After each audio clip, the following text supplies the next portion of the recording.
Then, someone finally broke the silence. Is it just me, or does that boy feel like the king? The history department head whispered as if afraid the walls might hear. Another replied softly, "No, you're not imagining it, that presence.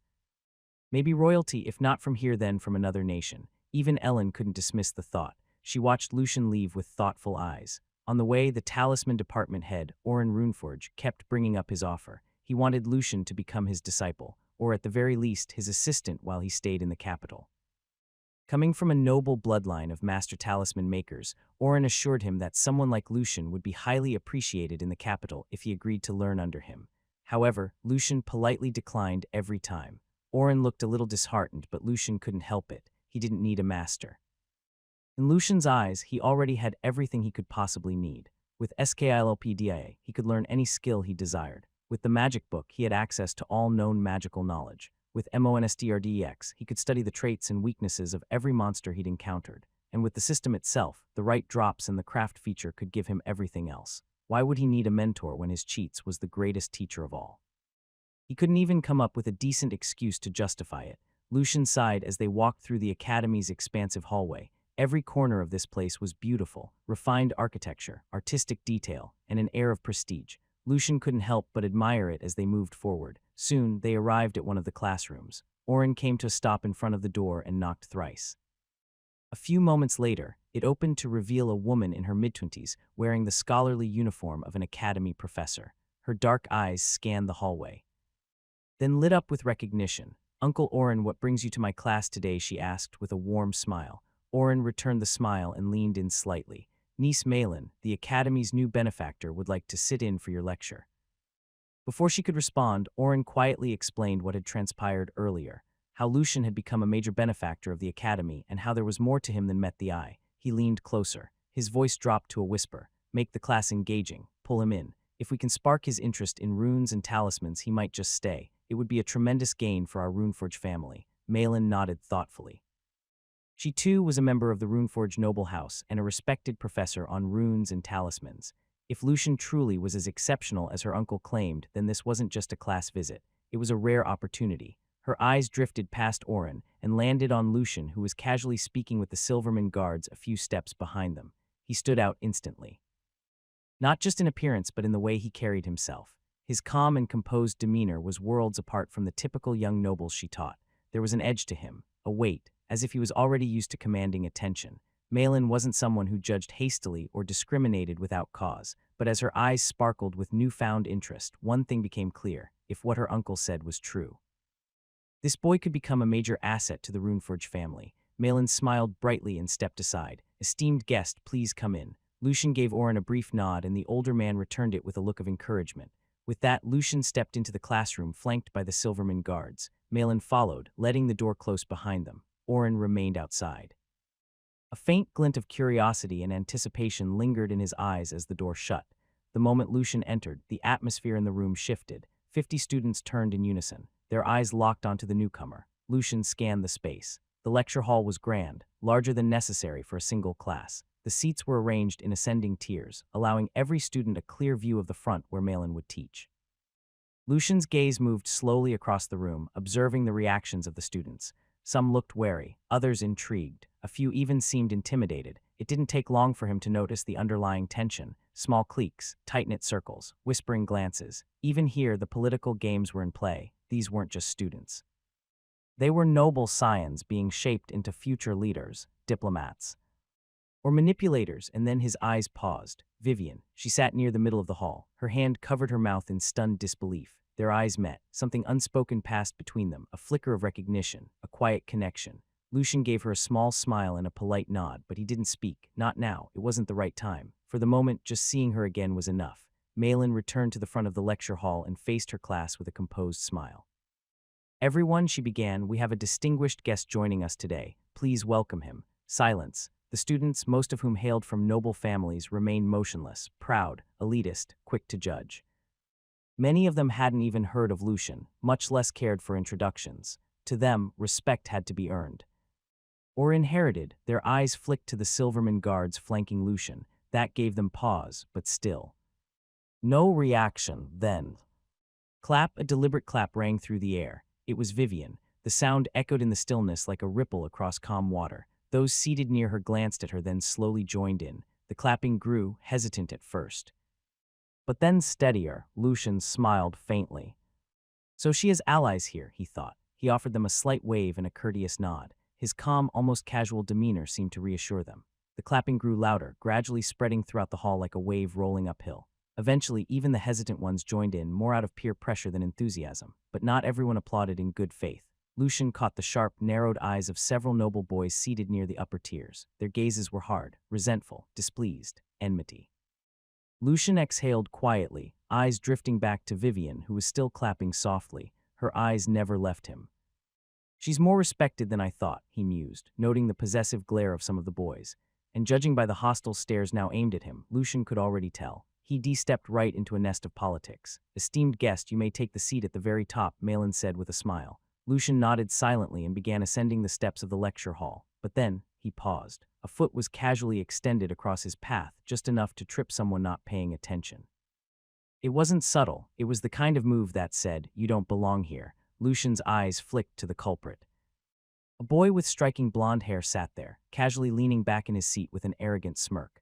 Around him were other students, equally prideful, equally pompous. Their postures were relaxed, but their eyes watched Lucian like wolves waiting to bite. They watched Lucian climb with the air of men waiting for a joke to land. The blonde boy didn't even try to hide it. He lounged in his seat with exaggerated ease, clearly expecting Lucian to stumble, the way the others deferred to him, murmuring respectfully and seeking his reaction before acting. It was clear who the leader of this little clique was. Lucian cast a quick inspect. Thornal Goldust. The name rang familiar. Lucian narrowed his eyes slightly, then glanced at the rest of the group. Most of them were forgettable background characters in Thornal's orbit, except one, a Coalheart. Lucian almost scoffed. Back at the border, the Coalheart strutted like royalty, but here in the capital, he was clearly nothing more than a lapdog, trailing behind someone stronger, more connected. How fitting, Lucian mused. Birds of the same feather, after all. He returned his gaze to Thornal. The golden boy didn't move his foot. Lucian smiled faintly. So this is how you greet a guest, huh? Lucian resumed his climb, eyes scanning casually until he noticed Thornal's expression tighten. He was looking behind him. Go-ho. He recognizes the Silverman guards. Lucian smirked inwardly. He played the part of the clueless newcomer, strolling forward with innocent ease. That's when Thornal made his move. The blonde noble shifted, subtly swinging his foot forward, aiming to trip Lucian in plain sight of the class. But Lucian had already seen it coming. He was faster. Before Thornal could complete the motion, Lucian's boot came down hard. Crack, AGHK. A sharp yelp of pain rang through the lecture hall as Thornal jerked upright in his seat, clutching his foot. Every student turned toward the commotion. You. He shouted in disbelief. His voice was strained with both pain and humiliation. Some of the students had caught what happened. Thornal's reputation preceded him. Arrogant, entitled, always picking on others. A few quiet giggles rippled through the class. His face turned red. Lucian turned to the Silverman guards, his expression. Picture a perfect innocence. I think I stepped on a trash. But it disappeared, might have flown into the room. Could one of you help me look for it later? A few stifled laughs escaped the students. Even Malin raised a hand to cover a small smile. Thornal shot up, fury burning in his eyes. You dare. Malin took a step forward, ready to intervene and de-escalate the situation. But then, Lucian acted first. He subtly condensed his sovereign aura, focusing it like a blade and directing it straight at Thornal. No visible movement, no sound, but Thornal felt it. The moment the pressure fell on him, his complexion drained. He froze. His breath was caught in his throat. Lucian tilted his head slightly and asked in the most innocent tone, "What's wrong, brother? Is there something you'd like to say to me?" To the untrained eye, nothing seemed amiss, but Thornal was being crushed. His shoulders trembled, sweat beaded at his temples. His throat tightened as he struggled to form words, and nothing. He choked out, barely audible. He couldn't breathe properly under the weight of the aura. He lowered himself back into his seat without another word. His eyes were casted downward in humiliation.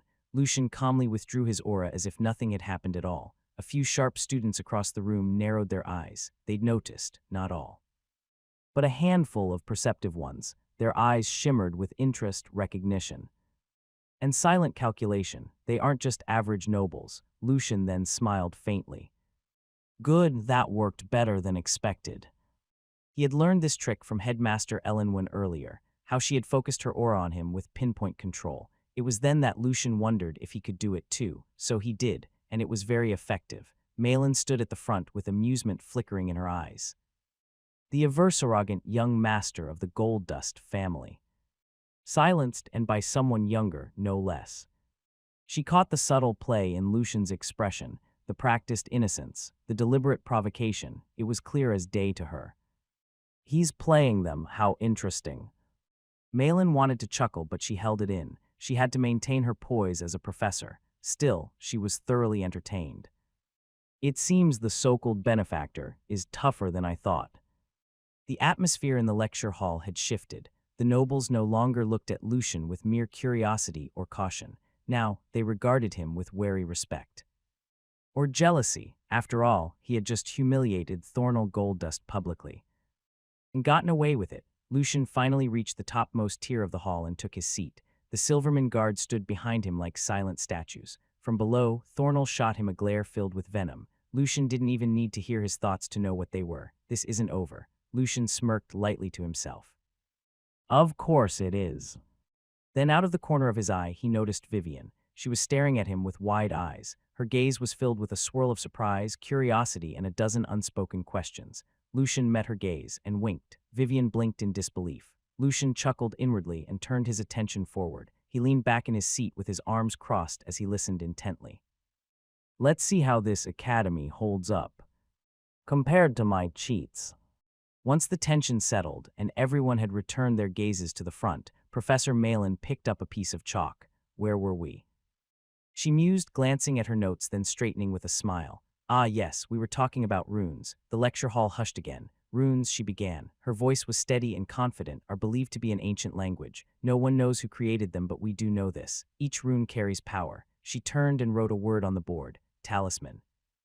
These characters, she continued, tapping the chalk against the board, hold hidden forces.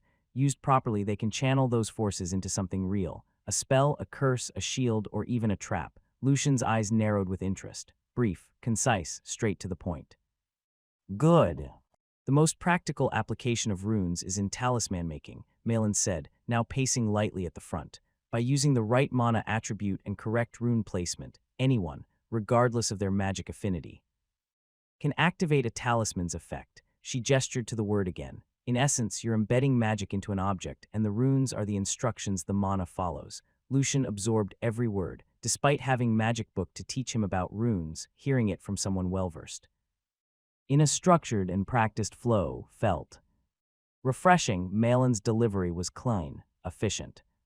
She's a good teacher, Lucian noted. Malin continued. She wrote a character on the board. Say, for example, this fireball rune. The character she drew was rushed and crude. It was understandable. This wasn't a talisman-making session, merely a visual aid for the lecture. A few of you might already know this, Malin said, but the character for fireball is actually a combination of two runes. She drew a dividing line and split the symbol in two. Yes, it's fire and ball. Now, why are we teaching you this? Understanding these components is significant because...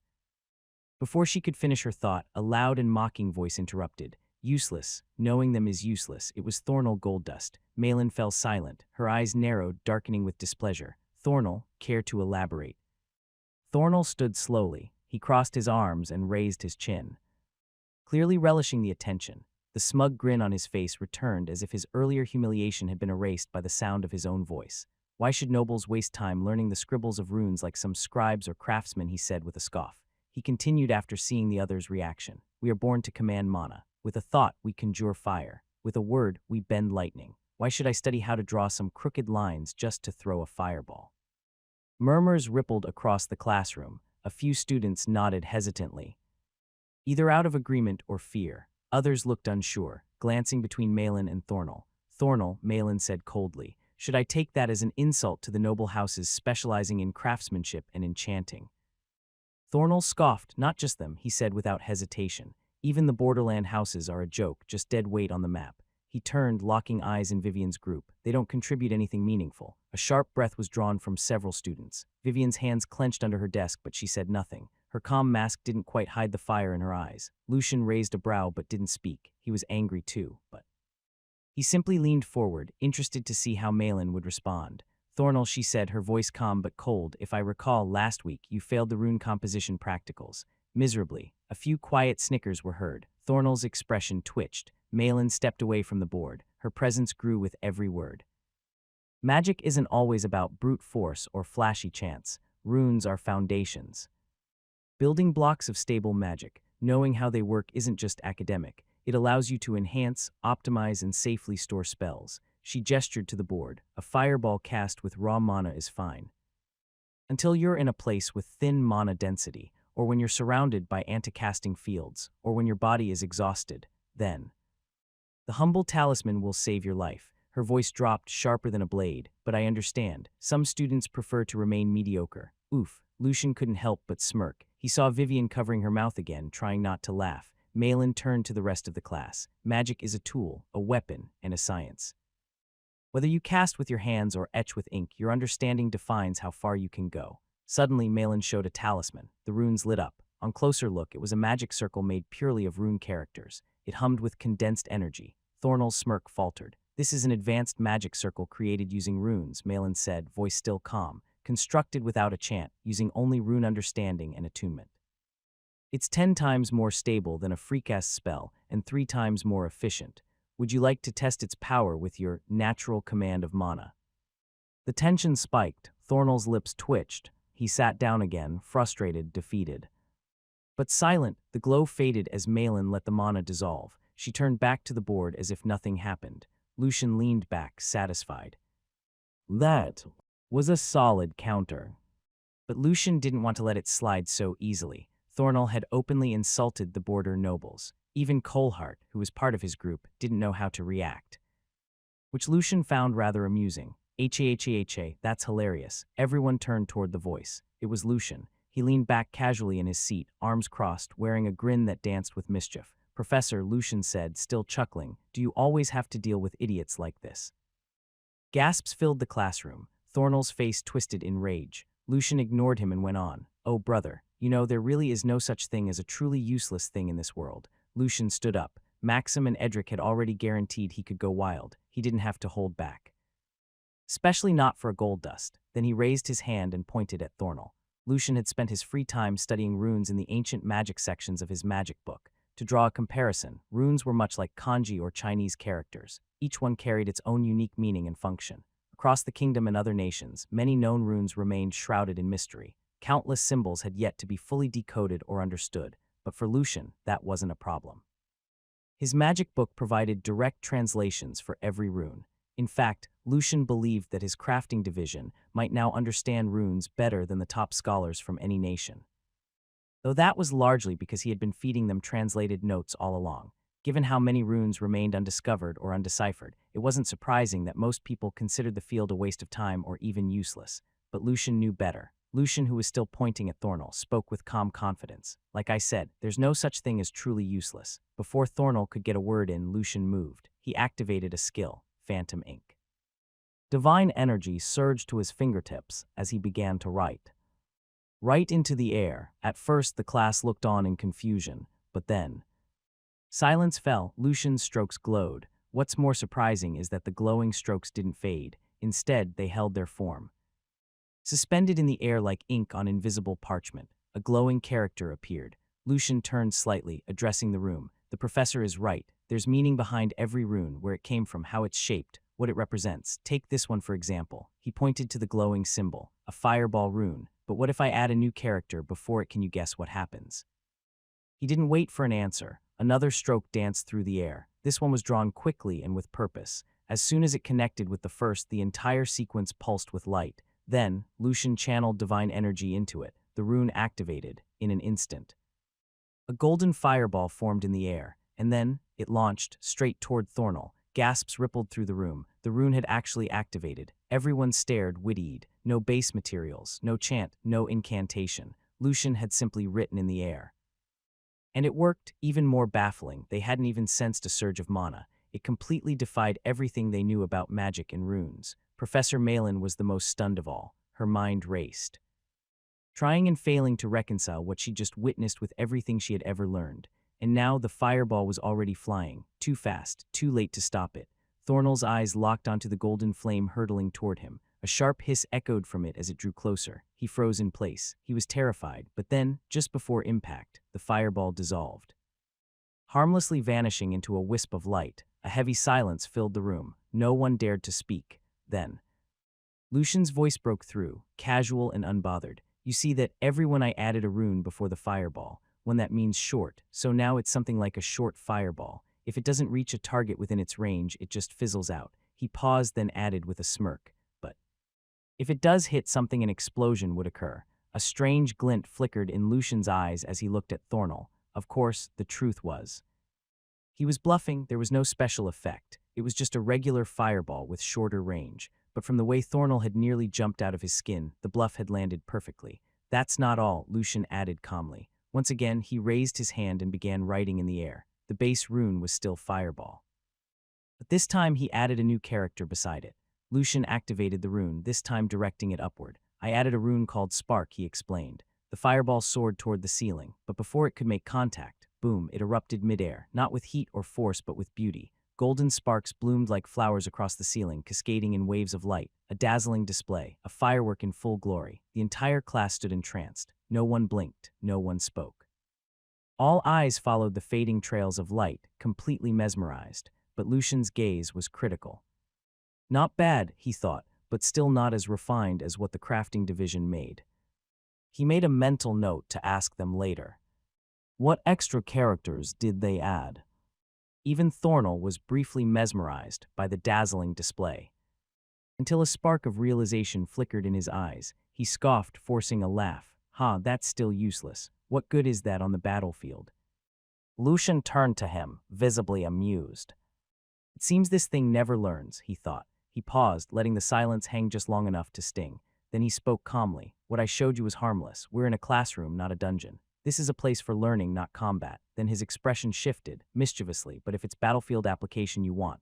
Lucian raised his hand again, moving faster this time. With practiced precision, he drew a sequence of glowing runes in the air, 3 in total, each distinct. They hovered before the class, crackling softly. On my left, Lucian began, is a fireball that tracks its target. It won't stop until it hits. He pointed to the center. In the middle, this one splits into several smaller fireballs. Perfect when you're outnumbered, then to the right. And on the right, a fireball I can detonate at will. I decide when it explodes. He gave Thornell an almost innocent look. Brother. Care to try? Thornell froze, his bravado drained in an instant. The color left his face. And he said nothing, not a word, not a breath. He simply stood there. All the while, Professor Malin stood frozen, utterly speechless. Her mouth hung open. Her eyes were wide, nearly popping out of their sockets. She looked like her entire worldview had just been flipped upside down, and in many ways it had. Then, with a casual flick of his wrist, Lucian waved away the glowing runes in the air as if brushing dust from a table. His voice took on the tone of a teacher addressing a curious class. As I said, nothing in this world is truly useless. It just means you haven't seen its potential yet. He turned slightly toward Thornell. His expression was unreadable. Even you, brother, I don't think you're useless. In fact, I think you're very useful. The class blinked in confusion. Was that a compliment? Just moments ago, Lucian was tearing Thornell down, and now he was praising him. Everyone turned to Lucian, hanging on his next words. And then, a mischievous smile curved on his lips. He added casually, because you make a perfect bad example, still useful. The room broke. Laughter exploded like a dam bursting. Even Vivian, who had been struggling to hold back, finally cracked. A few giggles escaped before she gave in completely. Like a chain reaction, the entire class followed, some laughing softly, others in full-blown hysterics. Thornell's face turned a deep, angry red. Though whether from embarrassment or fury, no one could tell. He shot daggers at the students who laughed. Some went pale and stopped immediately. Others nervously looked away, but a few kept laughing anyway, loud, free, unafraid. Lucian didn't even glance at Thornell again. He didn't need to. Lucian turned his gaze forward and immediately spotted Malin. Her expression was absolutely ridiculous. Mouth agape, eyes wide, she looked like she just witnessed the return of a mythical creature. But she wasn't alone. Standing just behind her was Oren, unnoticed by the others until now. He wore the exact same expression. In truth, Lucian had known he was there all along. Earlier, he had activated Burrower's eye and sensed Oren waiting just outside the door. That was part of why he'd chosen to respond so boldly to Thornell. The more witnesses, the better. Professors like Malin had limited authority. They could teach, but their influence rarely extended beyond the classroom. but Oren. Heads like him mattered. They held sway within the academy and beyond. And Oren's noble family wasn't just known, it was powerful, highly respected in the capital. With Oren present, Lucian no longer had to worry about consequences. Their eyes met across the room. Suddenly, Oren gave a small shake of his head as if breaking out of a trance. Then he coughed twice. The sound echoed sharply through the stunned silence. Instantly, the room fell quiet. All the students straightened up as they realized who had arrived, Professor Oren. They greeted in unison. Oren simply raised a hand, motioning for silence. The moment Thornell saw Oren, all color drained from his face. Panic set in, and then Oren spoke. His voice was calm, but every word was sharp as blade. I heard everything that happened. I've been here the whole time. Thornell's legs nearly gave out. He hadn't known Oren was listening. His earlier arrogance. His insults. All spoken freely, without restraint. Now he was sweating cold. Oren's gaze locked onto him, cold and unblinking. Heh, so. You look down on my family, do you boys? Thornell froze. He tried to speak. Tried to explain. But no words came. His throat felt sealed shut, you know. Your Goldust family purchases more talismans from us than any other house in the kingdom. Year after year, you rely on what we provide. His eyes narrowed. But now I see what you really think of us. It seems the Goldust family no longer needs the Runeforge. Then came the final blow. From this day forward, I declare, the Runeforge house will no longer sell talismans to the Goldust family. This decision is final. Silence. And then, Thornell broke. Whatever pride or defiance he had shattered in that instant, he turned on his heel and ran, out the door, down the hall. As if his very life depended on it, the room remained still. No one spoke, no one laughed. Everyone was stunned. Again, Oren turned his head toward Malin, who was still frozen in place. With a small sigh, he walked up and gave her a light flick on the forehead. Hey niece, he whispered, keep your dignity. Malin blinked, finally snapping out of her trance. When she recognized him, her eyes lit up with childlike wonder. Uncle, uncle. She blurted, her voice was trembling with excitement. Did you see that the boy? He wrote runes in the air, using mana as ink and the world as his canvas. That's just like the legends. Wow, wow, and those runes. He used ones we haven't even decoded yet. She was giddy, bubbling over with awe like a student who had just seen magic for the first time. In her excitement, she even forgot to address Lucian with respect, simply calling him the boy. In truth, Oren shared her excitement. He could barely contain the passion burning inside him, but they were still in a classroom, and he had an image to maintain. I get it, he said, but try to stay composed. You'll lose your students' respect if you keep jumping like that. At his words, Malin froze again, this time in embarrassment. She glanced around and realized everyone had heard them. Her ears turned red as she awkwardly straightened her posture, trying to recover what little authority she had left. Meanwhile, Lucian, who was watching, caught a phrase that stuck in his mind. Using mana as ink and the world as a canvas. A grin tugged at his lips. Good, very good. Mine is not mana, but it's a cool way to describe phantom ink. He made a mental note to write it down in his special notebook later. But then, hearing the exchange between Malin and Oren, the rest of the class couldn't hold back their curiosity. One by one, the students began trying it themselves. They tried what Lucian previously did, writing in the air, but nothing. Some smart ones even channeled mana into their fingertips. They traced invisible strokes in the air. But before any proper rune could form, the mana lines fizzled out. Dissolving like mist before they could take shape, a few students gave up. Frustration was evident on their faces, but others refused to stop. Determination burned in their eyes. Lucian is just a kid. If he can do it, then so can we. That thought echoed silently across the room. Some viewed it as a challenge. Some began to think strategically. Already imagining what it would mean to be on Lucian's good side, their gazes shifted from the air to Lucian himself, thoughtful and calculating. A few even began to see him differently, not just as a peer, but as someone to follow. Or fear. Just then Lucian turned his head toward one person, Vivian. Their eyes met, and with a mischievous glint he asked casually, "Did I do well, big sis?" His voice wasn't loud, but it was clear. Everyone heard it. The class fell into another hush. They stared at Lucian. Then at Vivian's. Trying to process what they just heard, Vivian blinked, clearly caught off guard. Her lips twitched, and then she giggled. "I'd say you did more than well, little brother," she said, smiling. "You made quite the impression." And with that, the room's tense atmosphere cracked. Even Oren raised an amused brow. Everyone turned to look at Lucian. His interaction with Vivian hadn't gone unnoticed. It was too familiar and natural. Some of the boys glared at Lucian with thinly veiled hostility. Malin tilted her head curiously, esteemed guest. Do you know student Vivian? Lucian offered a warm smile as he turned to face her. Know her, we're family. Ah, pardon me, I forgot to introduce myself. I am Baron Lucian Lutewell, Vivian's little brother. The classroom echoed with disbelief. Up until now, they had assumed Lucian was either a key figure from Silverman or perhaps someone of even higher standing, especially after seeing him boldly challenge Thornell Goldust. But now the revelation that he was Vivian's younger brother. And a baron at that. Completely shifted their perception. Reactions were mixed. Some had a strange glint in their eyes, calculating, opportunistic. Others looked uneasy, unsure whether siding with Lucian was a risk worth taking. A few seemed hesitant, caught between fear and curiosity. But when they glanced at the Silverman guards standing nearby, calm, silent, attentive, their assumptions shifted again.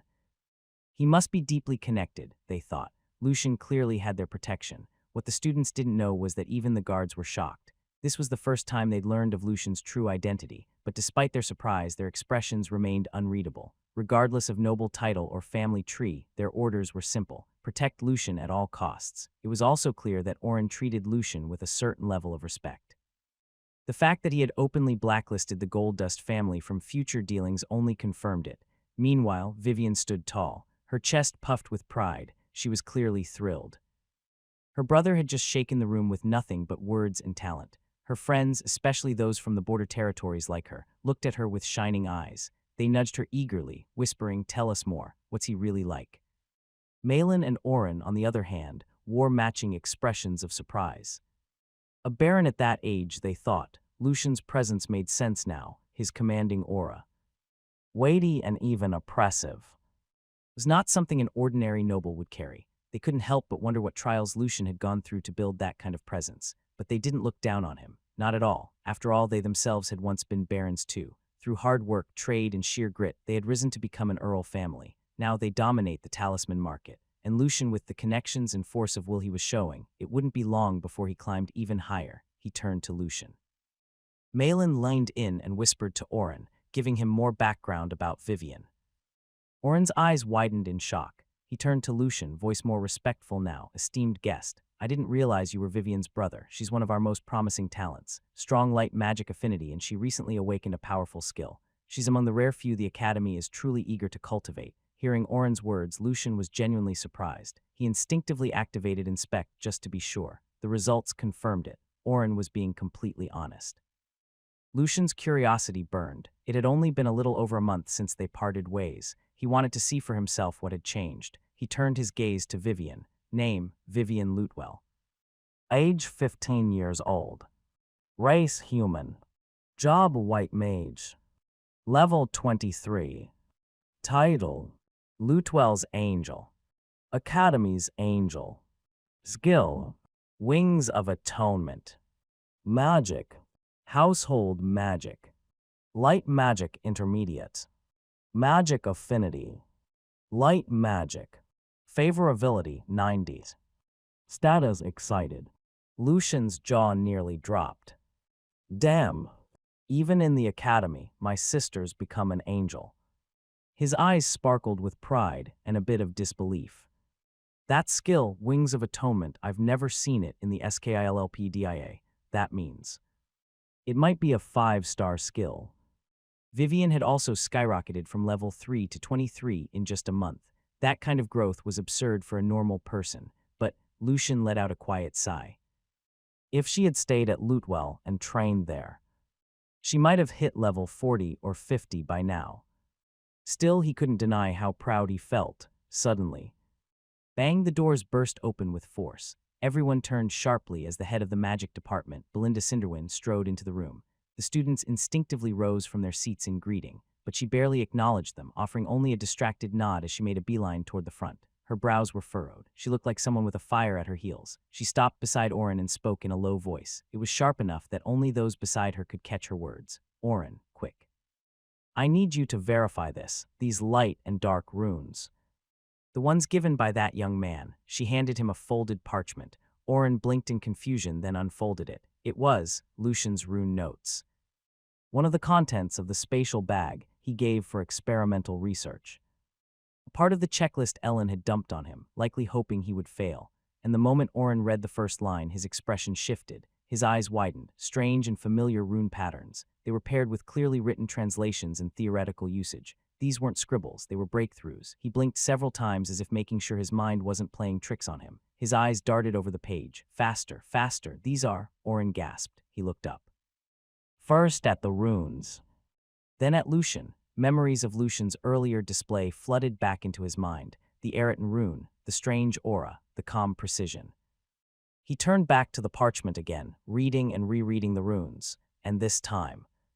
He didn't doubt seeing Oren's stunned reaction. Belinda's eyes lit up. She leaned closer, her expression filled with excitement and anticipation. Well, she asked, barely able to contain herself. Oren exhaled slowly, then spoke. Belinda. The reward we gave him was severely lacking. I know. She whispered back quickly. I said the same thing. Even the headmaster agreed. We definitely need to recalculate his rewards. Good, I'll handle it personally, Oren said, then grinned. But first, I need to copy this. This is too valuable to show in public. If I can integrate just a fraction of these into my family's talismans. Hey, Belinda frowned. Don't hog the credit. I'm copying it too. Their quiet exchange wasn't as quiet as they thought. Malin, who had been standing nearby the entire time, had caught everything. Her eyes flicked toward the parchment with interest. Curious, she stepped over and leaned in for a peek. The moment she saw the runes, her eyes gleamed. Her decision was immediate. She turned to the class and clapped her hands. Class dismissed. We'll continue tomorrow. You're free to go. The students blinked. Wait, what? Just like that. Before anyone could question her, Malin had already crossed the room, snatched a blank notebook, and squeezed herself in beside Oren and Belinda. Now all three professors were hunched over the parchment, eagerly scribbling down notes like overachieving students at the academy's final exam. The class was speechless. They hadn't heard the details of what was going on. But the reactions spoke volumes. Something very important was in that parchment. And just like that, Malin dismissed class over it. Today had already been chaotic. And now this. No one had quite recovered from the whirlwind of revelations, drama, and surprises that had unfolded in Malin's classroom. Soon enough, Vivian made her way toward Lucian. Her friends trailed closely behind, eager, excited, full of questions, but she wasn't fast enough. The other students beat her to it. In an instant, Lucian found himself surrounded. Even the boys who had been glaring daggers at him just minutes earlier were now acting friendly, too friendly. They hovered around him like buzzing bees, their earlier hostility replaced by thin-lived admiration and opportunism. Only a few students remained seated, quietly watching the scene unfold, waiting to see how things would play out. Then came the barrage of questions. Baron Lucian, how did you do that with the rune? Was that spell cast or scribed? Can you teach us? Lucian said nothing at first. His expression remained unreadable as the questions piled up, but then something caught his attention. A group of students, around 10 of them, were quietly sneaking toward the exit. Their eyes burned with hostility as they glanced back at him. Lucian's gaze locked on the familiar face among them, Coalheart. The tension in his eyes sharpened. Thornell's faction, he noted. Not done yet, are you? Then, cutting through the chatter like a blade, came a loud voice. Brother-in-law, how are you so skillful? Lucian twitched. Who the fuck is your brother-in-law? With just a thought, Lucian released a thin wave of sovereign aura directly at the boy. The student froze in place. His playful smile evaporated as a cold sweat ran down his spine. Trembling, he backed into the corner like a scolded animal. The others quieted. They sensed the sudden pressure. Then, embarrassed but undeterred, they resumed their questions, albeit more cautiously. Brother, that rune earlier. Was that a spell? Can you teach us how to do it too? I've never been interested in runes before, but now I kinda am, haha. Lucian finally gave them a small smile. Haha, actually it's a skill. It would be hard for others to mimic. That answer both satisfied and frustrated them. Hard was an understatement. In truth, Lucian had used a complex four-skill combo. He used cram session first to copy perfect calculation. Together, with steady hands and phantom ink, the result was near miraculous. To say that only Lucian could pull it off wasn't arrogance. It was just fact. Just then, a lone boy who had remained seated finally stood up. There was something composed about the way he moved. Calm, deliberate, confident. He took a step forward. The other students instinctively parted to make way for him, their chatter silenced in real time. It wasn't fear, it was respect. Lucian's eyes narrowed. This one was different. He quickly activated Inspect. Name, Selim Jadecrest male sign. Age 15 years old. Race human.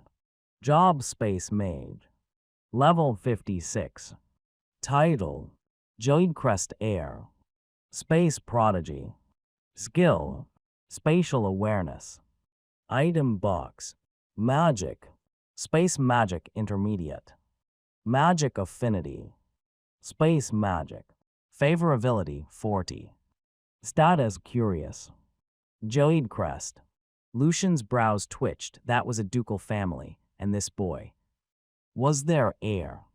Lucian discreetly gulped, but what caught his eye more wasn't the title. It was the skill, spatial awareness. Another skill Lucian hadn't seen in SKILPDAA, but even from the name alone it was clear. A heightier perception-type skill. If Selim had it active then, he might have sensed my divine energy earlier. Lucian remained outwardly calm, but inside he was tense. It was only a guess. But with each encounter, Lucian was reminded that the capital was a gathering pool of monsters, young monsters and heirs of powerful families, each armed with rare affinities and special skills. Just how many 5-star skill holders are walking around this place, he wondered bitterly. His eyes flicked to Selim again, sharp and guarded. The boy had stopped just a few feet away, staring at Lucian with a curious gaze. Lucian squinted slightly. "What's your angle, Jade Crest?" Selim then spoke. "Baron Lutewell, the Goldust family won't let this off easily. Please take this and feel free to ask for help if the time comes." With a calm expression, he extended something forward, a medal, etched with the Jade Crest sigil. The atmosphere shifted again. Lucian's eyes quietly fell to the medal, then to Selim's polite smile. For a brief second, silence. He blinked slowly. He understood. This wasn't just a gift, it was a move. A political offering disguised as a gesture of goodwill. The moment Lucian accepted it, the narrative would shift. Baron Lutewell joins the Jade Crest faction. Jade Crest protects Lutewell's interests. In return, Lutewell owes them. Smart, subtle, effective, but Lucian didn't play by their rules. With an innocent tilt of his head and a voice full of faux wonder, he replied, "Wow. Another one for the collection." He gently took the medal and placed it on the table in front of him. Then, he raised his hand. Inventory: right arrow medals, right arrow display. Several medals blinked into existence beside the Jade Crest piece. Click, click, click, one after another. Lucian didn't say anything. He just sat there, casually stacking medals like souvenirs on a souvenir shelf, a quiet statement to the room. "I don't belong to anyone. I'm bigger than your games." The room fell utterly silent. Even Selim paused. His eyes flicked across each medal. The students were stunned. Silverman and the department heads' medals. No one had ever seen a baron, especially someone his age, hold this much silent authority. Even more terrifying, Lucian didn't seem to care. Somewhere deep inside, Lucian smirked.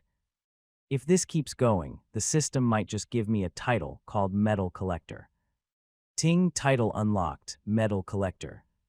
Description: you don't chase power, it comes to you and hands you medals. Plus 20 favorability with all faction leaders on first meeting.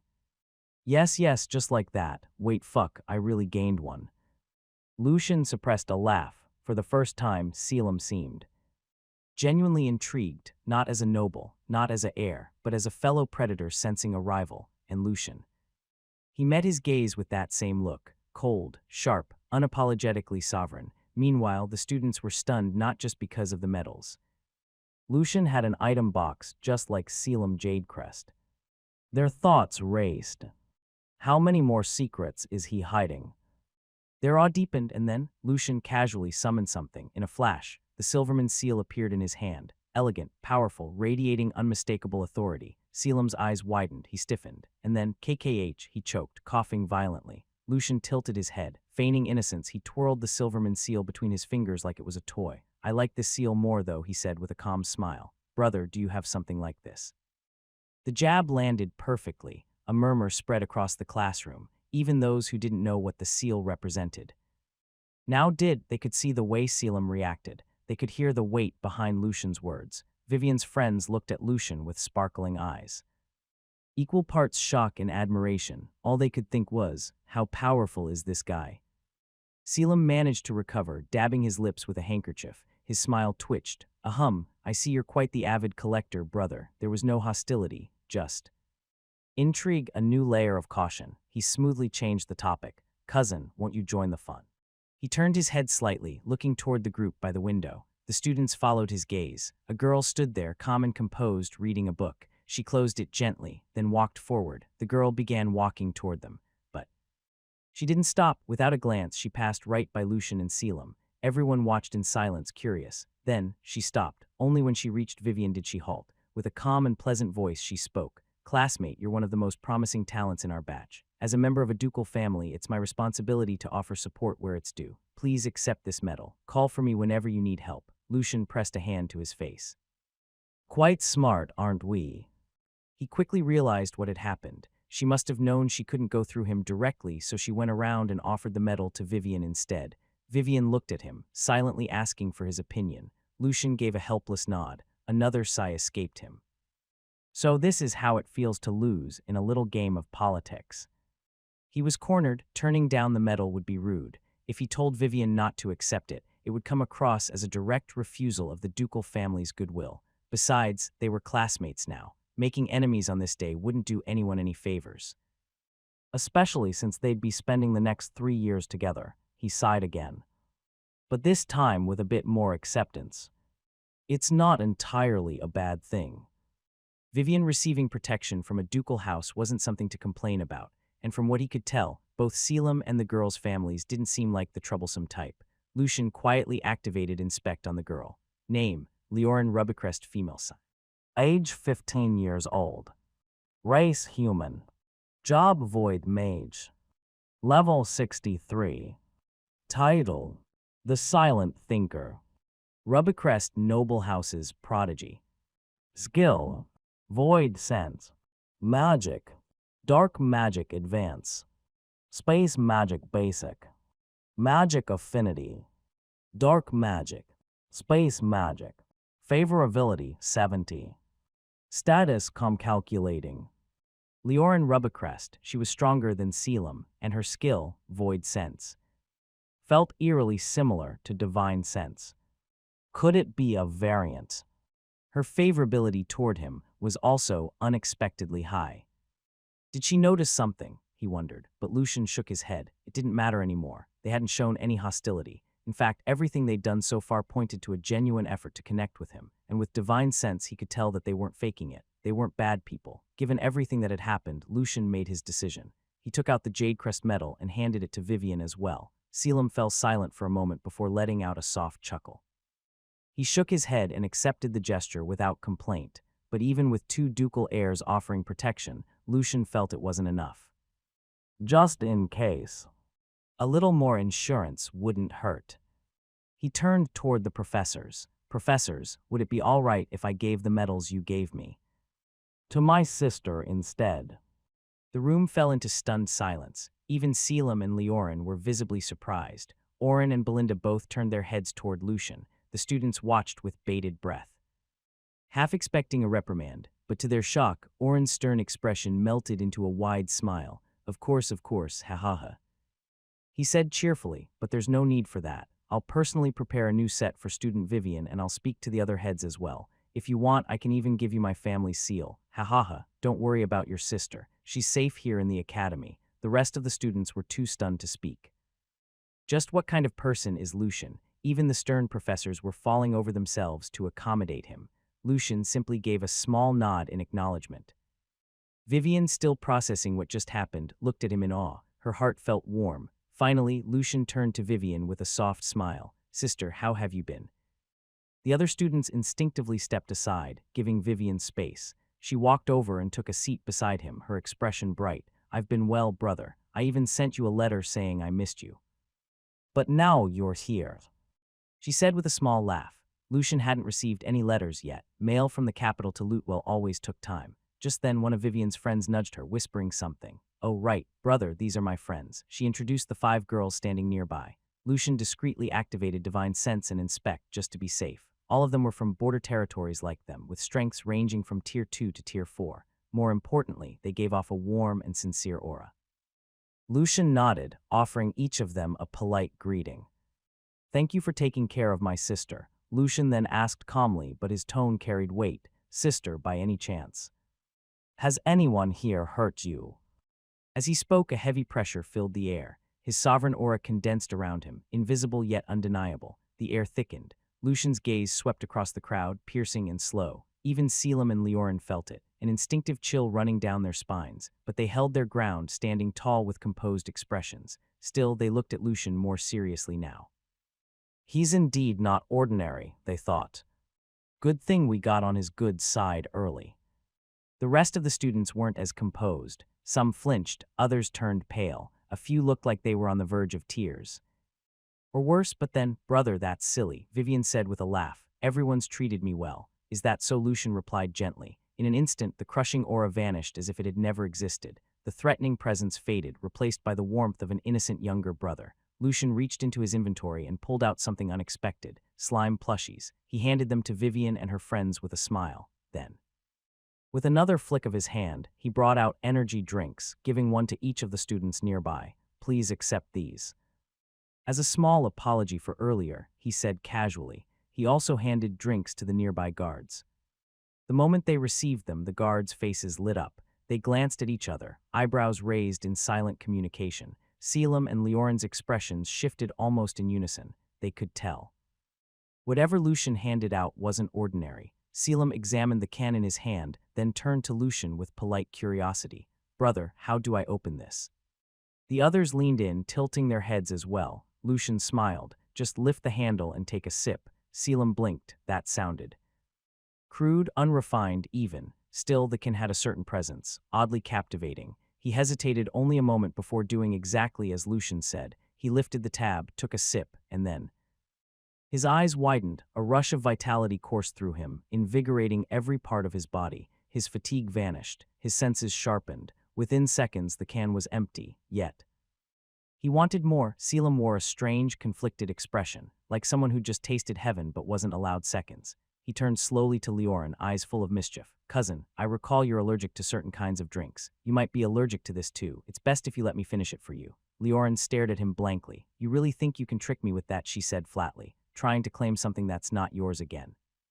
She reached out and poked his forehead several times. Selim could only laugh awkwardly, scratching the back of his head. Seeing Selim and Leorin's reactions, the others couldn't resist any longer. One by one, they opened their cans and took a sip. Gasps and exclamations quickly followed. Whoa. What is this? Incredible, a chorus of awe filled the air as the students felt their mana stir wildly within them. It surged like a current, lively, vibrant, overflowing. They were full of energy as if fatigue had been erased from their bodies. Then, from the edge of the group, Malin stepped forward. Esteemed guest, she said shyly, do you have any more of those? Her voice trembled slightly, temptation clearly getting the better of her. Lucian laughed softly and nodded. He handed her 3 cans, one for you, one for Professor Oren, and one for Professor Belinda.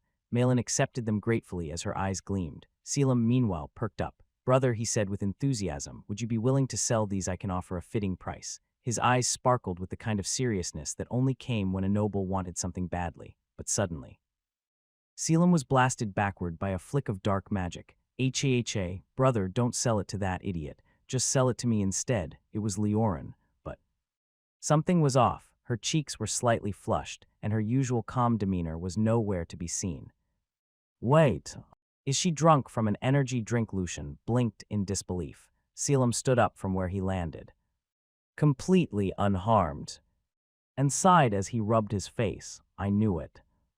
He muttered. He walked back toward her. Cousin, stop. You'll regret this again later. Who are you calling cousin? Leorin snapped, pointing a finger at him. I don't have an ugly cousin like you. Compared to you, the Baron is handsome. Hey now, Selim shot back. My mother says I'm quite the lady killer, and don't compare looks. That's inappropriate. Then, Selim leaned in close to Lucian and whispered under his breath, I apologize, Leorin has a special condition. She's unusually sensitive to food and drinks, so we have to be careful about what she consumes. Please keep this between us. I'm only telling you as a symbol of trust. Lucian stared at him, speechless.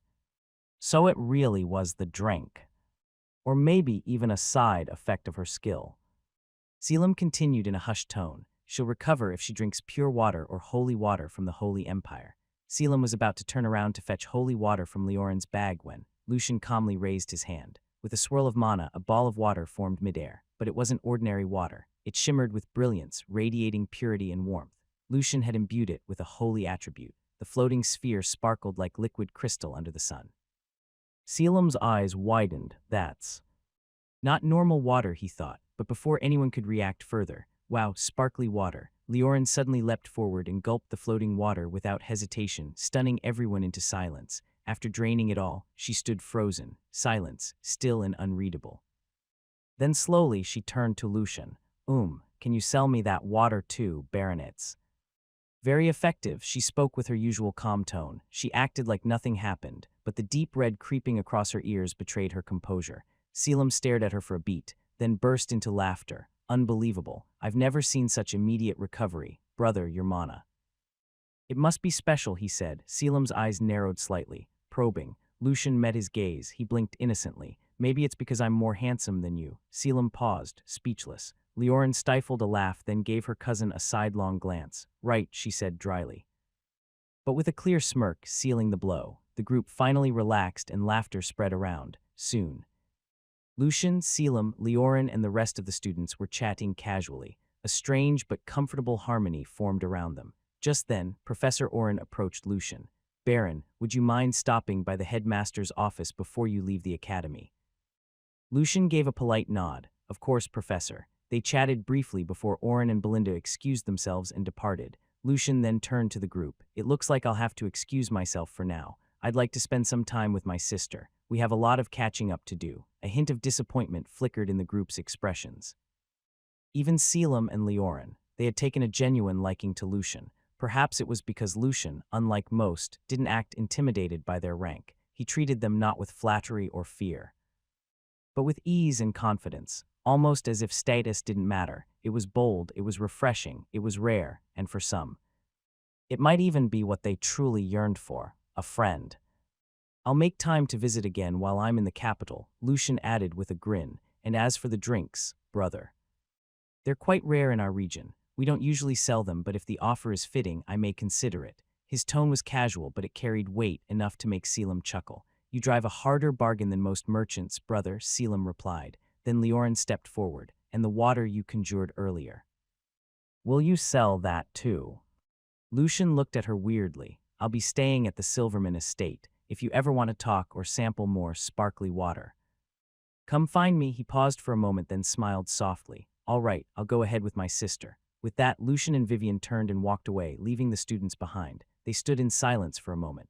Leorin's ears turned red again the moment Lucian casually mentioned the sparkly water. She tried to keep a straight face, but the blush gave her away. Selim, of course, didn't miss it. He covered his mouth, laughing quietly to himself. Meanwhile, Vivian's friends looked at the siblings walking side by side. There was warmth in their eyes, and a tinge of envy. I wish I had a brother like him. That unspoken thought lingered in all of their minds.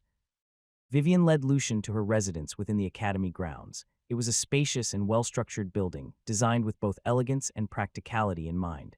Each student had their own private quarters within. It's enough to feel at home without losing the academy's refined atmosphere. But as they approached the entrance, a stern-looking caretaker stepped in their path. Blocking Lucian, I'm sorry, she said firmly. Guests are not allowed beyond this point. Vivian quickly spoke up. It's all right, he's my little brother. The caretaker didn't budge. I understand, but I have rules to follow. No exceptions. Vivian was about to turn around and take Lucian somewhere else, but before she could, Lucian casually reached into his pocket and pulled out a token.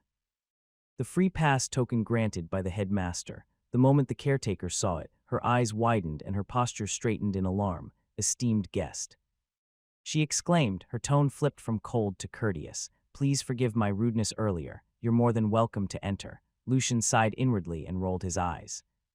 No exceptions, my ass. Sigh, the power of connections.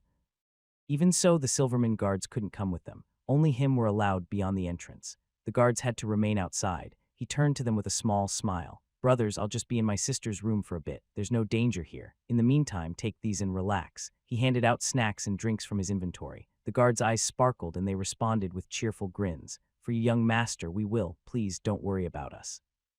Lucian gave them a nod of gratitude, then followed Vivian inside. Vivian smiled and eagerly grabbed Lucian's hand, pulling him along. Quick, brother, I recently learned how to brew tea. I'm so excited to show you. Lucian's eyes lit up with interest. Looks like my sister finally picked up a hobby other than being kind to everyone. His lips curled into a small smile. They stopped in front of a door. Vivian channeled a bit of mana into the lock and with a soft click the door opened. She pushed it forward, revealing her room. Lucian stepped in and froze. The room was large, much too spacious for a single student. Clean, orderly, well-lit, with high ceilings and generous furnishing. "This is yours?" he asked, surprised. Vivian nodded. "Yes, everyone gets rooms like this. Impressive, right?" Lucian nodded slowly, still impressed. "All right, Lulu, sit down and wait for me. I'll go brew us some tea." Now that they were alone, Vivian's tone softened. She was warmer and more relaxed, like they were back in the comfort of their home in Lutewell. Lucian rubbed the back of his neck. "Sis, just call me Lou. And actually, I brought some dried leaves. Can you brew it into tea?" He reached into his inventory and pulled out a small bundle. Bright leaf tops. They dropped from the crops like carrots. It can be brewed into tea and it slightly boosts focus and alertness. Vivian's eyes sparkled as she examined the leaves. "They smell amazing." Right away, without hesitation, she rushed to the kitchen area, already excited to brew their tea. Between the two of them, there was no need for formalities or reservations, not when it was family. Now that he was alone, Lucian took a moment to observe the room more closely. It was well-furnished and impeccably organized. Everything is in its place. The space itself seemed to reflect Vivian's personality. Neat, thoughtful, quietly disciplined. "Feels like I just stepped into a condo in a modern city," Lucian thought as he glanced around, but something tugged at him. Despite the room's size, it was clear Vivian lived modestly. There were very few personal items, just the essentials provided by the academy. No decorations, no clutter, just enough to live comfortably. Nothing more. Lucian frowned slightly. "She's holding back again." He made a quiet decision right there. "I'm spoiling her today." He inhaled deeply, picking up the faint aroma wafting from the kitchenette. "Wow. Smells like my like tea. Smells like nicely brewed tea." Just then Vivian returned with a tray, carefully balancing a pair of porcelain cups and a steaming pot of tea. She set one in front of Lucian and smiled. "Please try it, Lou." Lucian took a sip and blinked. "Whoa, sis, this is amazing. You're seriously great at this. Come on, drink with me." Vivian beamed at the praise and quickly poured a cup for herself. She took a sip and froze. My tea's never tasted this good before." Her eyes widened with each sip. Her brows rose in surprise. "This is delicious." Within moments, she could feel the effects. Her mind cleared, her senses sharpened, her focus and awareness lifted noticeably. She looked up at Lucian in awe. "Lou, where did you get these ingredients? This is incredible. It's like drinking a magic potion." Lucian chuckled. "I've got plenty more. Picked them up from our territory. I'll give you a whole stash later." Vivian's eyes lit up like stars. "Really, thank you." At the mention of their territory, Vivian's smile faded into a thoughtful expression. "Brother, how is our territory doing now?" Lucian leaned back, setting his cup down gently. "It's been eventful," and so he began to tell her. He spoke of everything that had unfolded since she left, the betrayal that shook them, the struggle to reclaim the farm, the conspiracy that nearly ruined them, the dungeon they discovered, the divisions they created, the wall, his journey to grow stronger, and even his unusual pets. He left out the darker and more graphic details. No need to burden Vivian with too much worry. Instead, he told it like a story, weaving it with just enough tension and mystery to keep her hooked. Vivian's emotions shifted with each turn of the tale. Shocked, amazed, angry, proud. Lucian, of course, couldn't resist having a little fun. He paused deliberately at dramatic moments, letting the silence build. Vivian lined in, impatient, and then Lucian only raised a brow, sipping his tea with a teasing grin. "Lou, don't pause there." She huffed, nudging him. He laughed softly, enjoying her reactions. But through it all, she listened intently, never once doubting him. After seeing his abilities earlier, it was clear to her. Lucian had grown far beyond what she remembered. By the time he finished, there was a long pause. Then Vivian stood up and wrapped her arms around him. "Thank you for working so hard, brother," she whispered. "I wish I could have seen it all with my own eyes, but I knew you'd manage. That's why I can stay here and study in peace." Lucian didn't need anything else. That simple truth, spoken with such warmth and trust, filled him with quiet strength. He returned the hug, holding her close. After their emotional exchange, Lucian leaned back and suddenly remembered something important. "Oh right, sis, be careful around that Coalheart bastard. He might be plotting something. And Thornell too. Have they tried anything funny with you?" Vivian made a thoughtful face, one finger tapping her chin. "During the first week, Coalheart kept trying to talk to me. He'd approach me often, always pretending to be friendly, but my friends weren't having it. They chased him away every time." Lucian raised an eyebrow, impressed. "And Thornell?" he asked. Vivian rolled her eyes. He just runs his mouth all the time. I ignore him. He's not even half as good as you. Then she smiled softly. You know, Mother used to say there's no better man than you, Lu, now that I'm here in the capital and have met others. She was right, Lucian blinked, momentarily speechless.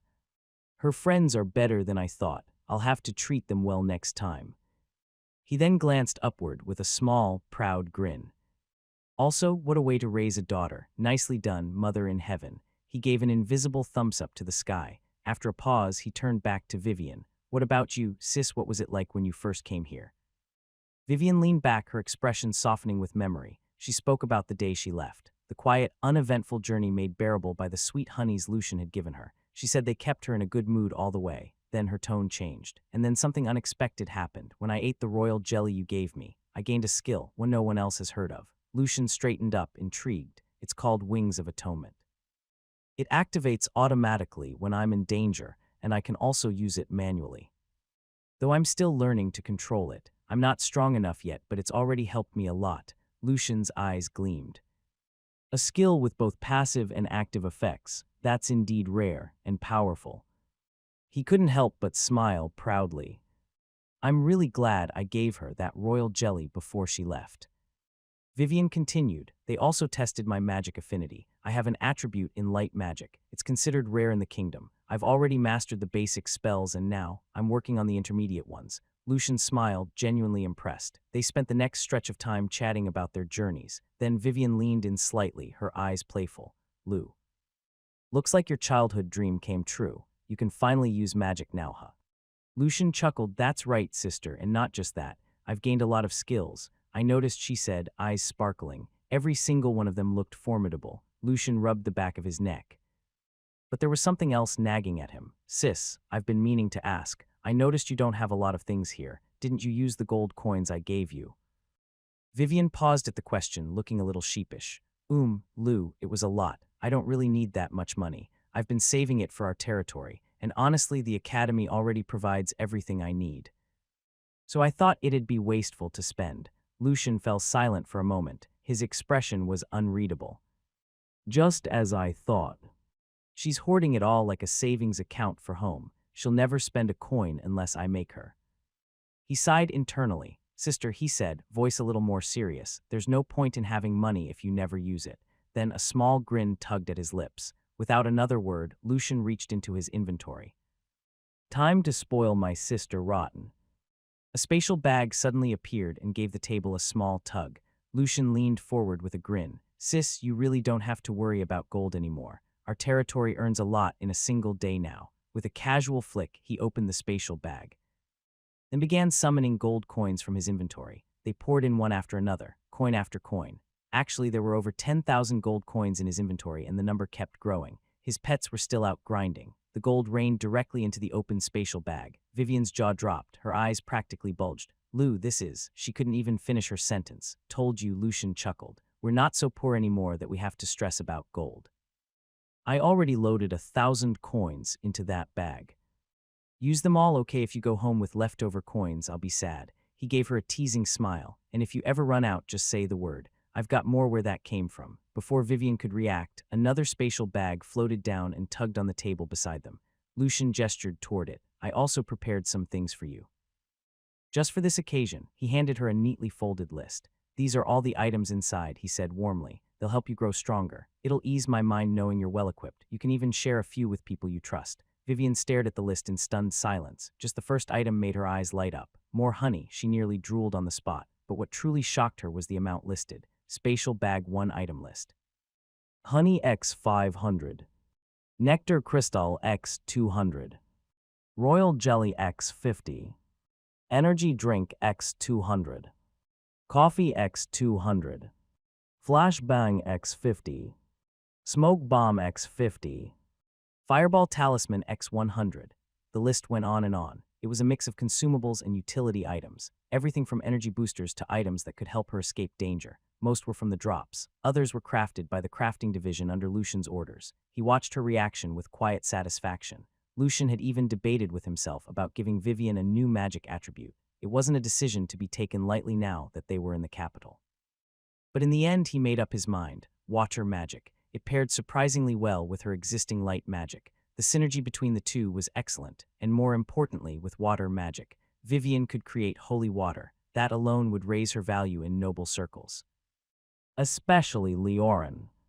She would likely treat her with more respect. Lucian wasn't always going to be in the capital. He needed to put safety measures in place, and this was one of them. There shouldn't be any issue if Vivian awakened another attribute.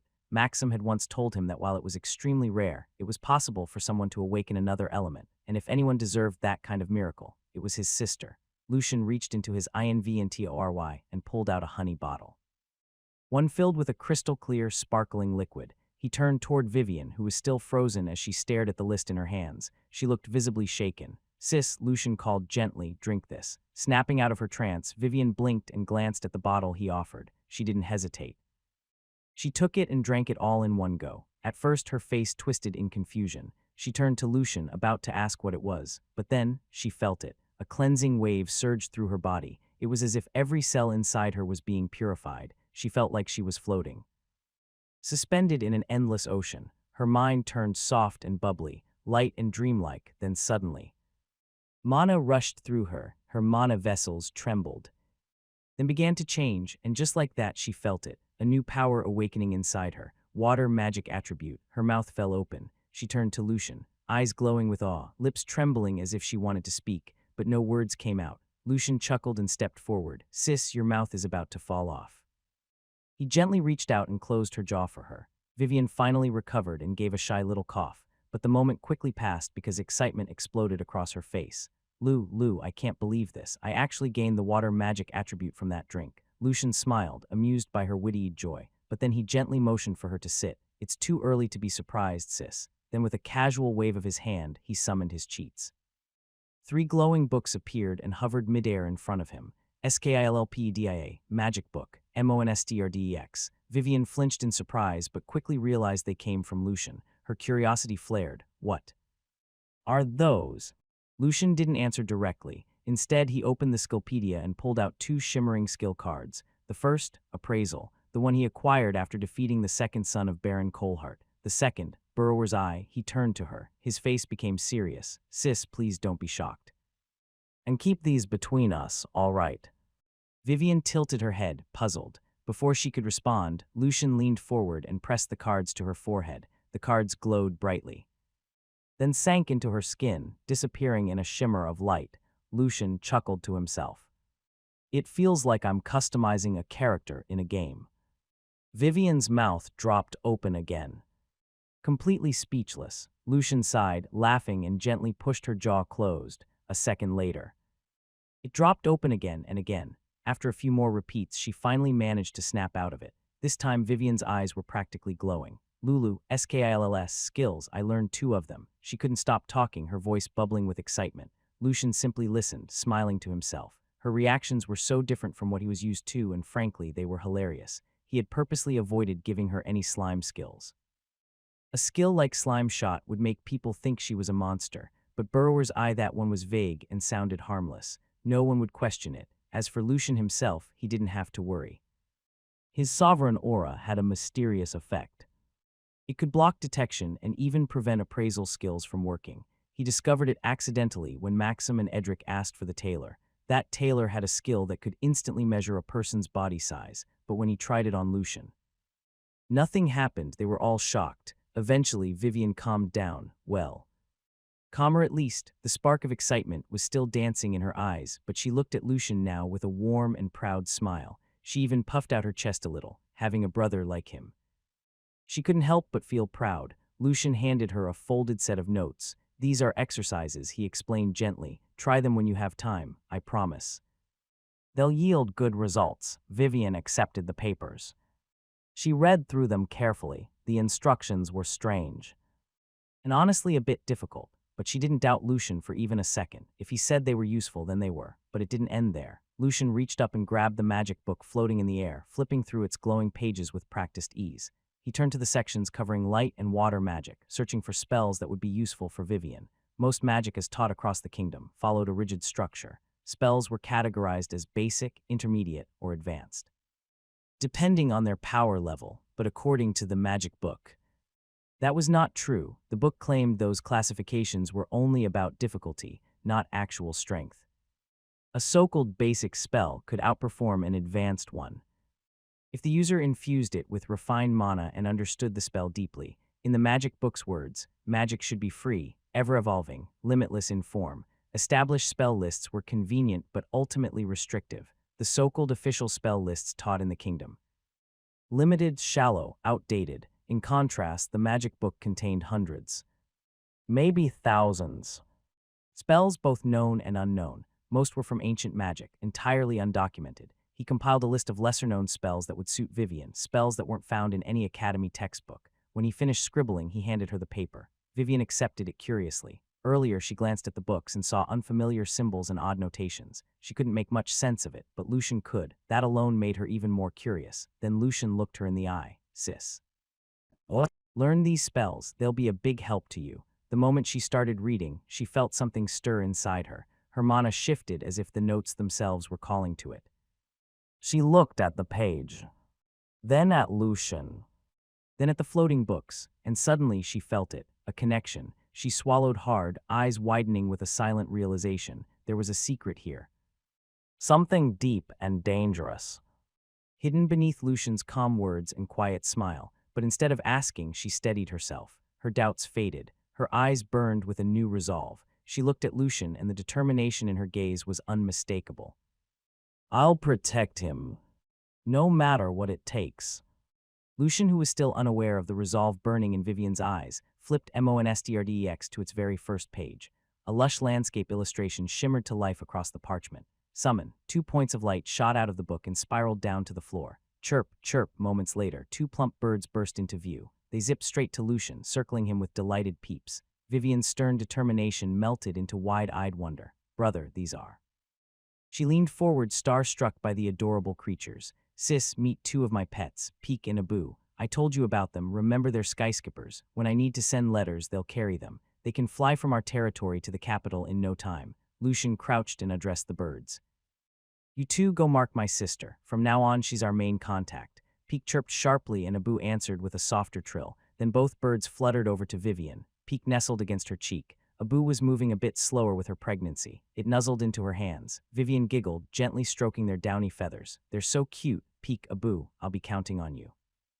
A gentle glow enveloped the birds as they activated a marking skill, forming an invisible link so they could always locate Vivian.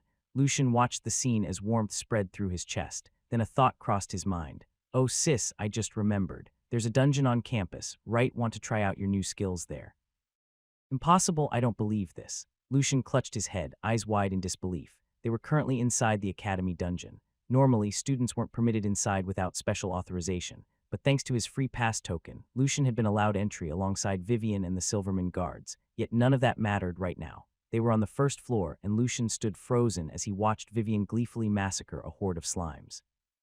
She was grinning like a yandir straight out of a twisted novel. That wasn't what shocked him, though. No, what truly left him dumbfounded were the slimes themselves. He narrowed his eyes and stepped closer, inspecting the translucent creature wriggling helplessly in Vivian's grasp. These can't be real. No way.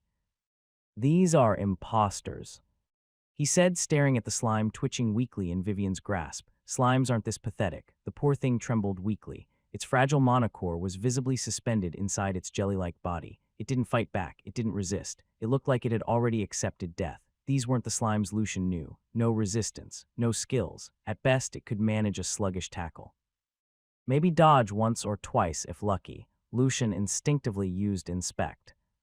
But the result only deepened his despair. They were slimes, legitimate ones, no illusions, no disguises, and yet they were nothing like the ones he knew from the Lootwell dungeon, the ones that could adapt, evolve, cast skills. These were glorified blobs. Lucian's heart sank. To him, slimes were supposed to be powerful. They were his first true opponents, his first real teachers in combat, but these weren't monsters. They were just fodder, just wobbling sacks of disappointment. Brother, the mana cores are helpful. Come gather some with me, Vivian called out eagerly. They can help us get stronger. Let's not waste this opportunity. Lucian blinked, finally understanding why Vivian had been so enthusiastic about slaughtering the slimes. It wasn't for the thrill, it was for the mana cores. He sighed and shook his head with a small smile. Of course, she was being practical. I should give her a bunch later. I have more than enough. He crouched beside a fading slime and plunged his hand into its jelly-like body, pulling out the exposed core. As soon as it left the creature, the rest of its body collapsed into a puddle and melted into the floor. Lucian held the core up to the light. Another sigh escaped his lips. It was weak, pathetically weak. There was no thrill in this, no danger, no challenge. He studied the core unimpressed. Even the mana density inside is pitiful. What the hell are these slimes? His thoughts drifted to the mana core grading system. Level 1 20 right arrow, lowest grade mana cores. Level 21 40 low grade. Level 40 160 right arrow mid grade. Level 61 80 right arrow high grade. Level 81 100 right arrow highest grade. Of course, boss monsters could sometimes break the pattern, dropping higher grade cores despite their level, but even among cores of the same grade, mana density still varied. A level 1 and a level 20 slime might both drop lowest grade cores, but the latter would always contain more mana. These slimes, though, they were barely on the scale. Lucian scowled slightly as he compared them to the slimes from Lootwell Dungeon. Slimes that dropped cores packed with mana, enough to actually matter, but here, this floor is a joke. He muttered Lootwell slimes could eat these for breakfast. Lucian quietly observed Vivian as she energetically farmed slimes a short distance away. She had grown skilled in using light magic. Her light needle spells flew with precision. Of course, given how slow these slimes were, even a blindfolded rookie might hit their marks. Still, Vivian took it seriously. After each kill, she would pause and whisper a small thanks to the creature, promising to put its mana core to good use. Lucian couldn't help but chuckle. Don't rush, sis. We're here to train, remember, he called out with a grin. I've got plenty of mana cores. I'll share some later. So don't go on a full-blown slime massacre. Vivian froze mid-spell, her cheeks coloring slightly. She glanced back at him, unsure if he was teasing or judging her. Lucian just shook his head, amused, still. He was completely over it. The slimes here only dropped one thing, slime residue. He'd already slain more than 10, and not a single uncommon or rare item had dropped, not even the iconic slime plushie. So they're the kind of mobs that only drop common loot, huh? Lucian sighed and slouched slightly. The disappointment sinked in. He missed the slimes back in Lootwell Dungeon. At least those were challenging. Even the damn bees from his garden dropped better loot than this. Sigh, even the bees gave honey. These just give regret. Suddenly, Lucian's instincts flared. Sis, get behind me now. Vivian didn't hesitate. As she moved, the Silverman guards immediately reacted.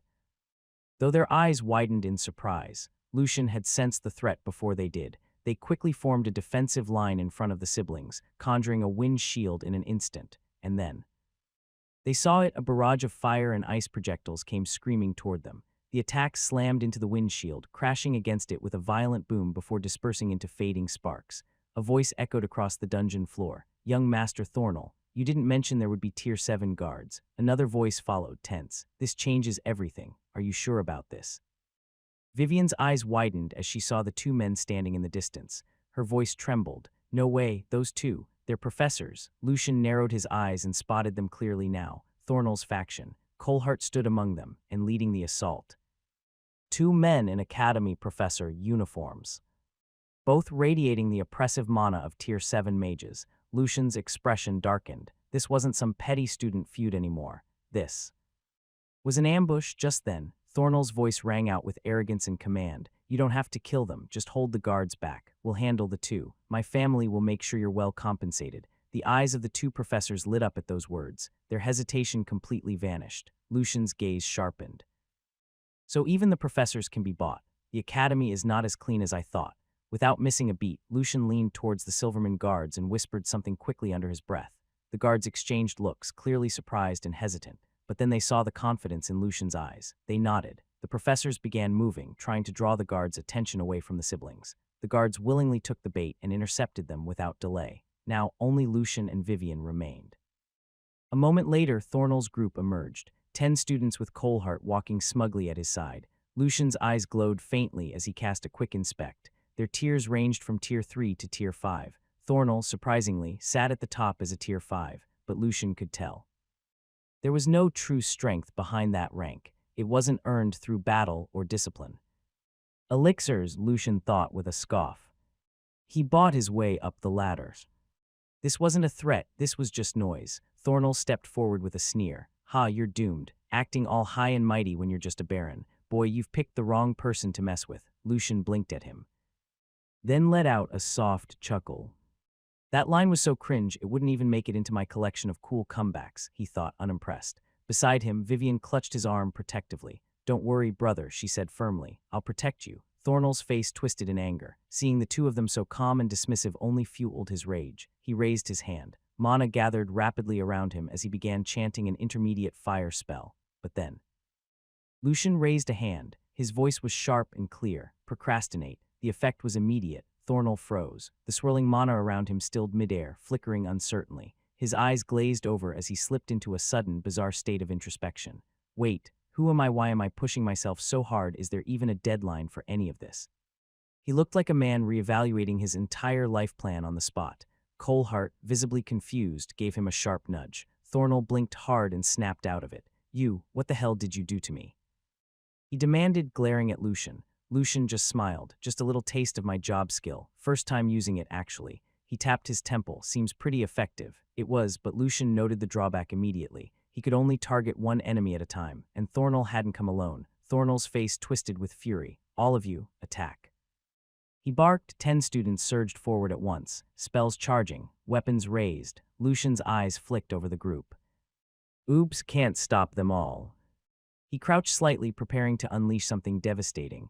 But before he could move, Vivian stepped in front of him. I'll take care of them, brother. Lucian blinked. She stood tall and unshaken. Her voice was soft but resolute. He paused. The earlier slime hunt hadn't revealed much of her real strength, but this might be the moment. Lucian slowly straightened. A faint smile formed on his lips. All right, he said, giving her a small nod of approval. Show them what you've got, sis. Despite his usual overprotectiveness, Lucian didn't interfere. This was her fight, and he knew she needed to stand on her own. Besides, he had already read her skilled description in Skilpdia. There was nothing to worry about. Just then, the air shifted. Bursts of mana surged around them. Violent and chaotic. Fire, water, earth, wind, dark. The elemental spells took shape midair. Their combined energy crackled like a storm waiting to explode. They launched. All aimed at them. Vivian stood her ground. Calmly, she clasped her hands together and closed her eyes, the moment before impact. She began to glow, so bright it was almost blinding. The dungeon was bathed in radiant light. Most had to shield their eyes, but not Lucian. With divine energy flowing through his gaze, he watched everything clearly, and what he saw stole his breath. Golden light unfurled behind Vivian. Wings made of light spread from her back. It formed a dome and it expanded outward, encasing her in a barrier of divine radiance. And then, boom, the spells slammed into the light all at once. Explosions rocked the chamber, smoke and light colliding in the aftermath. Thornell's group, who were still squinting from the blinding flash, flinched at the sound. Thornell, however, scoffed. That's what you get for humiliating me. He sneered, confident that the attacks had done their job. But then, the blinding light faded, and there they were, Vivian and Lucian, completely unharmed. The smoke cleared around them like parted curtains. Then it happened. The folded golden wings behind Vivian began to spread, slowly and majestically, until they were fully unfurled in the air, and she flew, gracefully and effortlessly. Vivian rose above the ground, suspended by the radiance of her wings. Her expression was unlike anything they'd seen before. Anger creased her brow. Her eyes were blazing with righteous fury. You dare try to hurt my brother. Her voice rang out, clear, resolute, fierce. Then you'll have to face me first. The words echoed across the dungeon floor like divine judgment. Thornell and his group froze in place. Their spells had failed, their bravado shattered, and now before them stood a girl glowing like a celestial judge, with golden wings spread in defiance. It was the first time any of them had seen Vivian truly angry. Even Lucian stood speechless for a moment, then burst into laughter. A bold and proud laughter echoed through the dungeon walls. No wonder she's called an angel. He grinned wide, his eyes glowed with pride. He looked up at his sister, hovering like an angel, and in that moment he recalled the description of her skill active passive. Illustration, a pair of golden angelic wings made of light, surrounded by a holy aura. Name, Wings of Atonement. Description. Active summons the Wings of Atonement, granting the ability to fly freely. While active, all light element spells increase significantly in effectiveness. Passive grants immunity to status abnormalities and debuffs. When the user is in immediate danger, the wings will automatically manifest, shielding the host and granting momentary invulnerability. She's not even affected by my sovereign aura, he added with a soft chuckle. My sister really is incredible. Vivian soared through the air. Her wings glowed with radiant light as she launched a flurry of light needles toward Thornell's group. One after another, the glowing projectiles streaked down like falling stars, but Thornell's group moved swiftly, dodging each strike. Coalheart stepped forward, raising a barrier of dark magic to shield their formation. Light and dark clashed midair, canceling each other out with bursts of opposing energy. It was a difficult battle. Vivian was just at level 23 and was clearly at a disadvantage. Thornell's group had the edge in both strength and experience. Still, she fought with sharp precision, forcing them to stay on the defensive. Each time they retaliated, Vivian would twist through the air, weaving between their attacks with aerial grace. The battle reached a deadlock, neither side gaining ground, but Lucian, who was watching from below, could feel it. Vivian's strength was waning. Her flight was slower, her attacks less crisp. The signs were subtle but clear to him. She was running out of energy. Despite her skill, Vivian didn't yet have the power to sustain her spells for long. Just then, Vivian turned midair and directed a glowing spell toward Lucian. A surge of light enveloped him. Lucian's heart raced. Adrenaline flooded his body as the magic coursed through his veins. Every nerve fired awake, every sense sharpened to a razor's edge. Basic light magic spell. Boost. Brother, Vivian called out, I'm still too weak to control my skills fully. I need your help. Lucian gave her a calm nod. Thornell's group, however, grew tense. They sensed something changing, something dangerous. Lucian condensed his sovereign aura, letting it pulse around him like a warning bell. Spread out, Thornell commanded. He wasn't taking any chances. Lucian simply smiled. He wasn't attacking. Not yet. He just wanted to rattle them and buy time for Vivian. With a slight hand gesture, he motioned her to descend. Come down, sis, and close your eyes. Vivian obeyed without question. Lucian reached into his inventory and flicked something toward Thornell's group. Clink, a small device bounced once on the ground then. Boom, a blinding flash erupted. White light flooded the area with searing intensity. Ah, gah, what is this? The group staggered, clutching their faces. The flash was too bright, searing into their eyes like lightning. They were completely disoriented. Lucian narrowed his eyes. Thanks to the divine energy he channeled to his eyes, his vision remained clear even in the aftermath of the flashbang. While Thornell's group staggered blindly, Lucian moved. There's no point in dragging this out. In a blink, he dashed forward. One student, Crack, went flying from a solid kick to the ribs. Another barely raised his arms before Lucian spun and struck him across the face. Bodies dropped like dominoes, but then... Movement. Thornell and Coalheart had recovered faster than expected. Thornell began channeling his mana, eyes still squinting through the afterglow. Coalheart roared, charging straight at Lucian with brute force. Lucian smiled coldly. Procrastinate. Thornell's body locked midcast. Lucian then turned. He jumped to catch Coalheart by the head. He slammed him down with a resounding thud. Then, a swift roundhouse kick to Thornell's temple sent him sprawling. More students came rushing at him in desperation. Lucian weaved between them, dodging with ease. His movements were fluid, almost lazy. One by one, he brought them down with precision. A strike to the jaw, a sweeping leg, a well-placed heel. Then he paused. His gaze shifted toward the battlefield's edge. Toward the professors. They were cutting through the Silverman guards with sharp coordination, advancing quickly. Their eyes locked on Lucian. They're skilled. Lucian acted fast. He raised a hand and cast basic dark magic, Sleep. A wave of dark mist spread outward, curling around the groaning students on the ground. Within seconds, their bodies slumped. Their eyes fluttered shut. Peaceful silence fell. Except for one, Coalheart, who was bearing the dark attribute, resisted the sleep spell. He groaned as he struggled to rise. He gritted his teeth in defiance. Lucian sighed. No choice then. With one hand, he grabbed Coalheart's head, bang, and slammed it into the ground, again and again, until the resistance vanished and Coalheart lay still. Quite pitiful, Lucian thought. Vivian watched with a look of awe and relief. Her golden wings shimmered softly as she took in the aftermath. Her eyes sparkled. Brother is truly better than any man. Mother was right. But then her gaze snapped toward a new threat. Brother, the professors are coming. Hurry. Lucian glanced her way. Stay where you are, sis. I have a plan. From across the field, the professors advanced. They darted around the Silverman guards with precise footwork and focused intent. But Lucian didn't panic. He raised his hands slowly as if painting in the air. Wisps of energy followed his fingers, spiraling together in graceful motion. Until a yin-yang pattern began to take shape before him. Then another. 2 yin-yang magic circles hovered midair, pulsing with divine energy. Lucian's eyes glowed as he activated them. From the seeds, opposing chains burst forth. One white as moonlight, the other black as shadow, eclipse chain. With a sharp motion, Lucian pointed toward the charging professors. The chains responded instantly, slicing through the air with deadly grace. They aimed straight for their targets. The two professors skidded to a halt. Their eyes narrowed as they saw the unfamiliar magic circles hovering in the air. They frowned. What kind of spell is this? Some homemade trick. They scoffed. Arrogance bloomed on their faces. An unknown, unverified spell from a mere child.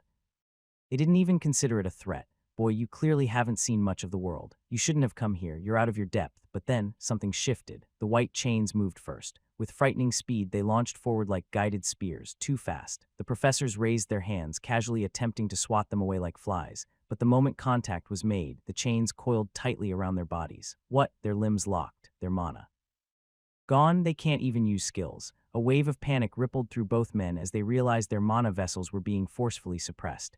Desperate, they roared and summoned their physical strength. Their muscles strained against the bindings. The chains creaked. It budged slightly. Their faces lit up. We broke. But they didn't finish. The black chains followed. Slithering like serpents, they snapped into place around them, and instantly everything changed. Their strength vanished, their stamina, their mana, their very vitality began to drain. Siphoned away at a terrifying rate, the professors gasped as their knees buckled. Lucian stood across the battlefield, calm, composed, smiling. Then Lucian noticed something and his smile deepened. The energy and mana drained by the eclipse chains weren't just vanishing. They were being funneled back into the yin-yang circles. And then into him. Lucian could feel it. Mana was useless to him, but now it bathed his body like warm light washing over cold stone. Useless or not, the sensation was oddly soothing. And more than that, pure energy crept into his being, empowering him in subtle waves. The professors, however, were not enjoying the experience. What is this, these chains? Boy, release us right now. Do you even know who we are? This won't go unpunished. Their words trembled between fear and desperation. At that moment, the Silverman guards finally arrived, just in time to witness the scene. They froze. Lucian had told them to stall the professors. But the truth before their eyes was something else entirely. They gulped in unison. He doesn't need our protection at all. Lucian stepped forward. His sovereign aura thickened, pressing down like a storm cloud ready to burst. Each step radiated deathly intent. The professor's eyes widened in horror. They had mocked him just minutes ago. Now he walked like an executioner, like death itself. Wait, boy. One of them shouted as his voice cracked. Let's talk about this. There's no gain in killing us. Think rationally. Lucian simply smiled, and that smile sent a chill through their very bones. You should have thought twice before crossing me, he said coldly. Siding with the villains is the same as accepting your own death. He paused, then added, stop talking and die with dignity. Ironbite appeared in his hand with a soft shimmer of light. Lucian raised the weapon, poised to strike. But then, Lucian felt it. A familiar presence stirred at the edge of the battlefield. Headmaster Ellen. His gaze snapped toward the approaching shadow. Lucian's eyes turned sharp. Are you here to stop me? He asked. His voice was low and steeled. The silhouette stepped forward, and the moment the two professors saw her clearly, their hope rekindled. Headmaster. One of them cried, please help us. This boy attacked us without warning. Yes, he's dangerous. Detain him now before it's too late. He's a threat to the academy. Ellen stopped. Her eyes drifted toward them. The professors released a shaky breath. Their pale faces regained a hint of color. But then, Ellen's expression twisted into utter disgust. Lucian, she said slowly, I won't stop you. Their eyes widened. I've wanted to get rid of them for a long time, she added coldly, but I never had the chance. She glanced at the restrained professors, their faces now drained of all hope. Don't worry about retaliation from their families. I'll take care of that. Silence followed. Then, Vivian approached. Lucian stiffened slightly, lowering his blade just an inch. He didn't want her to see this. If there was one person in the world who could stop him, it was his sister, but she didn't flinch. Instead, she met his gaze with unwavering resolve and gave a firm nod. I'm with you, brother. Lucian paused. She's not the fragile girl I thought she was. She had made up her mind, and she was prepared to bear the weight with him. Lucian's grip on Ironbite tightened. In the end, it was only him who thought Vivian was fragile. Vivian had long accepted the brutal truth of this world. She had made up her mind to protect Lucian no matter the cost, and if that meant staining her hands with blood, then so be it. Lucian gave her a final nod, and without hesitation he drove Ironbite into the two professors. The light left their eyes. Then slowly Lucian turned. His gaze locked onto Thornell's group on the ground. He stepped toward them. It's your turn now. You bastards, but just as he moved, a hand grabbed his shoulder. Lucian turned sharply. Ellen, she cleared her throat. I actually came to stop you from killing those kids. Lucian blinked, caught off guard. Ellen leaned in and whispered in his ear, "Not yet, at least. The Goldust family might retaliate. And it could ruin everything we've planned. The timing isn't right. You're too closely tied to Silverman, and they'll use that to strike back. Please. Just this once." Hold back, Lucian paused, hearing that from her. He understood. Ellen was a Coperic. Her clan was ruined by the Goldust. Her hatred ran deeper than anyone, but she chose restraint. She was thinking not just of revenge, but of Silverman's future. Lucian clenched his jaw. This made him admire her. "All right, Aunt," he said. "I won't kill them." Ellen nodded, but Lucian continued, "I never said I'd let them off easy." Then he turned to Vivian. "Sis, cover your eyes." Vivian tilted her head, confused. "This part might be a bit too graphic for you." Everyone watched, wondering what Lucian planned to do. As instructed, Vivian covered her eyes, but curiosity got the better of her, and she peeked between her fingers. The next moment made her instantly turn away. Face red, Ellen choked mid-cough. The Silverman guards collectively flinched. Their expressions paled as they instinctively clutched between their legs, because Lucian, calm and collected, walked up to one of the unconscious students. Then, without a hint of hesitation, he pulled off the boy's shorts and underwear. A silver glint flashed in the air. The sound of flesh parting echoed faintly. Ellen's jaw dropped. Vivian squealed behind her hands. The guards collectively winced. Lucian didn't let the blood pool. He immediately splashed a health potion on the wound, sealing it neatly. "You dare covet my sister," he muttered coldly. "Then let this be your lesson." He repeated the process, moving from one boy to the next. Each time, cold, precise, clinical. Colhart, who had regained consciousness partway through, screamed and tried to crawl away. Lucian grabbed him by the hair and slammed his face into the ground. "Don't worry, I didn't forget you." Another silver flash. Finally, Lucian stopped in front of Thornell, who was barely conscious. Lucian crouched beside him and gave a quiet, menacing smile. "This is mercy." And with that, another clean cut, another potion. Once finished, Lucian gathered the severed appendages into a neat pile. Then, with a flick of his hand, he conjured a low, controlled flame and incinerated them into ash. "Perfectly cooked," he said dryly. He dusted his hands and turned to admire his work. "Phew, it ain't much. But it's honest work." The guards couldn't speak. They just stared, still pale and trembling. Vivian kept her face hidden behind her hands, ears red as tomatoes. Ellen, after a long silence, finally sighed and shook her head. "You really are something else." She stepped forward and began casting a spell on each boy, one by one. Lucian raised an eyebrow. "Aunt, what are you doing?" "What else?" she said flatly. "Reversing their memories. A little time magic. Do you really want them remembering this?" Lucian chuckled, not at all ashamed. "Thanks, Aunt, really." Ellen gave him a tired look. "Remind me never to get on your bad side." Lucian found himself back in the headmaster's office once more. This time he and Vivian had been invited by Ellen herself to join her for lunch. Before heading inside, Lucian took a moment to dismiss the Silverman guards. He offered them his thanks and some gifts. Ellen had promised to personally ensure his safety and even accompany him later to the Silverman estate. To ease any worries, she handed the guards a token that would serve as proof for Edric and Maxim. Though reluctant, the guards eventually nodded. With Ellen being a Tier 8 mage, they knew Lucian was in far better hands than theirs. Meanwhile, Thornell's group had been taken to the infirmary.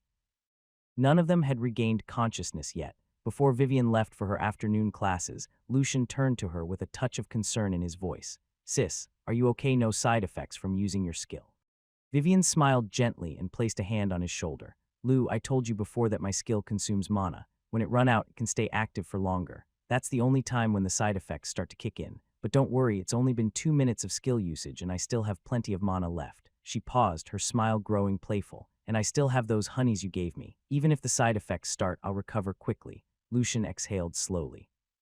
He knew all too well how dangerous powerful skills could be. The Wings of Atonement reminded him of his own slime beast mode. Back before the time, he had no access to divine energy. If pushed too far, they could leave the user bedridden. Just to be sure, Lucian had asked Ellen to check Vivian's condition using her magic. Only when Ellen confirmed there was nothing wrong did Lucian finally allow himself to relax. Vivian pulled him in for one last hug before stepping out and heading to class. Her soft footsteps faded down the corridor. With Vivian gone, only Lucian and Ellen remained in the office. They sat in comfortable silence for a while, waiting for the department heads to arrive. Eventually, Lucian broke the silence with a curious look. "Aunt, what exactly is your relationship with Uncle Max?" Ellen blinked, clearly caught off guard. Then she narrowed her eyes and clicked her tongue. "That Maxim, he didn't even tell you."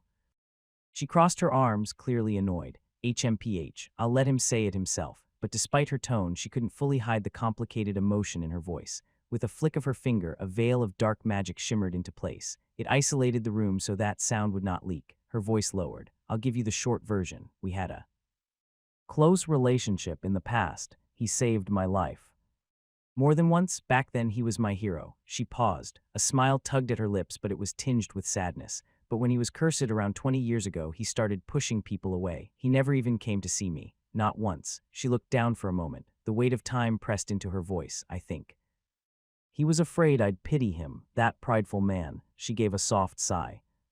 And back then we couldn't meet openly anyway. There were complicated circumstances. Her eyes lifted to meet Lucian S. Since they allowed you to borrow the Silverman seal, I'm sure you already know part of the story. The Goldust family is watching them closely. Any misstep could endanger them. Her eyes softened and her voice dropped further. I haven't seen him in 5 years, 123 days, 5 hours, 30 minutes.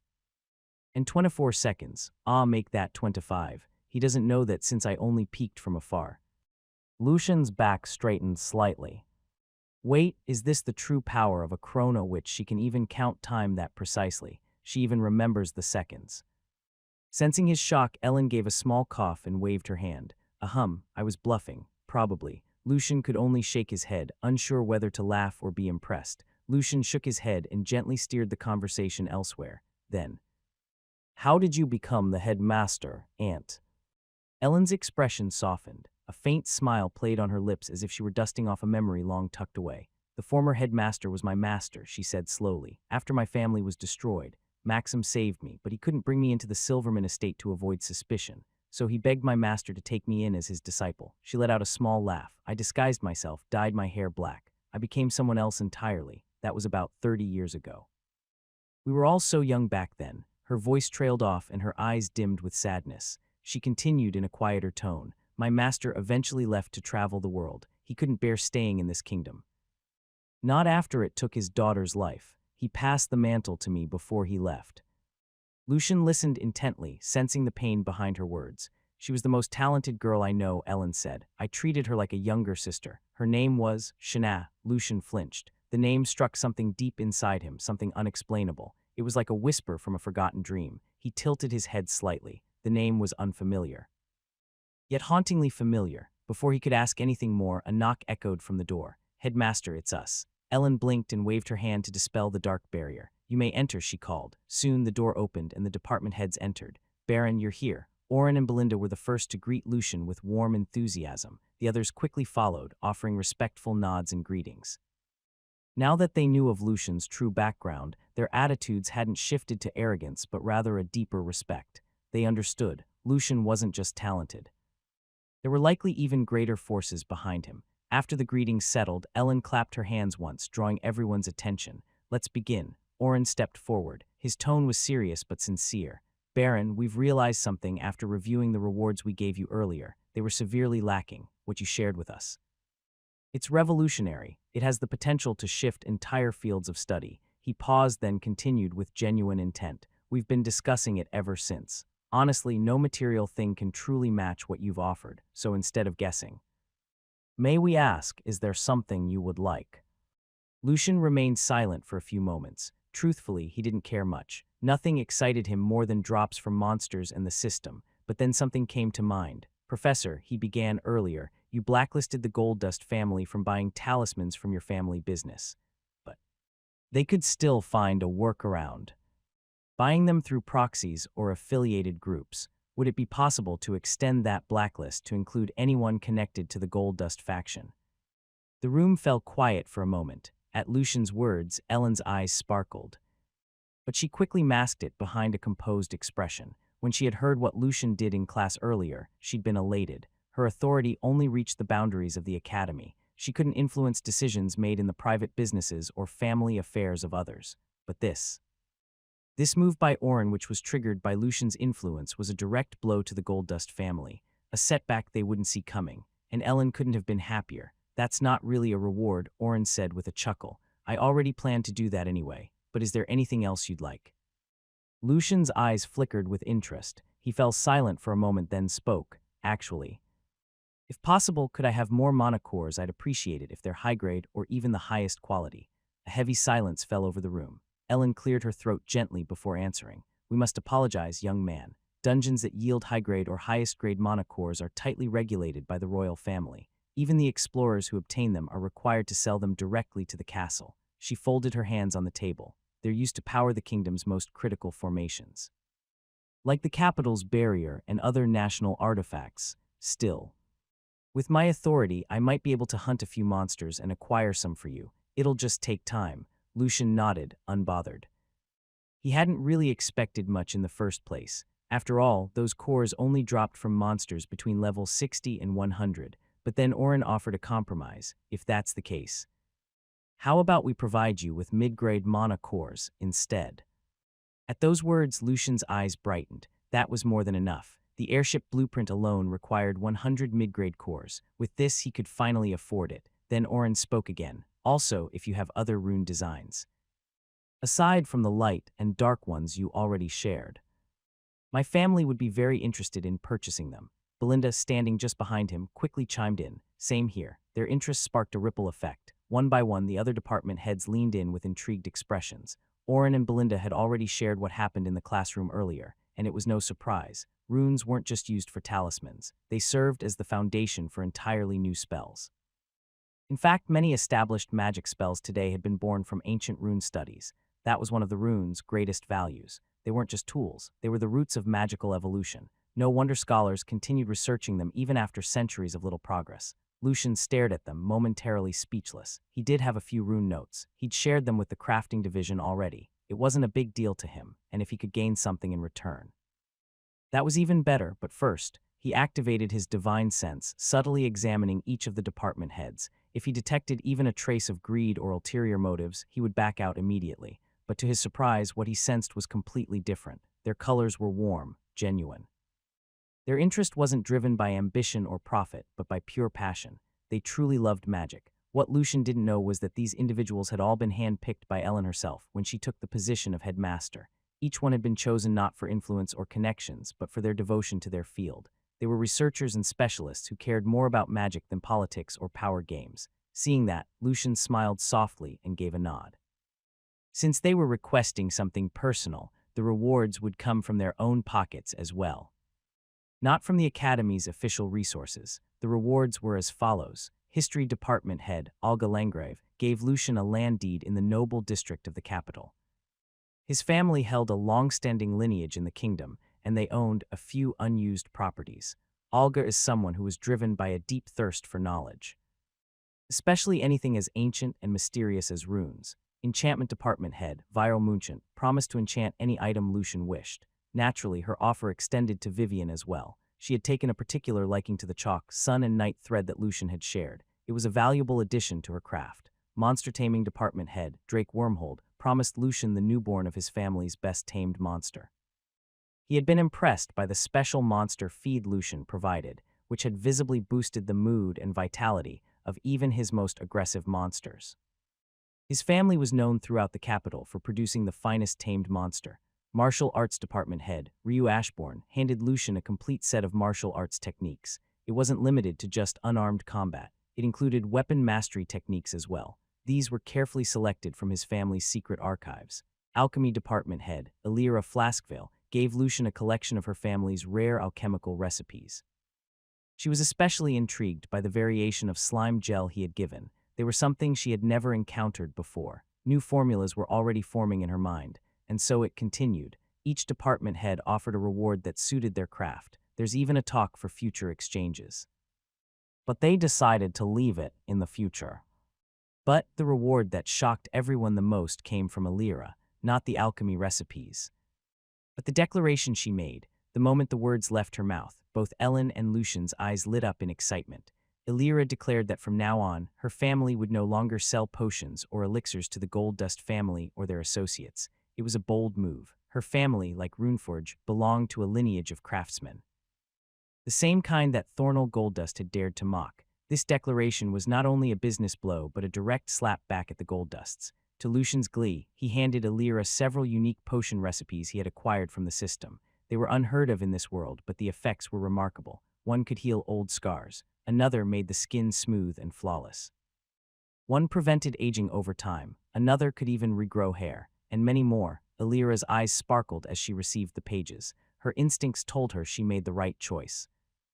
And Lucian's gifts only proved it. Seeing Alira's decisive stance and the benefits she reaped, the other department heads followed suit, promising to blacklist the Goldust faction in their respective trades. The Goldusts wouldn't even imagine that their fate was quietly being sealed in this very room. Ellen no longer held back her laughter. She was genuinely overjoyed. This was the happiest she'd been in years. As for Lucian, he wasn't stingy. He handed out extra gifts to the heads, the drops from the system that made their jaws drop every time, but the MVP drop. Coffee? These people were magic scholars and research addicts. If they could avoid sleeping, they would. And now Lucian had given them a reason not to. Then, Lucian received the mana cores. Another 10,000 lowest-grade mana cores and 5,000 low-grade mana cores and 2,000 mid-grade mana cores. He took 1,000 mid-grade mana cores and with a small smile he told them, "Give the rest to my sister, Vivian." The room went silent for a moment before erupting into quiet admiration. Lucian was truly generous, and Vivian, she was the luckiest girl in the world. Just then a knock came at the door. A guard's voice followed. "Headmaster, Edric and Maxim Silverman are here." At the sound of Maxim's name, Ellen jolted. Ellen's breathing hitched. She turned toward the door, then froze. It was clear she wasn't ready to face Maxim. The others in the room noticed it too. With a collective sigh, they shook their heads. "We'll go ahead, Headmaster," Olga said, breaking the silence. "You'd better entertain the guests." He turned on his heel and walked out. The other department heads followed, giving Lucian polite nods and brief goodbyes. On their way out, they instructed the guard, "Escort the guests to the headmaster's office." And just like that, Lucian found himself alone with Ellen again. He glanced at her and sighed. She hadn't moved a muscle. The air around her was strange. It felt heavier and warped, like time itself had slowed down around her. Lucian frowned. He recognized this. She was using her skill, Perfect Loop. Is she seriously running simulations in her head? The tension in the room confirmed it. The distortion in the air, the silence, all signs pointed to her skill being active. His mind automatically recalled the skill's description: skill active passive. Illustration: a broken clock suspended in the air with its hands spinning in reverse. Name: Perfect Loop. Description: active. The caster's senses accelerate to impossible speeds as time slows around her. The mind loops through countless possible outcomes in an instant, automatically choosing and executing the most optimal course of action. Passive: when in immediate danger, time automatically slows around her, giving her a brief window to react and counter. Lucian sighed again. He couldn't help but think how well Ellen's skill complemented Maxim's perfect calculation. Maxim's perfect calculation allowed him to analyze infinite variables and predict accurate outcomes. In Ellen, she could simulate those decisions with absolute precision and think of the best course of action. Thanks to her perfect loop, together they were a terrifying match, like logic and instinct fused into one flawless machine. Lucian recalled Maxim's skill description from the system: skill active passive. Illustration: a glowing web of equations spinning around a head like a crown. Name: Perfect Calculation. Description: active predicts anything by calculating countless possibilities in an instant, at the cost of a fitting price. Passive: the world becomes an equation, allowing the caster to measure and analyze everything with flawless precision. Lucian sighed inwardly. With the copied version of perfect calculation in his skill list, he only had access to the passive effect. The active part was locked, and that was the thing. Both Maxim's and Ellen's skills were just overpowered. He couldn't even begin to imagine the kind of side effects they had to endure. Then he remembered a conversation he once had with Maxim. He had asked him directly about it. What kind of side effects came with a skill like that? Maxim's response had caught him off guard. "Well, there's another use for my skill that I rarely touch. The side effects are too severe, but you want to know the biggest change when I got this skill." "What is it?" "It turned me into a perfectionist." Lucian blinked in surprise. But you don't seem like a perfectionist at all, Uncle Max." Maxim had chuckled darkly. "You don't get it, nephew. Being a perfectionist isn't about doing things perfectly. It's about noticing every flaw, finding faults easily, and let me tell you." "That sucks." Lucian had fallen silent then, enlightened. He understood more than he wanted to. Suddenly, a knock snapped Lucian out of his thoughts. He glanced at Ellen, who was still frozen in her loop inside. Rising from his seat, he walked to the door and opened it. Standing there were Edric and Maxim, both grinning from ear to ear. Lucian's instincts flared. Danger. He immediately took a step back. Too late. Edric was already lunging at him, arms wide in an incoming hug. Lucian tried to dodge, but Edric was fast. Oh shit, here we go again. And just like that, Edric scooped him up into a tight embrace, lifting him off the ground like a sack of potatoes.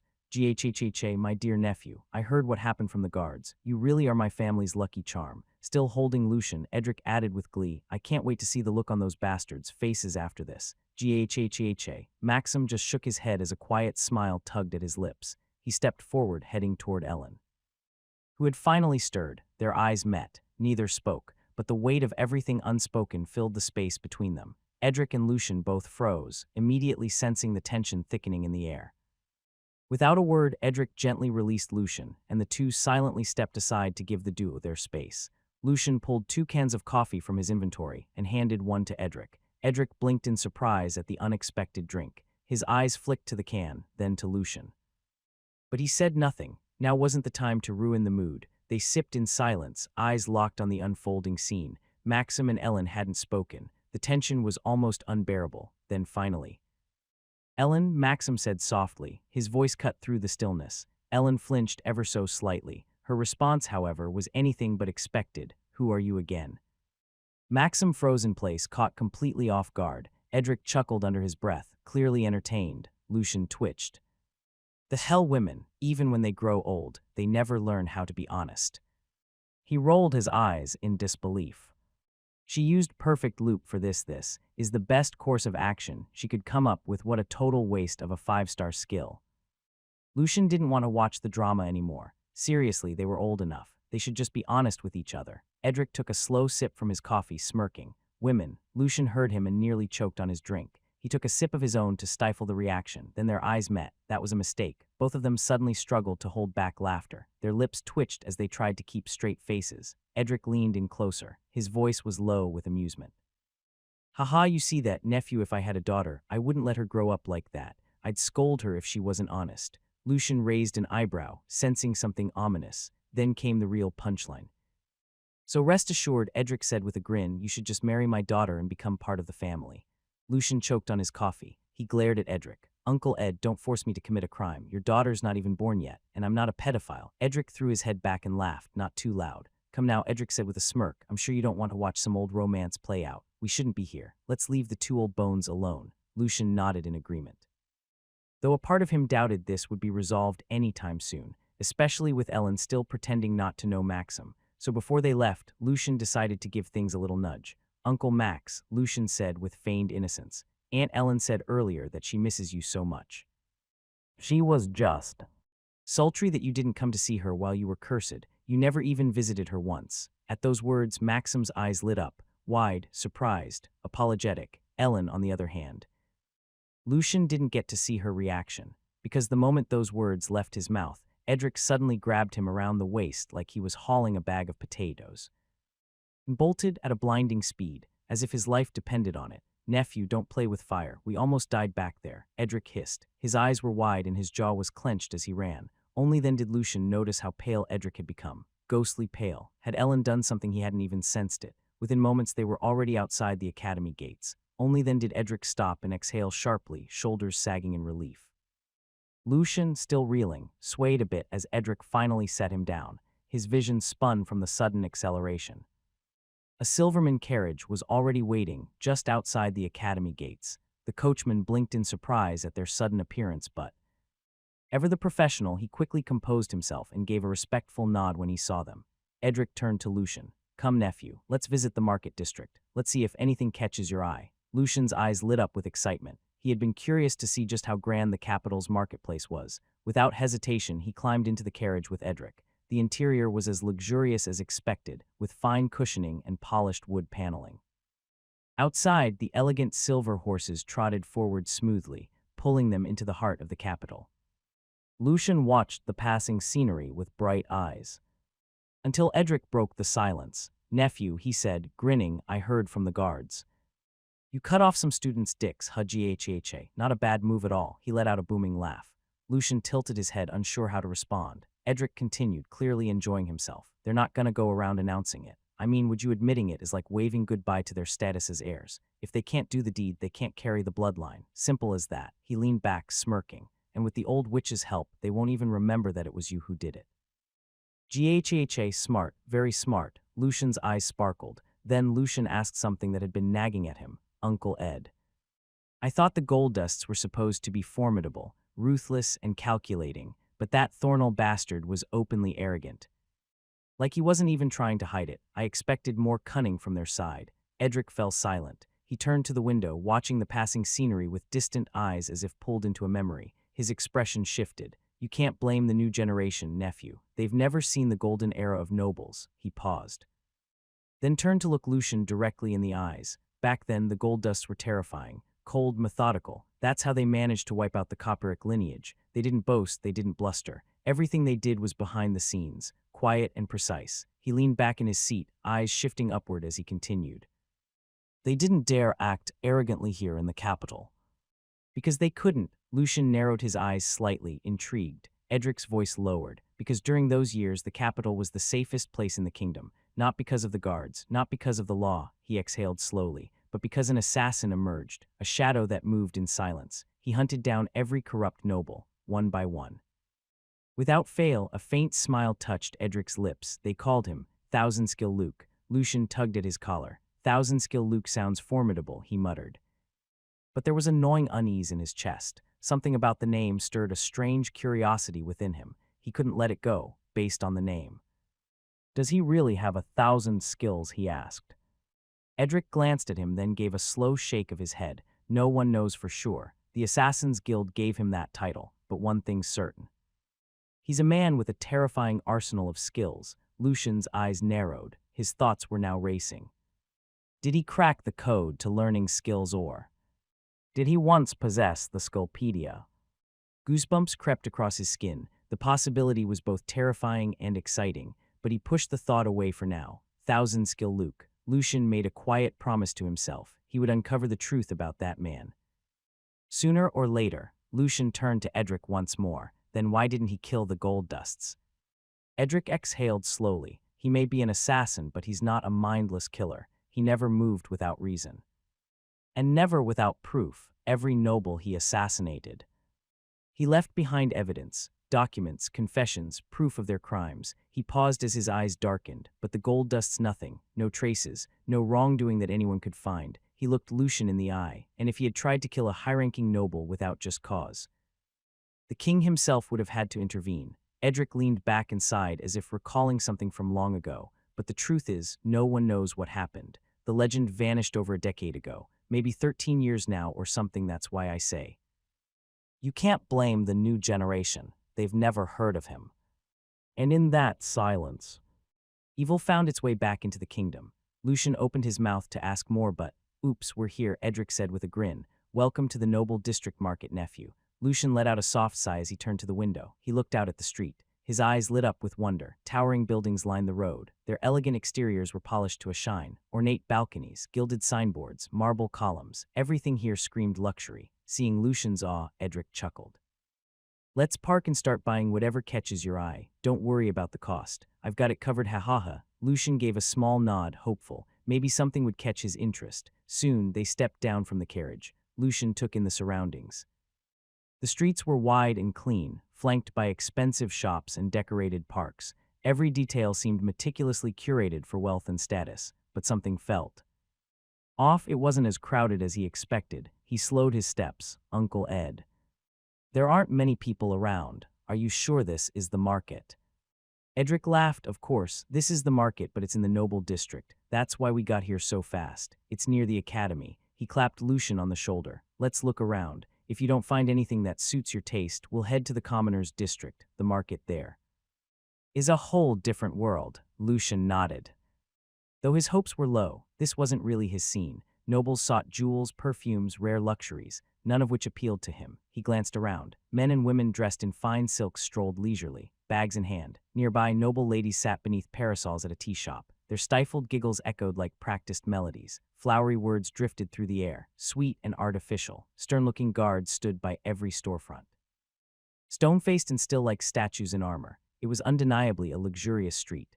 Edric had mentioned that commoners were allowed here too, but then only the wealthy ones like rich merchants and well-off families usually comes. Lucian sighed. There weren't even any open-air stalls like he'd hoped for. Every vendor had an actual shop, complete with polished glass displays and gold-altered signage. They walked for a while, but nothing caught Lucian's eye, until he heard something. Music. They followed the sound of music. Up ahead, a bard stood at the edge of a small plaza strumming a finely crafted lute. A crowd had begun to gather, drawn in by the rhythm. Lucian stopped and watched. The bard's voice rang out clear, weaving a tale of courage. Through storm and steel, he carved his way. No fear could turn his heart to clay. Lucian was just beginning to appreciate the performance when a shiver ran down his spine. His instincts screamed. "Uncle Ed," he muttered. "Stay calm, nephew," Edric replied. His voice was equally quiet. "Act like you haven't noticed." Lucian didn't need to be told twice. He kept his expression curious, his gaze wandering casually as if still captivated by the music. But his senses were sharp now. Someone was watching them. No. More than one. Eyes lurked in shadowed corners, behind crates, near alley entrances. Some blended perfectly, pretending to be passers-by or nobles simply enjoying the performance. Lucian maintained the act of an excited boy marveling at the city, then quickly activated inspect, and froze. Their affiliations flashed in his mind. He leaned closer to Edric and whispered, "They're from the Assassin's Guild." Edric's brows furrowed. "Assassin's Guild, hmm? Well, if that's true, then they're not probably here for us." He chuckled under his breath, trying to lighten the mood. False alarm. Sure enough, the watchers' attention soon shifted. One by one, their focus slid away from Lucian and Edric, and toward a different group nearby. Lucian let out a quiet breath, but his curiosity had only just begun. Just then, Lucian's eyes locked onto someone within the crowd watching the bard. One man stood out. He wasn't watching the performance at all. In fact, he looked distracted and uninterested, but he still remained where he was, lingering. Something about him felt off. Lucian cast inspect. Goldust. Dorian Goldust. Lucian's expression darkened. He was just about to alert Edric when movement, an assassin peeled away from the shadows. This one blended in perfectly, dressed in noble attire, even tapping his foot lightly to the bard's rhythm. He appeared harmless, an ordinary young man enjoying a song, but Lucian's eyes narrowed. He wasn't fooled. The assassin made his way casually toward Dorian. Then it happened. Their eyes met, Dorian and the assassin, and ever so subtly, Dorian's expression shifted. A faint light flickered in his gaze, barely noticeable. Then he opened his bag, pretending to search for something inside. The action looked innocent, like a man checking for coin or handkerchiefs. Nothing suspicious on the surface, but Lucian's instincts screamed otherwise. The angle kept him from seeing what was inside the bag, but the timing, the precision. None of it felt random. Dorian showed something to the assassin. He was sure of it, but then the man kept moving, slow and deliberate steps. He was heading straight toward Dorian, and then he walked past him. At least that's what it would have looked like to any normal onlooker, but Lucian didn't miss it. In that brief moment, as the assassin brushed by, his hand slipped into Dorian's open bag with practiced ease, depositing something, a sealed envelope, and a wallet. The motion was fluid, almost elegant, like a move rehearsed 100 times before. If Lucian hadn't been watching with focus, he would have missed it entirely. Beside him, Edric remained focused on the bard. His expression was unusually soft. He looked genuinely moved by the song, unaware of the silent exchange happening just meters away. But Lucian caught everything. Then, a different movement drew his attention. Another young man approached from the crowd, walking straight toward them. Lucian's eyes sharpened and he quickly activated inspect. A breath of relief left him. Not an assassin, a thief. The man passed by without drawing attention. Casual, unbothered, like just another face in the market. But Lucian's hand shot out and clamped around his wrist. "Uncle Ed," Lucian called out calmly while still gripping the young man's wrist. The thief began to panic. "Did you lose anything, by chance?" Edric blinked, pulled from the bard's song and back into the present. He looked at Lucian, confused. "Lose." He checked his pockets. Then his eyes widened. "Damn, my spatial wallet is gone." He turned sharply to the restrained young man. "Nephew, did this guy take it? I didn't even notice." He stared in disbelief at the thief, a tier 3 no less. Edric hadn't sensed a thing. Lucian nodded slightly, amused. "No wonder. This one used a skill." Edric let out a sigh, both impressed and irritated. The thief, meanwhile, looked like he'd seen death itself. His hands trembled. Sweat trickled down his temple. He'd never been caught before, not once. His skill was supposed to be flawless, untraceable, yet here he was. Caught by a boy. Lucian studied him with mild curiosity. Even Uncle Ed didn't notice. "Not bad." Then he released a controlled wave of sovereign aura, pressing it directly onto the thief. The young man went pale instantly, knees wobbling. "Oh no, I'm dead," he muttered. He looked ready to collapse, but to Lucian's surprise, he didn't struggle. Instead, with shaky hands, the thief reached into his coat and produced the missing spatial wallet. I'm sorry, he muttered with his eyes downcast, and handed it back to Edric without resistance. Lucian blinked. Edric raised an eyebrow. Neither of them had expected the thief to fold so fast, or so decisively. Suddenly an idea sparked in Lucian's mind. His eyes narrowed and a mischievous smile curled on his lips. Hey, he said to the thief, we won't punish you, but you'll have to steal something for me. Edric raised an eyebrow but didn't interfere. He had already decided to let Lucian take the lead, especially after Lucian noticed something even he had missed. Tears seemed meaningless when Lucian was involved. The young man nodded vigorously, still shaken by the weight of Lucian's aura, but he paused when he processed the request. Steal. His panic gave way to confusion, and then confidence. Stealing, that was his specialty. His eyes gleamed. Lucian leaned in slightly, pointing subtly with a tilt of his lips. You see that ugly man over there steal something from his bag. The thief followed his gaze, spotting the man Lucian meant, Dorian Goldust. Edric glanced at the target, and when recognition hit, he chuckled. Dorian, he muttered, amused. Ghha, it looks like you're about to have a very bad day, courtesy of my nephew. Still laughing under his breath, Edric folded his arms. He was now fully invested in whatever scheme Lucian had in mind. The thief, now composed and slightly eager, adjusted his coat and began walking, calm, casual, unassuming, towards Dorian Goldust. But then, the assassins noticed the thief. Their demeanor shifted instantly. Silent alarms flashed behind their cold eyes. They moved, not toward Lucian or Edric, but toward the thief. Lucian's eyes narrowed. The thief noticed too. His casual stride turned to panic, and in the blink of an eye, he bolted. Activating another skill, he vanished into the crowd, weaving like a shadow. Lucian's expression darkened. Assassin's Guild, why would they protect a Goldust? Edric, who was watching it unfold, furrowed his brows. Clearly, even he hadn't anticipated this. Lucian clenched his fist. I'll do it myself. Without another word, he strode forward. Toward Dorian, Edric followed. When Lucian was about 4 meters away, he stopped. The air grew tense. The assassins locked their gazes on him, silent and unreadable. They were watching his every move now, ready to intervene. But Lucian didn't care. He ignored them. Then, Lucian activated Burrower's Eye. The bag looked ordinary on the outside, but inside, not just the sealed envelope in the wallet, something far more valuable, something Lucian hadn't anticipated. His pulse quickened and his heart raced in excitement, but his expression remained calm and unreadable. Then, in an instant, the contents vanished from the bag and was absorbed into Lucian's inventory. Dorian furrowed his brows. His bag suddenly felt lighter. He glanced down, but nothing seemed out of place. The contents hadn't been heavy to begin with.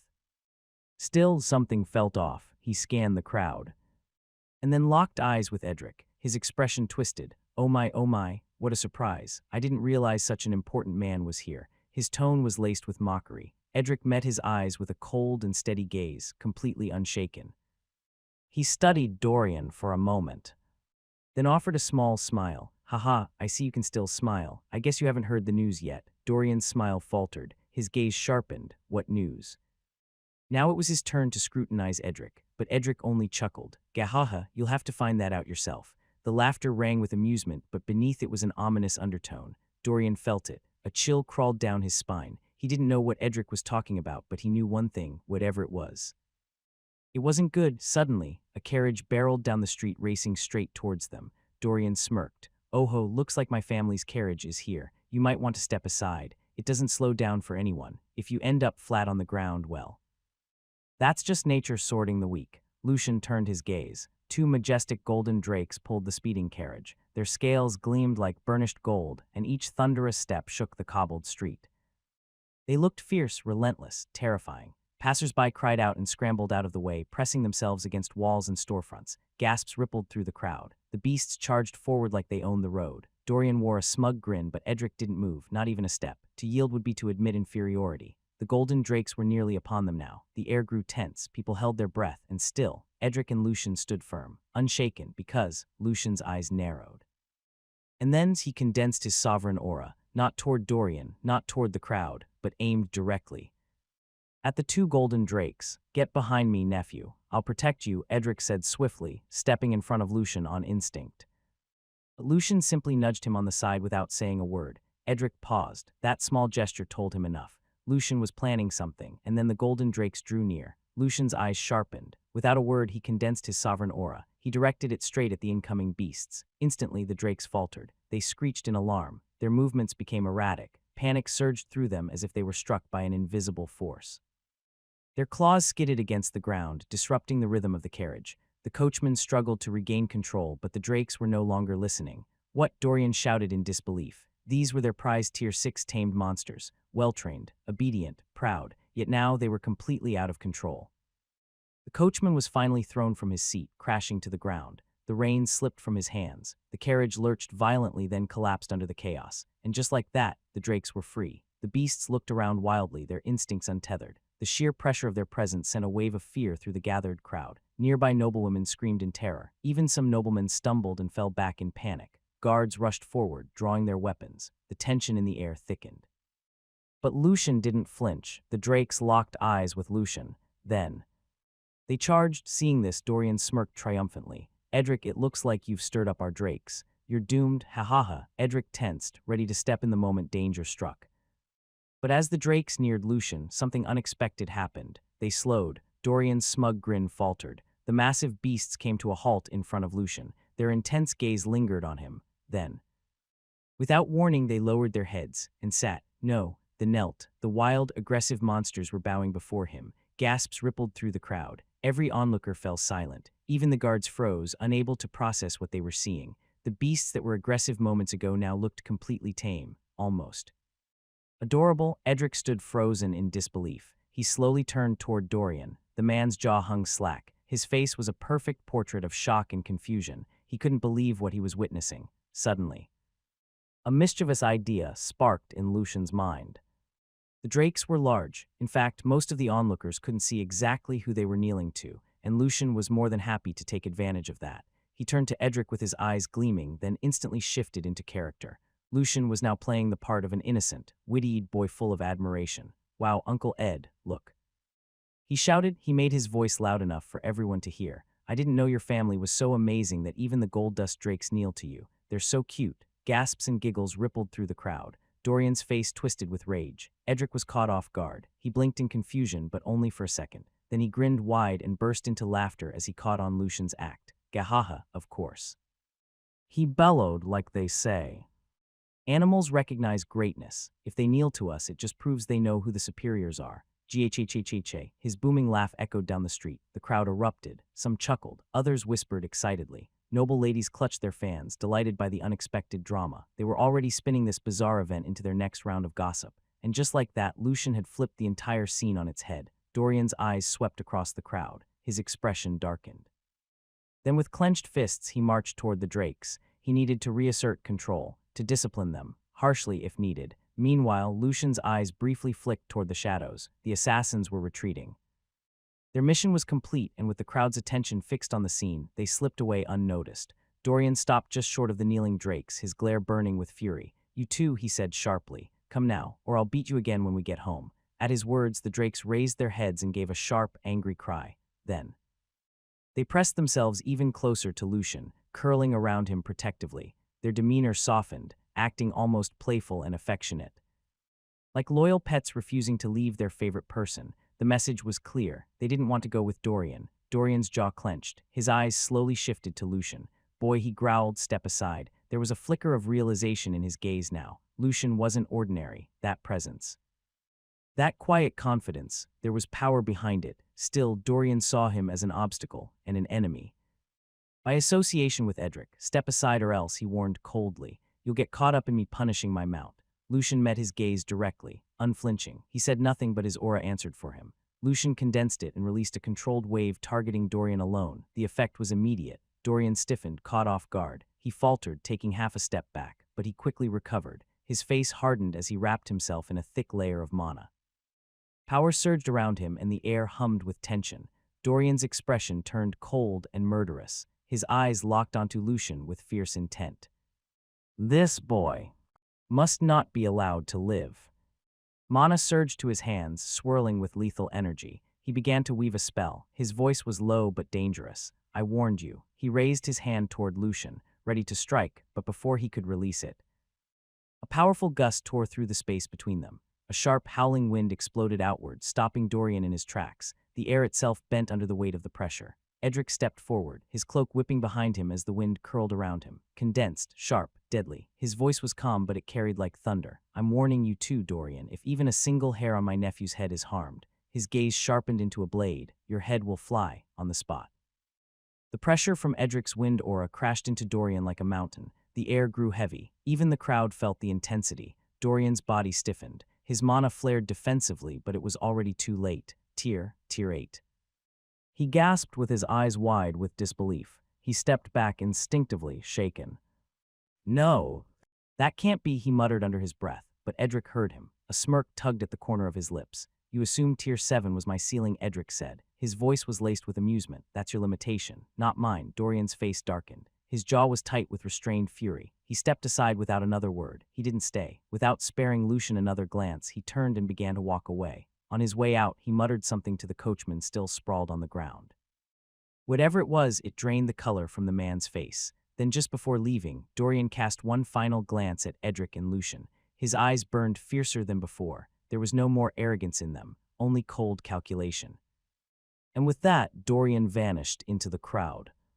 So, he backed off without a fight, Lucian mused quietly. Looks like the Goldust family isn't just about arrogance after all. Some of them know how to pick their battles. They know when to retreat. Then, Edric threw his head back and laughed, a loud, roaring laugh that echoed across the square, the tension, like a snapped string, unraveled all at once. The stifling atmosphere dissolved in a wave of relief. Cheers erupted across the square. Those who had watched the standoff broke into applause. Some even whistled. The tension had turned into celebration. A few nobles who recognized Edric stepped forward. Their expressions were filled with awe and respect. Congratulations, Lord Edric, a Tier 8. How impressive. They took turns shaking his hand, clapping him on the back, and exchanging pleasantries. Edric, who was still chuckling from earlier, welcomed them with open arms. Meanwhile, their eyes gradually shifted to the boy with him, Lucian. He was now casually riding one of the drakes as if it were the most natural thing in the world. The drake didn't protest. In fact, it looked almost pleased. To the common onlooker, it was simply amusing, but to those who understood the nature of drakes, prideful beasts with dragon blood, it was astonishing. Drakes didn't submit easily, let alone let someone ride them, let alone a child. A few of the more observant nobles narrowed their eyes. They knew. It was Edric's presence that had tamed the drakes. It was Lucian. They didn't say it aloud, but they watched carefully. Others, curious, began to ask questions. Who is that boy? A relative of yours, Lord Edric. Edric smiled proudly and responded without hesitation. He's an esteemed guest of my family. We're as close as blood. I treat him like my own nephew. Interest in Lucian immediately spiked. The nobles exchanged intrigued glances. Some nodded in approval. A few were already thinking about connections, alliances, and opportunities. A small group started moving toward Lucian but were quickly stopped in their tracks. One of the drakes let out a low growl and stretched out a claw protectively, blocking their path. They froze. No one dared push further. Finally, one older nobleman stepped forward slowly and bowed politely. He addressed Lucian with a respectful smile. Young man, he said with a warm smile, what you did earlier. It was truly impressive. He reached into his robes and, please accept this as a gesture of goodwill. My family runs a tea shop around here in the market. Show this and you'll be served anything you want, free of charge. He handed Lucian something small and metallic. Lucian glanced at it and almost choked. It was another medal. Lucian glanced at Edric before accepting the medal. Edric gave a subtle nod. With that, Lucian smiled and took it politely. Wow. Another one for the collection, he said. His tone was light and innocent, like a boy collecting toys. Then, with a casual flick of his wrist, Lucian summoned several medals from his inventory, letting them hover briefly in the air like gleaming trophies. Gasps rippled through the onlookers. The emblems were unmistakable. Each one bore the sigil of a powerful noble family. Formidable ones, prestigious ones. The nobles who had been hesitating suddenly straightened their backs. Their gazes shifted. Lucian wasn't just some child close to the Silverman family. He was someone already connected to the upper circles. One by one, they began to approach him. Even as he remained seated atop the drake, more nobles came forward, smiling politely, each offering him their own family medals, tokens of goodwill. But also investments. In their eyes, Lucian was a rising node of influence, a bridge to multiple powerful houses. Gaining his favor now could open many doors later. Lucian accepted them all with a faint smile. The more the merrier, he mused, watching the growing pile in his hand. He was starting to enjoy actually collecting medals. The medals he got now weren't just shiny decorations. They were practical. Each one gave him privileges, free food, access to exclusive shops, favors waiting to be claimed. Sis would love this, he thought. I should take her to the noble market sometime. We'll eat for free everywhere. After some time, he and the nobles exchanged casual greetings and pleasantries. The air was now light and buzzing with social energy. Edric stood at a distance with his arms crossed. He watched with an amused smile. Even without the Silverman name, this kid would thrive in the capital, he thought.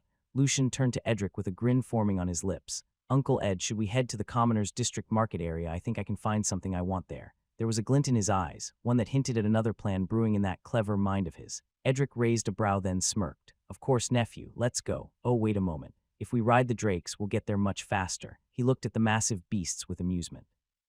Would you kindly ask them if I can ride, too? Lucian's grin widened. That was the plan all along. He turned to the drakes and gave them a playful command. You two don't mind if Uncle Ed hops on, right? He's a friend. The drakes let out a soft growl, almost like a purr, and lowered themselves to the ground, inviting Edric up. Edric hesitated for a moment, eyeing the creatures warily. It's been a while since I rode a monster, but with Lucian already on, laughing like a carefree boy, Edric gave in and mounted the second drake. The moment they were both secure, the drakes launched into motion. They shot forward. Blazing through the streets like golden bolts of lightning, wind roared past them. Buildings and people became a blur. It was far faster than any carriage, especially since they weren't weighed down by one anymore. Within moments, the bustling noble market was far behind them. They were already nearing the edges of the district. They are headed straight for the Commoners' District. Lucian's cloak flapped behind him as he held on, eyes sparkling. As they sped through the sky, Lucian shouted, Uncle Ed, Uncle Ed. Edric turned his head, but with the wind howling around them, he couldn't make out a word. With a flick of his hand, Edric conjured a small wind barrier around them, isolating their voices from the rushing air. Say that again, Edric asked. Lucian grinned. I said, I'm treating you to anything you want in the Commoners' District Market, so don't hold back. Edric frowned. Nephew, I haven't even treated you yet. How is it your turn already? Lucian chuckled. Well, technically, someone else is paying. So don't hold back at all. Edric blinked. Huh. Lucian reached into his inventory and pulled out a gleaming golden seal. He held it up for Edric to see. Look at this. The moment Edric's eyes landed on it, his face froze. Then he choked, nearly falling off the drake. What the? He spluttered. It was unmistakable. The Goldust family seal. Edric stared at it, slack-jawed. Then suddenly, he burst out laughing. Ghhhhhhha. His thunderous laughter echoed across the sky, startling a few birds in their path. He laughed so hard tears gathered at the corners of his eyes. It was like he'd gone back to his rowdy youth. Nephew, I haven't laughed this hard in years. I don't even want to know how you got that, but it's, by the stars, it's perfect. Lucian was also chuckling. He showed it to someone shady back then. I figured it might be useful, so I borrowed it. It was what Dorian had shown to the assassin. It was meant to prove his identity and authority for the covert transaction.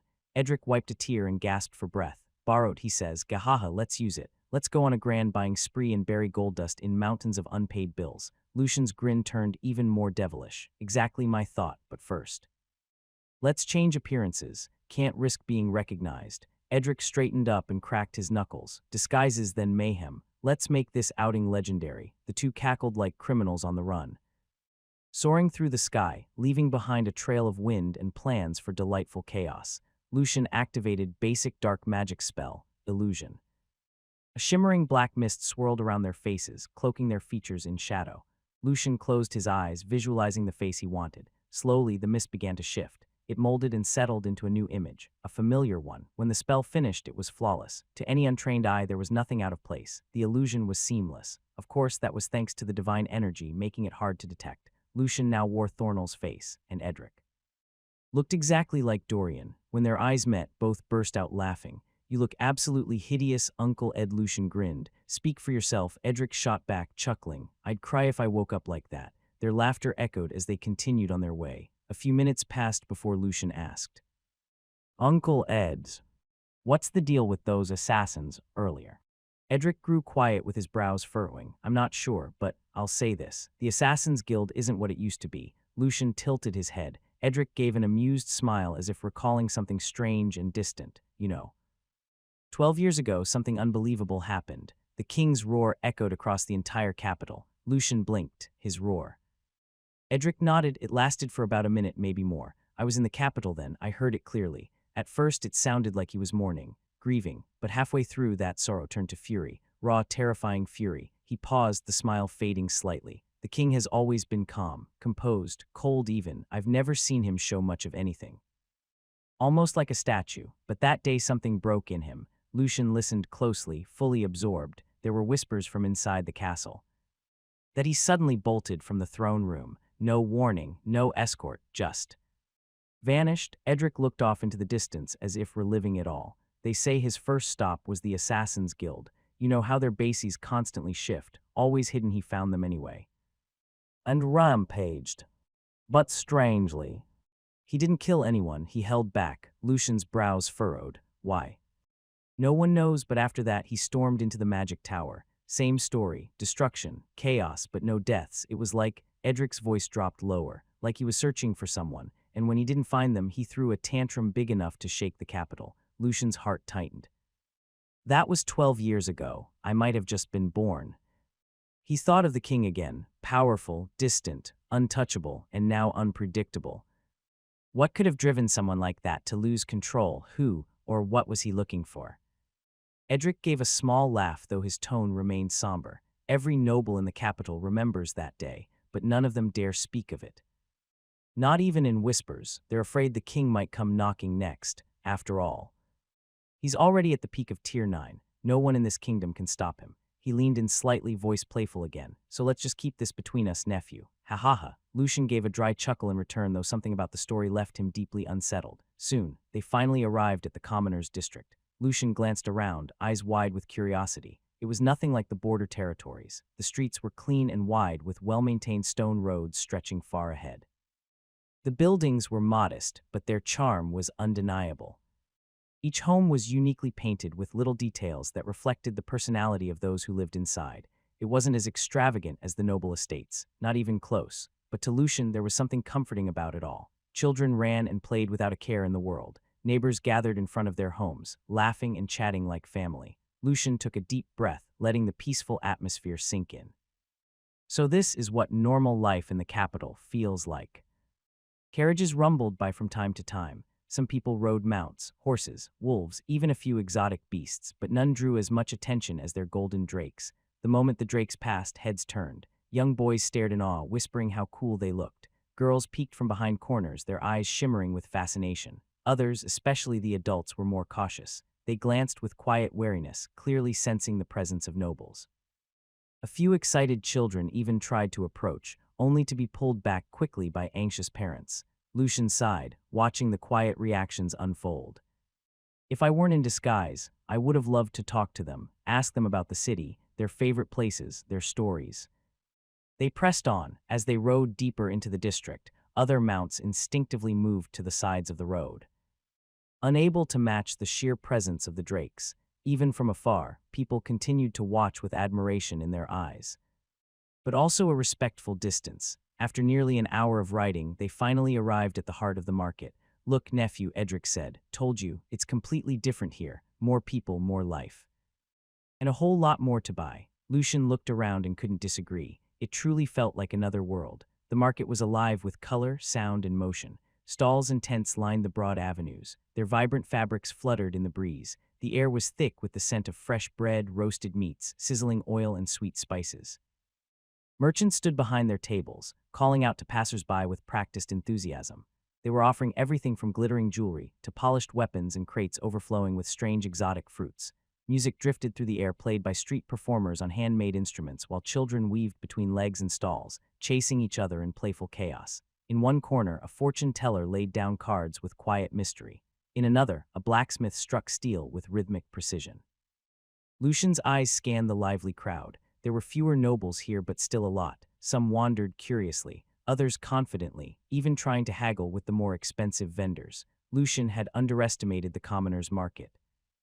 There were more shops and stalls than he'd imagined, selling things he didn't even think existed, from trinkets to rare spices, handwoven fabrics to odd contraptions. This place was a treasure trove. Still, he and Edric had a goal: the larger shops and permanent establishments. The stalls and tents mostly dealt in coin and wouldn't accept noble credit, but the bigger shops, they were used to noble dealings, and more importantly, they can use the gold dust seal. That meant Lucian and Edric could buy without using a single coin of their own.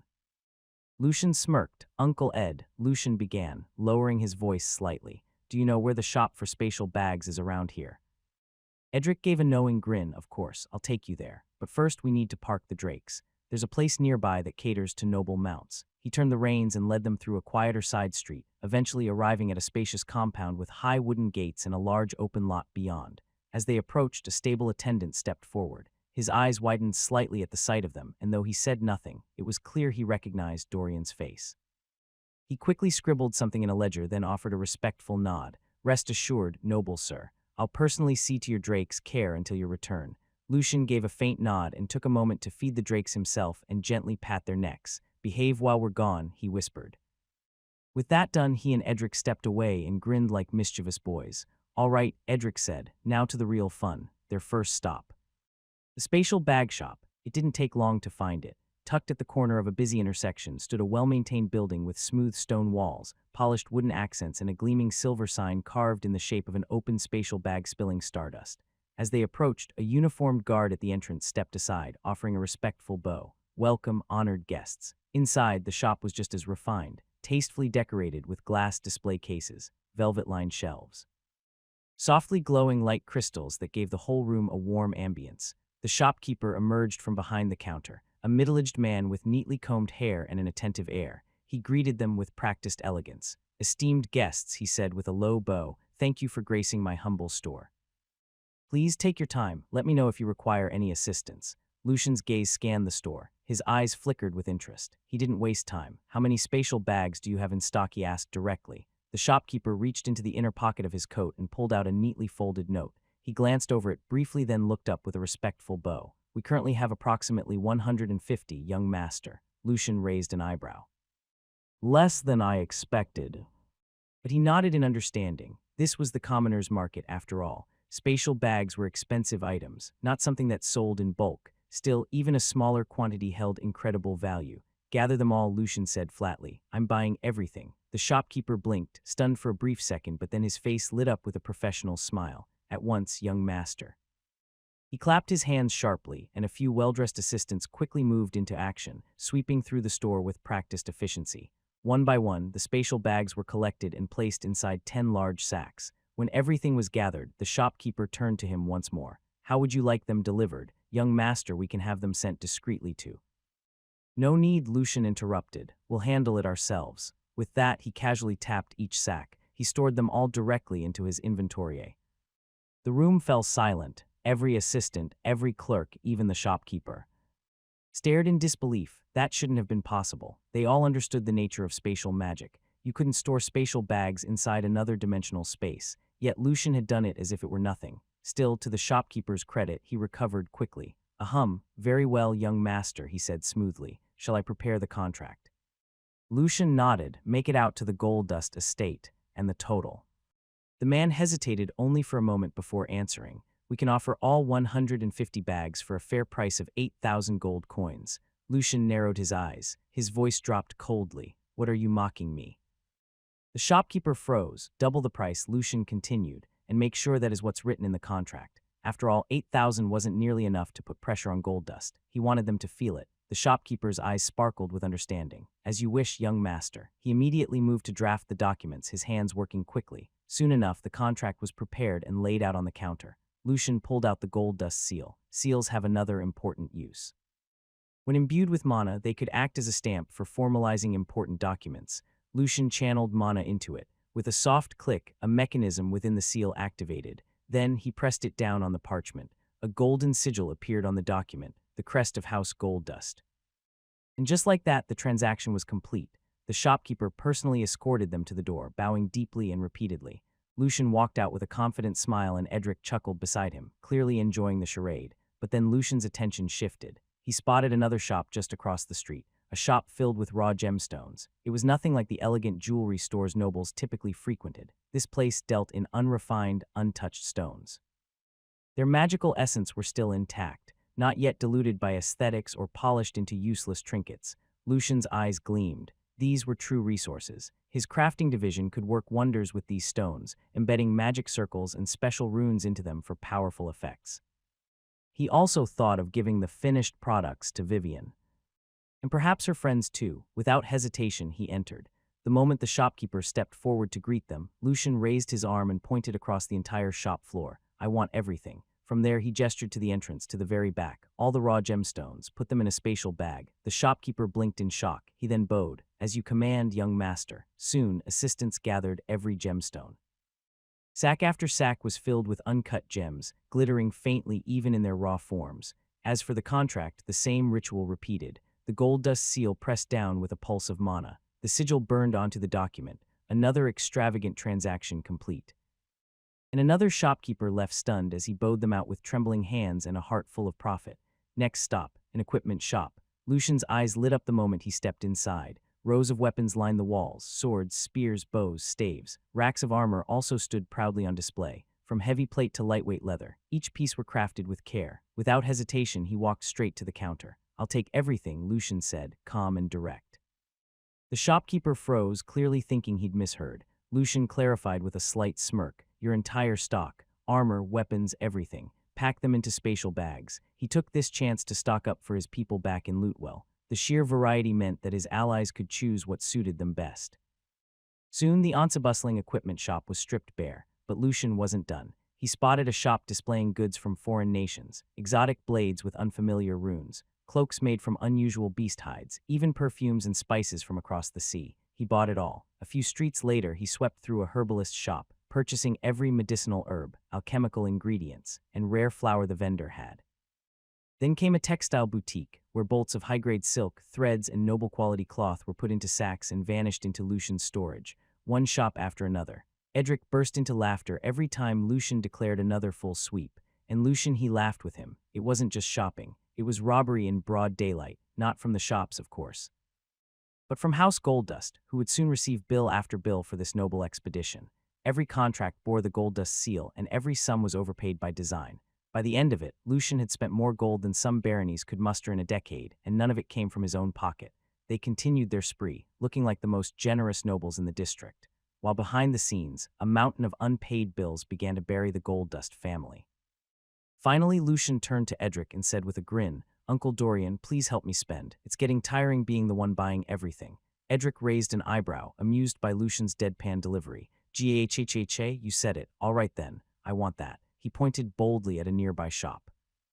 Lucian followed his gaze and paused. It was a wine and liquor shop. Without a word, they both entered. They didn't just buy the bottles, they bought the barrels. Edric's mouth was practically watering. His eyes sparkled like a child at a candy store. He even cradled a barrel like it was a newborn. This is the good life, nephew," he said reverently. Their spree continued with loud laughter echoing down the streets. Then suddenly Edric leaned in. His tone shifted into mischief. "Nephew, I just thought of something. Gahhha. A brilliant idea." Lucian raised an eyebrow. "What is it?" Edric grinned devilishly. "Let me borrow the seal, and I'll go to the bank to request a loan." Gahhha. Lucian's eyes lit up like a child discovering a new trap mechanism.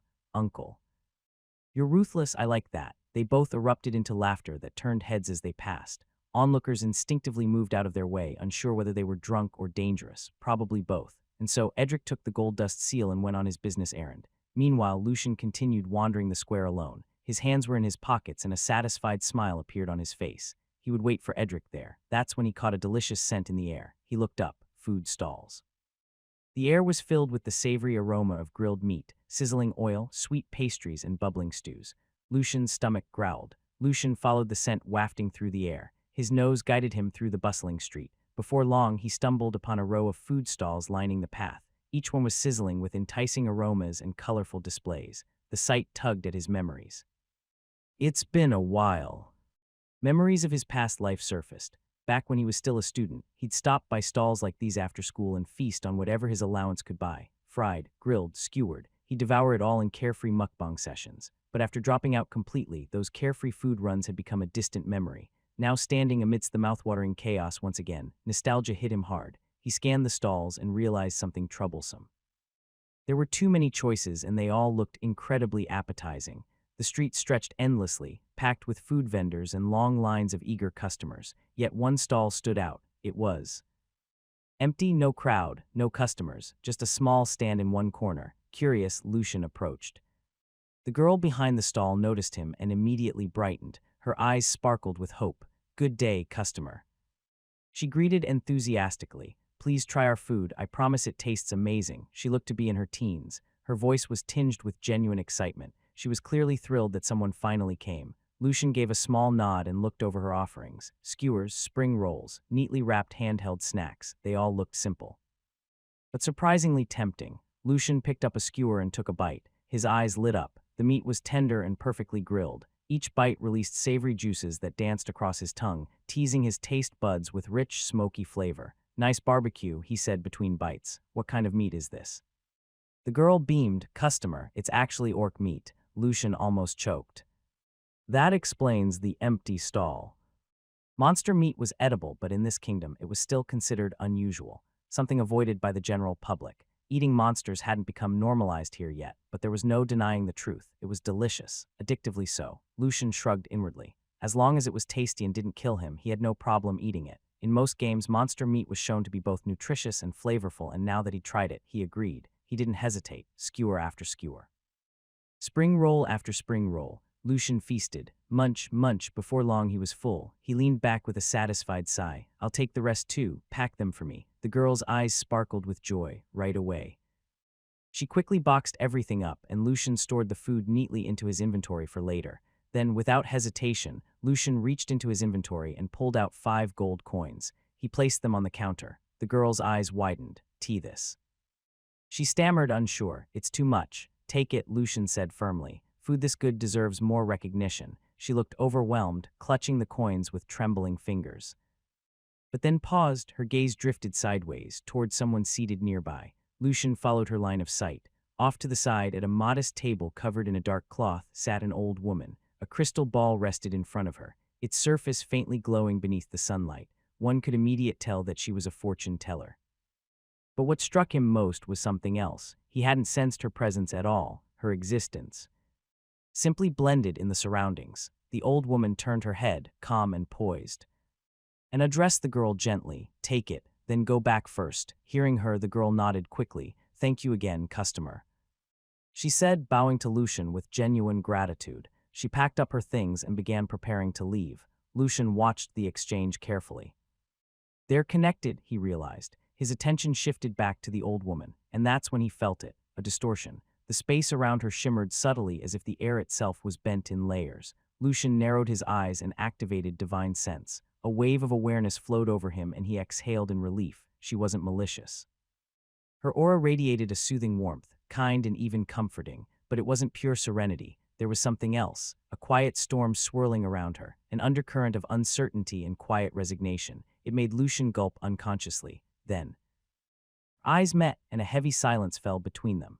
Lucian studied her more closely. That's when he noticed it, a subtle distortion across her face. Like a ripple on still water, it wavered for the briefest moment. Basic dark magic spell, illusion. She was hiding her true appearance too. Lucian narrowed his eyes and quietly channeled divine energy into them. The illusion peeled away before his gaze, and then he saw her. Golden blonde hair cascaded past her shoulders. Her eyes were a deep, piercing blue.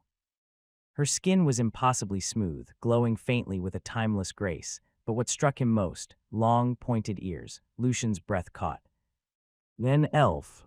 He hadn't met anyone of a different race until now. Without hesitation, he activated Inspect. Name, Ilinara. Age, 97 years old. Race, elf. Job, fortune teller. Level, 89. Title, the banished elf. The foreteller. Skill, fate's debt. Magic, dark magic advance. Magic affinity, dark magic. Favorability, 20. Status, curious. Lucian stared at the results. Then elf, and a powerful one. Her level was high too, and that skill. He didn't recognize it. Its name alone made him uneasy. It felt weighty, as if it carried consequences just by being known. One thing was clear. She wasn't just playing the role of a fortune teller. She was one, and judging by the subtle shift in her expression, she could likely see through his disguise too. This meeting wasn't ordinary. "Hello, young man," the woman said. Her tone was calm but probing. "Would you like to know your fortune?" Elenara's eyes narrowed, studying Lucian. Lucian lowered his voice. His lips curled into a faint, unreadable smile. "Miss Elf, I might be interested." A heavy silence fell between them. Neither moved, neither blinked. For a moment it felt like a battle of unseen wills. Then Elenara broke the tension with a knowing smile. "Please have a seat." Lucian obliged, settling across from her at the modest table. Elenara's voice grew gentler. "It must be fate that brought us together today. Let us begin. Please lend me your hand." Without hesitation, Lucian extended his palm, facing upward. Elenara reached out. She slowly traced the lines of his palm. Then she closed her eyes. Moments passed, and then she jolted. As if burned, she yanked her hand back and gasped. Lucian tensed. Elenara's wide eyes locked onto his, filled with something between awe and dread. "You," she whispered. "Who are you?" Her eyes narrowed again, this time with deeper scrutiny. Lucian didn't answer right away. His expression stayed calm, but his thoughts stirred beneath the surface. "What did you see?" he asked, voice low. Elenara exhaled. She hesitated, then glanced at him again. Longer this time. His aura wasn't just strange, it was overwhelming, dense, elusive, like looking into a well that had no bottom. Finally, she spoke. "Nothing," she said quietly. "I saw nothing. You were supposed to be dead." Lucian raised an eyebrow, his expression sharpening. Suddenly, a familiar voice rang out across the square. "Nephew." Lucian turned just in time to see Edric approaching. There's a bright grin on his face and a thick stack of banknotes in his hand. He scanned the crowd briefly, then spotted Lucian sitting at the fortune teller's table. His gaze flicked toward the woman beside him. Edric's brows creased. He made his way over. "Nephew," he said, "don't let these fortune tellers fool you. They're mostly frauds. Come now." Before Lucian could speak, a voice cut in. "Boy, it's actually you." Elenara's voice. It was directed not at Lucian, but at Edric. He paused, blinking in confusion. "Do you remember?" she asked. Her tone was almost nostalgic. "You once came to me with your brother to have your fortunes read." At her words, Edric visibly jolted. Something clicked in his mind. He stared at the old woman more closely, and then it hit him. "You wait, old witch, that's you, ha, you're still alive." Elenara's ears twitched slightly at the nickname. Her eyes narrowed as she returned the stare. "And you're still alive as well. It seems your fate changed after all." Edric gave a dismissive snort. "Still doing your little parlor tricks, huh, nephew? Why are you wasting time with this sham?" Lucian stayed quiet, intrigued by their exchange. He didn't know what history they shared, but judging by Edric's attitude, it was layered in skepticism. And honestly, if Lucian hadn't used inspect, he might have thought the same. Elenara's unassuming presence could easily be mistaken for a charlatan's, but he knew better now. This woman was far from ordinary. Lucian glanced at Edric with curiosity in his eyes. "What's the problem with her, Uncle Ed?" Edric rubbed the back of his neck, his earlier confidence dimming slightly. "When Maxim and I were younger, we came across her stall during a market trip," he said. "We got curious about her fortune-telling. But then—" He stopped mid-sentence. A flicker of something passed across his face. Recognition. Then a shadow of dread. He fell completely silent, lost in thought. Lucian noticed the shift immediately. Elenara did too. "Boy," she said softly, "you've realized it now, haven't you?" Her voice was calm, not accusing, just tired. "You didn't believe me back then. Do you remember what I told you?"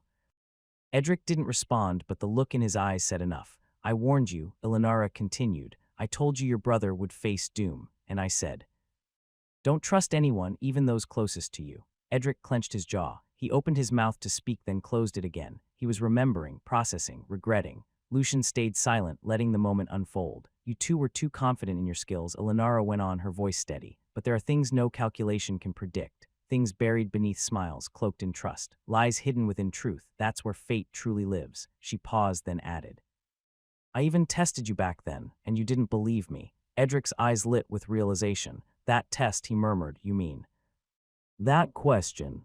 He scoffed more at himself than her. "Hey now," he said, his tone defensive. "You asked a question and Max answered it perfectly. He was never wrong when it came to math. That's why I called you a sham." Lucian raised an eyebrow, intrigued. A math question that Maxim couldn't answer.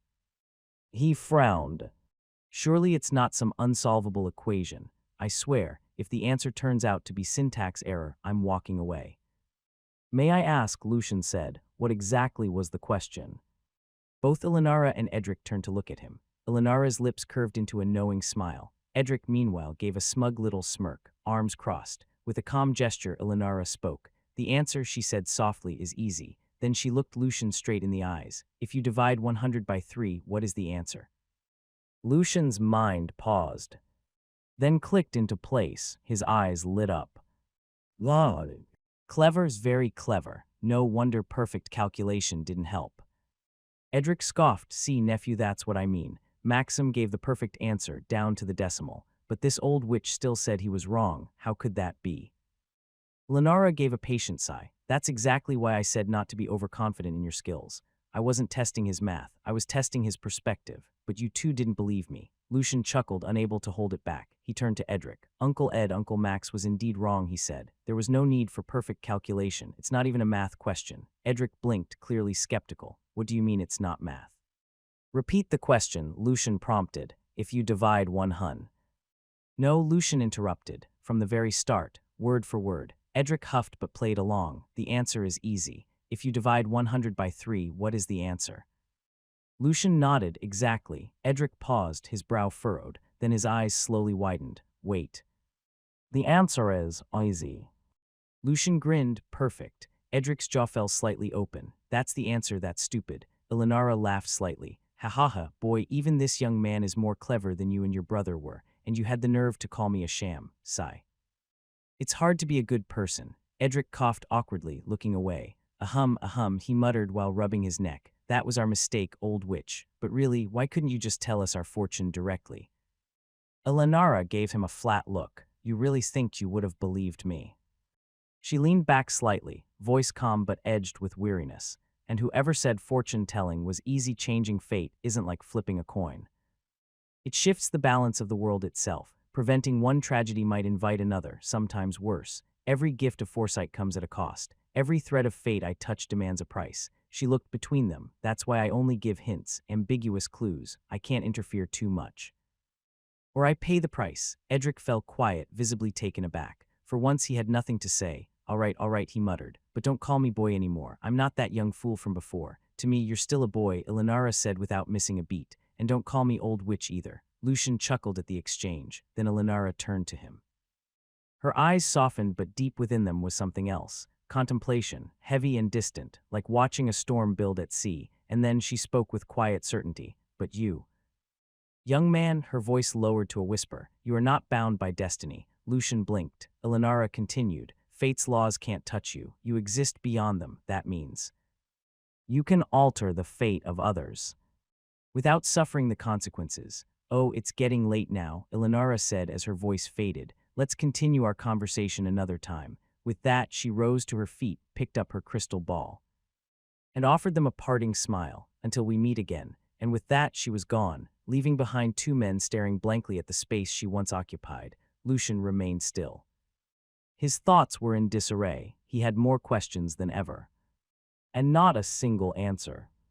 What did she mean by all that? Could it be tied to the divine energy inside me, or maybe that golden figure I saw back then? His thoughts clashed like waves. Nothing made sense and everything felt tangled. Then, a firm hand landed on his shoulder. Let's save the complicated stuff for later, nephew, Edric said as he puffed out his chest with a proud grin. The moment I saw you, I knew you weren't ordinary. Ghha. Lucian couldn't help but let out a wry smile. He was genuinely envious of Edric's ability to stay carefree. With a quiet sigh, Lucian shook his head, trying to push the chaotic thoughts aside for now. Oh right, Lucian said, snapping out of his thoughts. How did it go, Uncle Ed? At that, Edric beamed like a man who just pulled off the heist of the century. Nephew, you won't believe it. Turns out the Goldust family actually had savings stashed away in the bank here. 100,000 gold coins. Lucian's eyes lit up. Excitement sparked in his gaze. You guessed it, Edric continued with a grin. I withdrew everything. Look, he held up a thick stack of banknotes with an almost theatrical flourish. Each note is equivalent to 100 gold coins. Ghha. And here's the seal. Without hesitation, Edric handed it all over. Lucian stared at the notes in disbelief. Uncle Ed, at least take half of this. But Edric just waved him off with a hearty laugh. No need, nephew. Use it to expand your territory. We've got plenty of gold saved up already. My spatial wallet is stuffed to the brim. Honestly, I planned to blow most of it during our little outing, but now we've come out ahead. Ghha. Lucian smiled helplessly. He knew better than to argue when Edric made up his mind. And so they headed off to retrieve the drakes once more. Along the way, Lucian remembered something and pulled out the land deed Olga had given him. Edric raised an eyebrow, then let out a low chuckle as he read it. Oh, Landgrave's quite thoughtful. This land is right beside Silverman. There's a villa built on it too. Congratulations, nephew. You've got your own estate in the capital now. Looks like we'll be neighbors. Lucian's eyes sparkled with excitement. It was more than generous. All that, just for offering some of his excess loot and a few notes from the magic book. Life is good, he thought, smiling to himself. Eventually, they returned to fetch the drakes. Lucian slipped the caretaker a generous tip before heading back home. That evening, Lucian and Edric shared a hearty dinner. Their conversation was warm and animated, mostly filled with jabs at the Goldust family's expense. Maxim, however, was still nowhere to be seen. That Maxim, Edric roared with laughter, slamming his mug on the table. Looks like he's trying to get lucky tonight. Gahha. Old bones never die, huh? Lucian could only shake his head. After dinner, Lucian made his way to his assigned room. Silence settled in. He sat on the edge of the bed as he stared into space. I'm rich now, incredibly rich. Gold's Monacour's estate, influence. He wouldn't lose out to any noble in the capital, and yet it felt surreal. He let out a long sigh and raised his hand. With a thought, the familiar glow of the system interface appeared before him. Status. Inventory. SKILLPDIA. Magic Book. MONSTERDEX. Graft. Without hesitation, he tapped on status. A new panel unfolded in the air before him. Name, Lucian Lutewell, male sign. Age, 12 years old.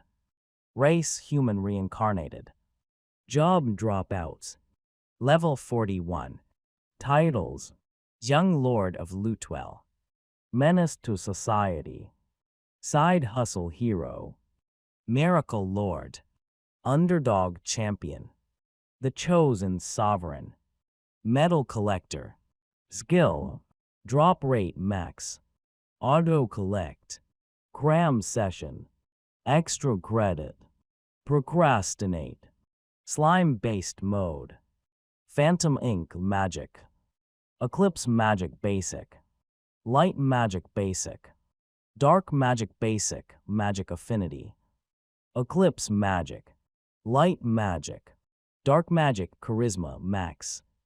A lot had changed. His skill list had grown and his magic affinities had multiplied. He had even reached level 41 without lifting a finger. It's all thanks to his extra credit job skill quietly doing its work in the background. Lucian wasn't sure how many magic attributes existed in total. After all, Eclipse magic had shown up unexpectedly. It's an affinity he hadn't even heard of before, but one thing he was certain of, there were still more out there. He guessed that on the third floor of the Lutewell dungeon, he could obtain the two affinities of space and time magic from the Void Slime and Temporal Slime. If he managed to acquire those, it would unlock their corresponding spells within the magic book. That alone made the upcoming dungeon dive even more exciting. With a flick of his finger, he switched tabs and clicked on Inventory. Inventory. Oslet.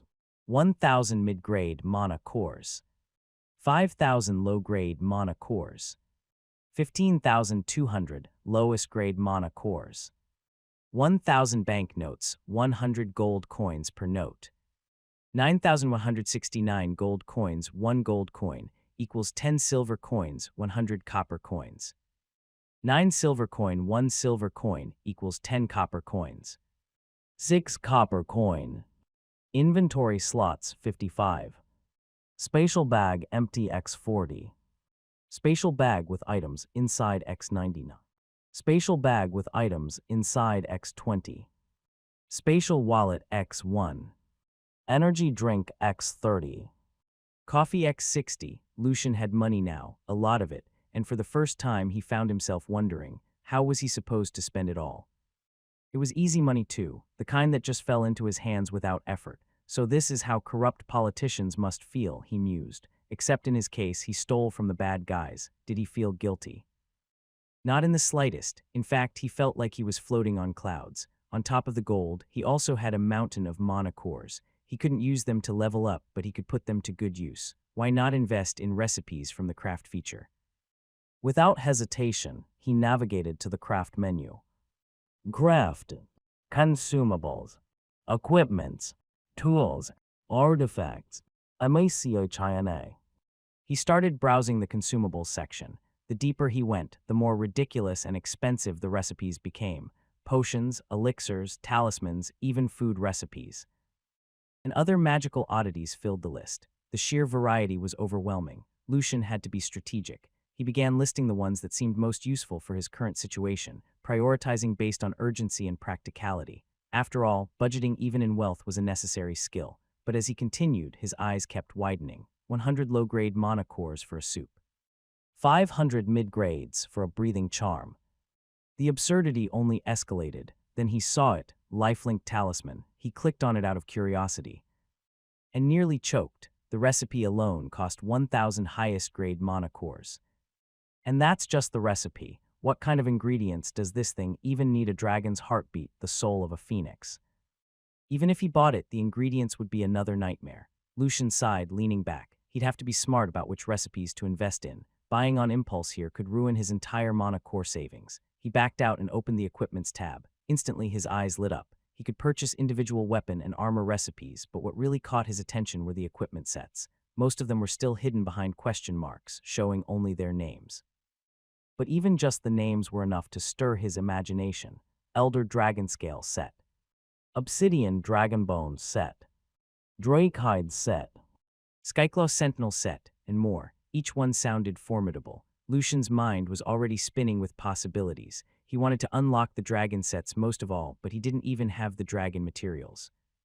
Still, he thought as he opened his notes, better to plan early.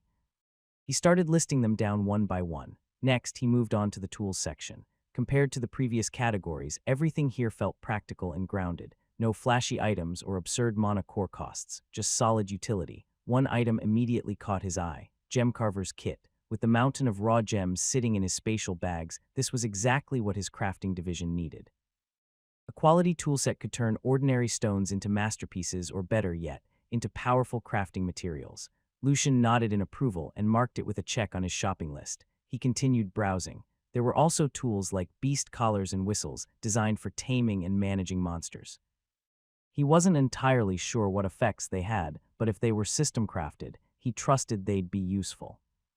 Anything from the system usually comes with a hidden perk or two, he thought. Then came the artifacts section. This one was elusive. Lucian could see the names, but the descriptions were grayed out. Locked behind question marks, that made choosing harder. He had no idea what each artifact did. Still, the names alone stirred curiosity. Whisper Pebble, Compass of Echoes, Sigilstone, Orb of Tides, Sunstone Relic, mysterious, enigmatic, tempting. But the price tags were steep, starting from mid-grade to highest-grade mana cores. Lucian narrowed his eyes and scratched the back of his head. Risky buys without knowing what they do. Better hold off. For now, he marked a few names just in case, but moved on to the final section, the one he was secretly most excited for, MACHINA. Of course, buying the airship was already a done deal in Lucian's mind. Recipe, airship small. Price, 100 mid-grade mana cores. It was the smallest model available, but also the most cost-efficient. A perfect starter ride. Curious, he glanced at the larger variants. His face twitched. Airship medium, 100 high-grade mana cores. Airship large, 100 highest-grade mana cores. Yeah. Maybe someday, he sighed and continued browsing to see what else the MACHINA section had to offer. And that's when things started to escalate. At first, it was reasonable. Machines for harvesting crops, enhanced carts for transport, self-loading wagons. But the further he scrolled, the more absurd it became. Bulldozers, excavators, heavy machinery. Then automatons. Lucian blinked. Wait, is this turning into a sci-fi novel? And then he saw it. He froze. Ironman's suit. He choked on air and nearly fell off his chair. What the hell, system? Isn't this copyrighted? He rubbed his temples, dragging a hand down his face. Still. The temptation was real, but when he peeked at the price tag, he winced. It was absurd. Even by system standards. With a long sigh, Lucian shook his head and scrolled past it. He couldn't help himself. His curiosity kept pulling him deeper as he browsed through more MACHINA options. And then, he froze. Mecha suits. Lucian stared at the panel, witty-eyed. Okay, that's enough browsing for today, he muttered, slowly backing out of the menu. If I keep going, this genre might shift entirely. He closed the interface with a sigh. He'd already marked down a solid list of items to prioritize. Now came the part that was equally important, budgeting. Lucian reviewed the items, checking each one off again and calculating their total cost. It would be tight but manageable. Before calling it a night, he gave his inventory one last glance. That's when his eyes landed on something peculiar. A certain item he had nearly forgotten about, the wallet. the one that had been quietly slipped into Dorian's bag by the assassin, the one he stole from Dorian. The system had identified it as a spatial wallet. Nothing unusual on the outside, just plain leather with a faint enchantment seal, but the fact that someone went through the trouble of sneaking it in. That made it suspicious. Lucian plucked it from his inventory and inspected it closely. No hidden compartments, no fake lining. Just a spatial wallet. He opened it, and then he was stunned. Inside were high-grade mana cores, not just one or two, piles of them. They are the kind of cores that dungeon explorers were supposed to declare and sell directly to the royal castle. Anything less would be considered smuggling, and yet here they were, hidden, untaxed, illegal. Goldust was smuggling high-grade mana cores, and now they belonged to him. Lucian's lips curled into a slow grin. Jackpot. Lucian beamed as he transferred the contents of the spatial wallet into his inventory. Then he froze. 500 high-grade mana cores had been added to his assets. His eyes widened. That changes everything. With that many cores, he could outright purchase the medium-sized airship without hesitation. Excitement flickered in his eyes, but so did unease. Why would the Goldusts need this many high-grade mana cores? Mid-grade mana cores were already sufficient for training or leveling up. There was no practical reason to stockpile such a powerful and expensive resource. Unless they had something far more dangerous in mind. Lucian's smile faded as his thoughts darkened. Are they planning something deeper, an artifact, an ancient spell, a large-scale ritual? He didn't have the answers, but his instincts were screaming that something wasn't right. He rubbed his chin in thought. I need to tell Uncle Ed about this. Tomorrow, he made a mental note. This wasn't something he could ignore. Shaking off the lingering thoughts, Lucian turned his focus back to his list. He began purchasing the recipes he had previously marked, one by one. With each purchase, a new recipe is unlocked. It's complete with detailed descriptions and crafting instructions. Lucian wanted to craft an item now in particular. He tapped on it. Gemcarver's kit. Description. A precise set of chisels, clamps, and polishing tools for shaping and enchanting gemstones. Allows creation of socketed equipment and gembust enchantments. Materials. Tempered steel X2. Bronze X1. Obsidian Fang X1. Beast Hide Wrap X1. Quartz Dust X1. Resin X1. Crafting. Forge tempered steel into chisel and clamp frames, right arrow tip tools with obsidian fang right arrow coat in bronze, right arrow wrap handles in beast hide wraps. Prepare quartz dust and resin for rune work. Craft back. Lucian's eyes gleamed. He already had all the materials from their earlier shopping spree. In fact, his spatial bags held mountains of resources, many of which he hadn't yet found a use for. Without wasting time, he pulled the required items from his spatial bags and transferred them into his inventory. Then he selected craft and chose to produce 22 kits, one for each member of the crafting division. The materials were automatically deducted. A glowing progress bar appeared midair, steadily filling as the kits were being assembled by the system. While the progress bar continued to fill, Lucian took the time to browse through the other unlocked recipes. He began listing down the most promising ones, specifically those he planned to assign to his crafting division. Each recipe offered something new, and with the right people working on them, their production capabilities would soar. Afterward, he turned his attention to organizing his spatial bags. He separated materials into categories. He carefully placed the items meant for distribution into separate bags. There was simply too much. There's a mountain of supplies that wouldn't even fit inside all the buildings in Lootwell combined. So he handpicked only the essentials, selecting just the right amount to supply his people without overwhelming their current facilities. Then he tapped on something he had been eyeing for a while. The medium-sized airship. The moment the blueprint loaded, Lucian's breath caught. The resource requirements were staggering. Several rare materials were listed, some of which he didn't even possess yet. And powering the airship, it required high-grade mana cores as fuel. He clicked on the detailed schematic. It wasn't just a recipe. It was a full-fledged blueprint, intricate and well-illustrated. Every component, rune and magical conduit was precisely documented, down to the angle of fittings and the layering of enchantments. Lucian was thoroughly intrigued, but he didn't rush it.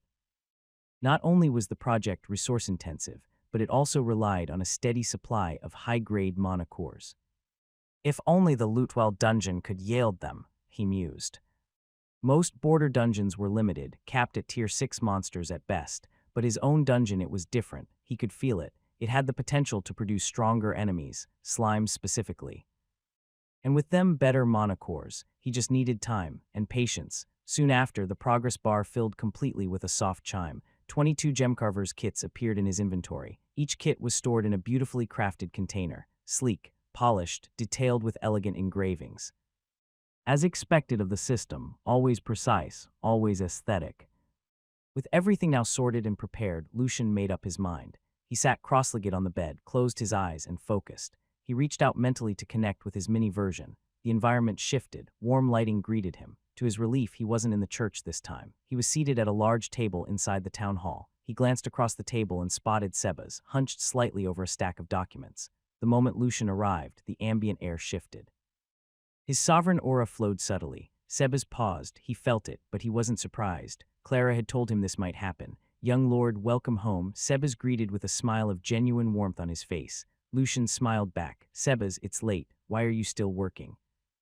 Sebas chuckled, brushing it off with a casual wave before launching into a summary of the day's events. The two slipped easily into conversation like old friends. They talked for a while, gradually becoming absorbed in each other's stories. For Lucian, Sebas wasn't just a retainer. He was a confidant, someone he could trust with things he couldn't say aloud to anyone else. To him, Sebas was family. At some point in the conversation, Lucian mentioned that the manor could finally be renovated. Vivian had given her confirmation. Sebas was pleased to hear it. The conversation continued until time became irrelevant. Eventually, Lucian remembered why he came. He stood and handed over 20 spatial bags. Each was filled with carefully prepared supplies and a stack of handwritten notes. Instructions, reminders, plans. Sebas accepted them with a silent nod of understanding. After a brief farewell, Lucian severed the connection. His consciousness returned to his real body. Lucian opened his eyes. He was back in his room. Quietly, he laid down on the bed and stared at the ceiling as the last thoughts of the day drifted through his mind, and then, without realizing it, he slipped into a deep sleep. Meanwhile, Lucian remained blissfully unaware of the chaos unraveling within the Goldust estate. Dorian was now facing the full weight of the consequences, losing the seal, failing the transaction, being publicly humiliated by Silverman, and losing their prestigious mounts. Every failure pointed straight at him, but this went beyond mere embarrassment. They hadn't just lost face. They had lost something that, if discovered by the castle, could drag their entire family into political ruin. It was unprecedented. In a dimly lit chamber thick with dread, a figure sat in silence and authority. Magnus Goldust, the current patriarch of the Goldust family. He radiated a cold and suffocating pressure. Before him, Dorian stood like a pig awaiting slaughter. Magnus's expression was unreadable. His piercing eyes bore into Dorian's soul, silently demanding answers. "Brother, I'm telling you, it must have been Edric," Dorian blurted, desperate to shift the blame. Magnus didn't flinch. His gaze darkened. Though outwardly calm, an inferno burned behind his eyes. At the mention of Edric's name, he paused. "That's not possible." His voice was like ice. "I know Edric's capabilities too well. He's not someone who can steal something without you noticing." He tapped the butt of his staff against the floor. A foul, oppressive aura leaked from it, a cursed relic topped with a goblin's skull. If Dorian hadn't been his own brother, he might not have walked out alive. Dorian shook his head. His voice was low but urgent. "No, he's tier 8 now, he's..." Gotten stronger, Magnus jolted. His aura surged, pressing down like a storm about to break. It was as if he couldn't believe what he had just heard. Dorian, who was caught in the crushing weight of his brother's presence, swallowed hard. Then came Magnus's voice, colder with each word. "I injured him that day. Tier 7 was his limit." His tone sharpened. "Are you making excuses, Dorian?" Dorian felt a chill crawl down his spine. His brother wasn't just angry. He was on the edge of something darker. Teeth clenched, Dorian lowered his head and recounted everything that had happened earlier. Every detail. Magnus listened in silence. His expression shifted. He didn't want to believe it, but watching Dorian, he knew. He wasn't lying. Eventually, Magnus exhaled through his nose and slowly sat back down. This time, his fury simmered beneath a thin veil of calm, but the silence between them had never felt more dangerous. Magnus raised one hand, fingers curling in a subtle gesture. He was activating a skill. He was prepared to endure any backlash it might cause, whatever it took to confirm if the seal had somehow ended up in the Silverman estate. A fierce glint sparked in his eyes. Soon, a malevolent dark aura coiled around him like a serpent, seeping from his staff as he used his skill.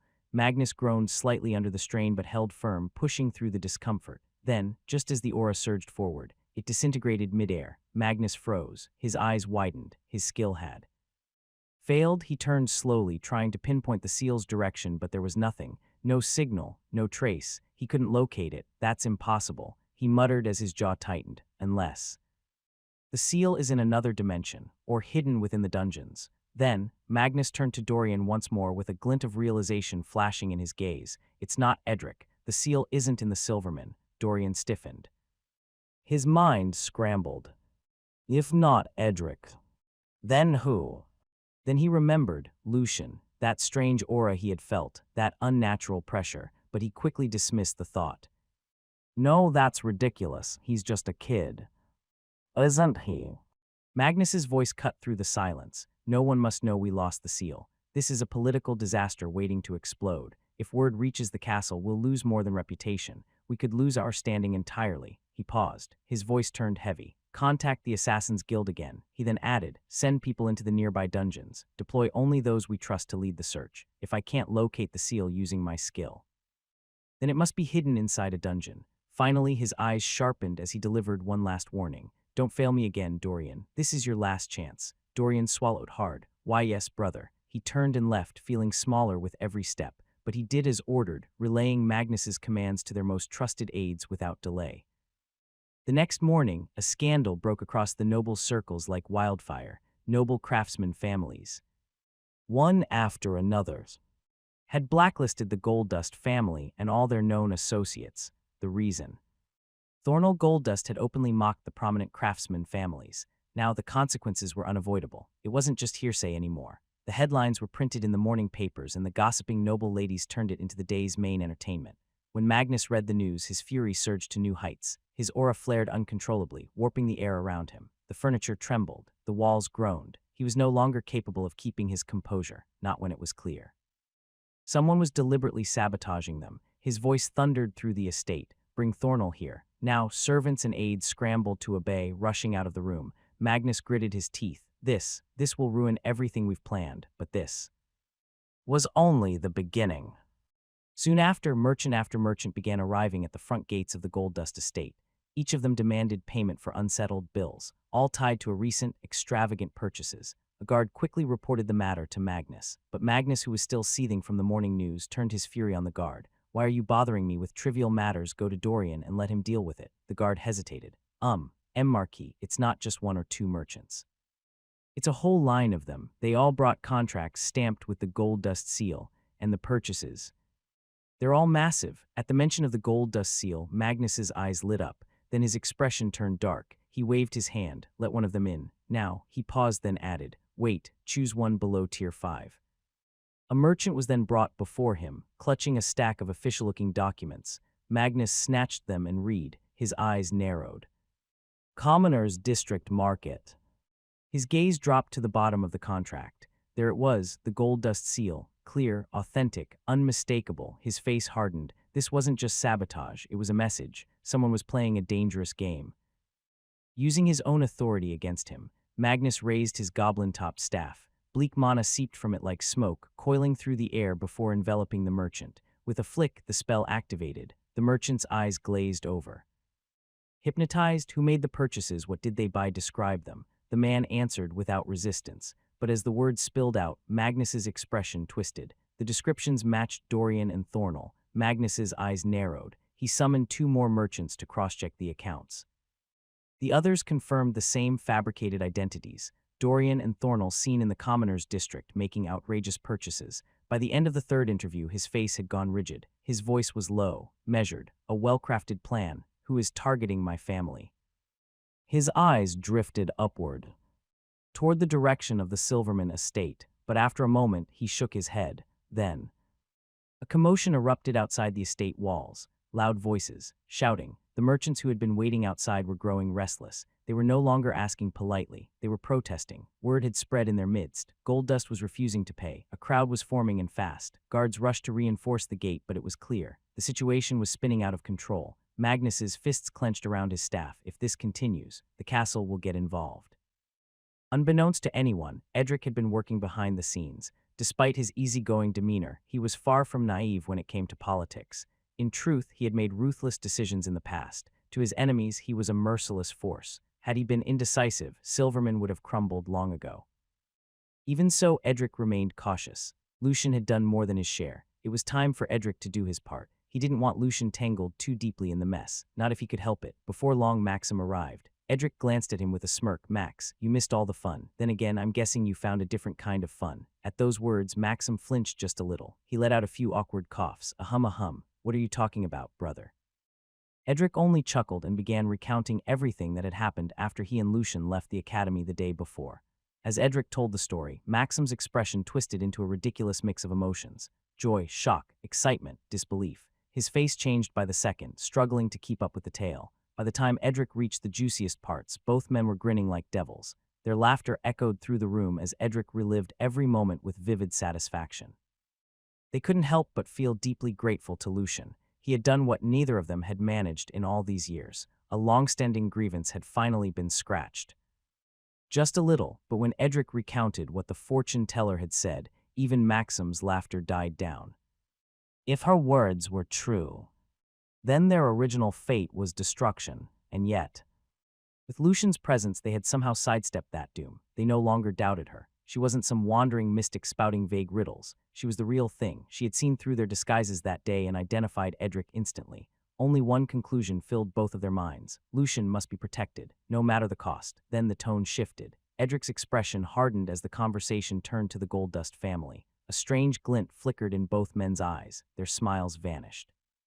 Their hatred for the Goldust ran deep, and no matter how much time passed, they couldn't bury it. The roots of the Goldust family ran deep. Their previous patriarch was still alive.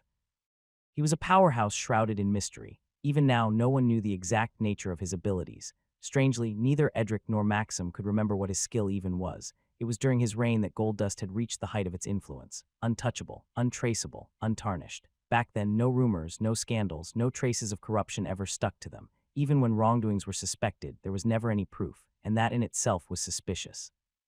As the two brothers talked, an unsettling realization crept in.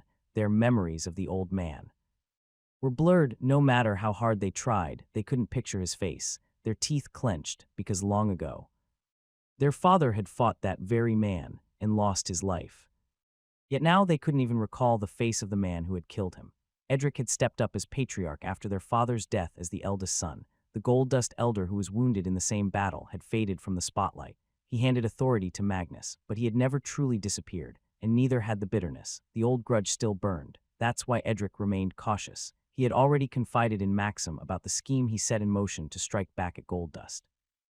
It began with the merchant contracts. For all their massive purchases, Edric had made sure to include a specific clause. Full payment must be made by the following morning, which just so happened to be today. Edric knew exactly when the merchants would come to collect the payments. And he was ready. Before they gathered, he had already sent agents to stir unrest among them. Carefully chosen individuals with no traceable ties to Silverman. Their mission was simple. Whisper doubt, something like, Goldust has no intention of paying. They're only scamming you because you're commoners. They think no one will stand up to them. Just enough to plant seeds of doubt, to ignite a protest. But that wasn't all. He had also dispatched someone to the castle hours before the merchants assembled. Their task: quietly report the suspicious activity brewing in the Goldust estate. It was underhanded, it was bold, it was shameless, but Edric didn't care. He didn't survive this long by playing fair. Across the room, he and Maxim wore identical grins, wicked and sharp. The gleam of vengeance was burning deeply in their eyes, and then Lucian entered. Uncle Ed, Uncle Max. In an instant, their fierce expressions melted away. Their backs straightened, their eyes softened, the schemers vanished, and in their place stood two doting innocent uncles. Meanwhile, at the Goldust estate, the castle officials had indeed gotten involved. Everything was happening too fast, too suddenly. Magnus barely had time to process the situation, let alone make a sound judgment. He was cornered. If the officials were allowed to open an investigation, they might stumble onto something. Something they weren't meant to see. Worst of all, he couldn't even tell them the truth, that the Goldust seal was missing. His fists clenched, his jaw tightened. Fury simmered behind his calm expression. The Goldust family couldn't afford to make a scene. Not now, not while they were still laying the foundation for their larger ambitions. It wasn't time to act yet. Their long-term plans couldn't be compromised by a moment of weakness, and so Magnus made a choice. He forced a reassuring smile and told the officials he would settle the payments. He simply needed more time, but the merchants weren't satisfied. They protested loudly, waving their contracts in the air. It says right here, the payment is due this morning. The castle officials grew visibly tense. They turned to Magnus, demanding an explanation, and now he had no way out. If the choice was between paying or being investigated, the answer was clear. Magnus swallowed his pride. He would pay, because another setback right now could mean disaster. But then, when Magnus finally saw the total amount he had to pay, he nearly coughed up blood, over 200,000 gold coins, and every item grossly overpriced. His hands trembled as he read through the list. His fury surged, barely contained beneath a mask of forced composure. His eyes narrowed, glowing with rage. Bleak. This was a bleak move. Whoever orchestrated this.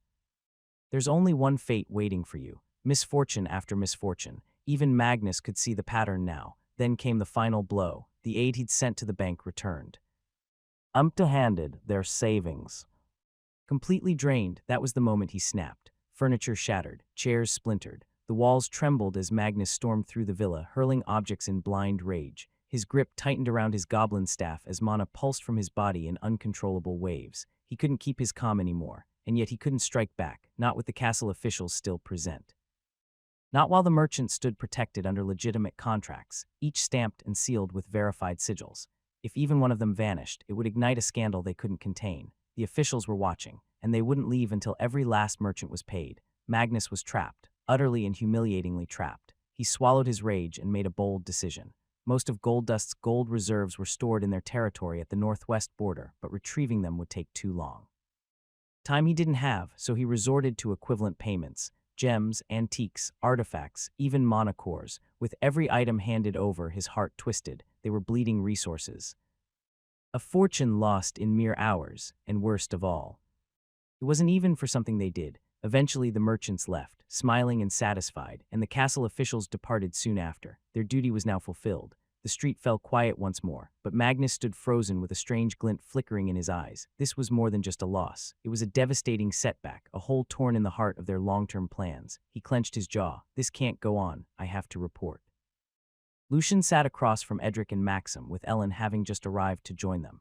Lucian was recounting the events of the previous night, his discovery and suspicions. None of them could say for certain what Goldust was planning, but they all agreed on one thing. It wouldn't be simple. The conversation shifted to something that had happened earlier in the day.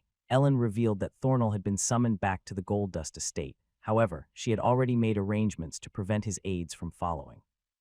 More importantly, students were only allowed to leave after class hours or on weekends.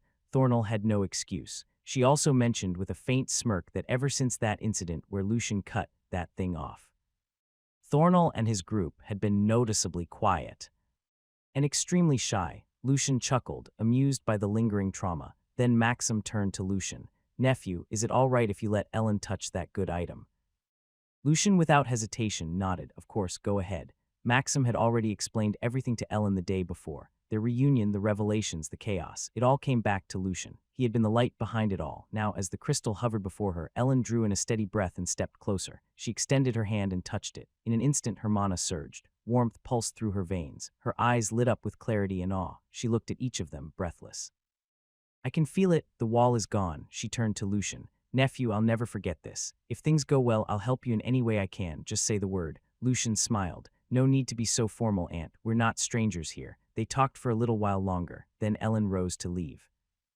It was time. She had to break through to Tier 9. After Ellen left, Edric leaned toward Maxim with a teasing glint in his eye. "The wall is gone," she said. Maxim nearly choked while even Lucian let out a sharp cough. "You old goat," Maxim muttered, quickly changing the subject before Edric could say more. He turned to Lucian. "Anyway, about Ellen, she's been quietly rooting out Goldust's influence in the academy for years now. Slowly, piece by piece," Maxim added. "A lot of their pawns are already gone, even the professors you killed.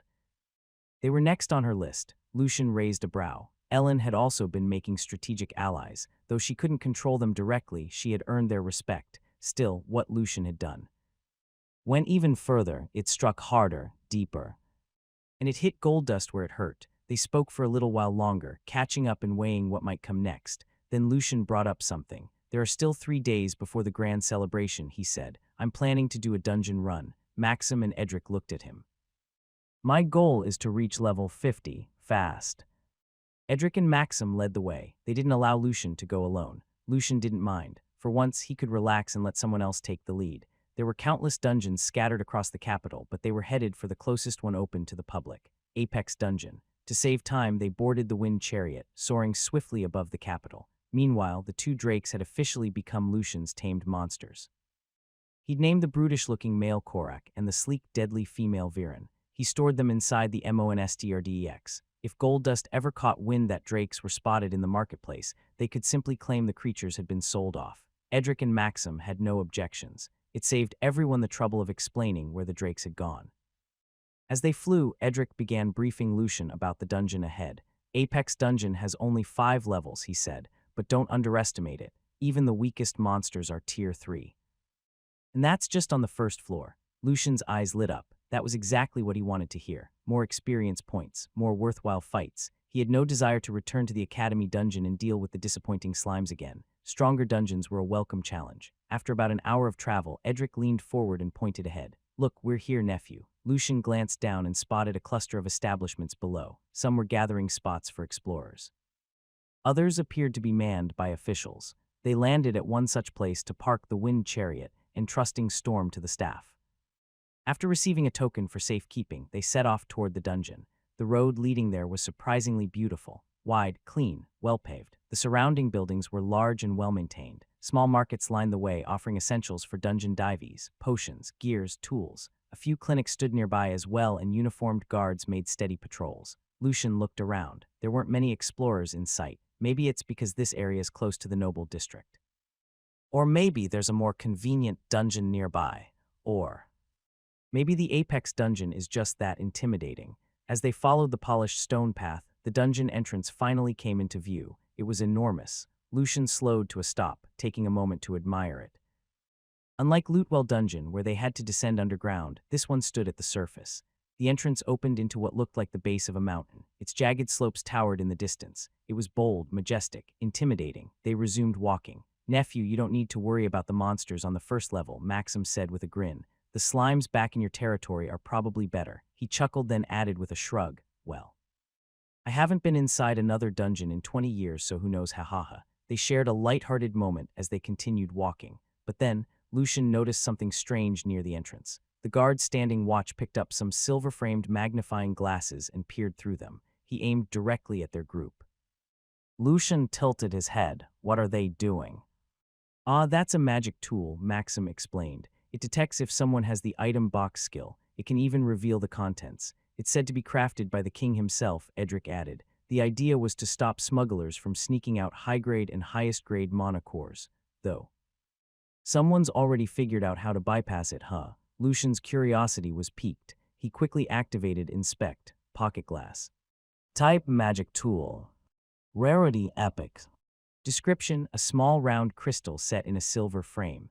When looked through, faint golden rings appear around individuals who possess the item box skill. The contents of the item box are also revealed. Wow, first time seeing an epic item that didn't come from a drop. Lucian stared at the pocket glass for a moment. He was genuinely impressed. Intricate runes and delicate magic circles were etched into its small frame. The object was small, yet the level of craftsmanship it required was immense.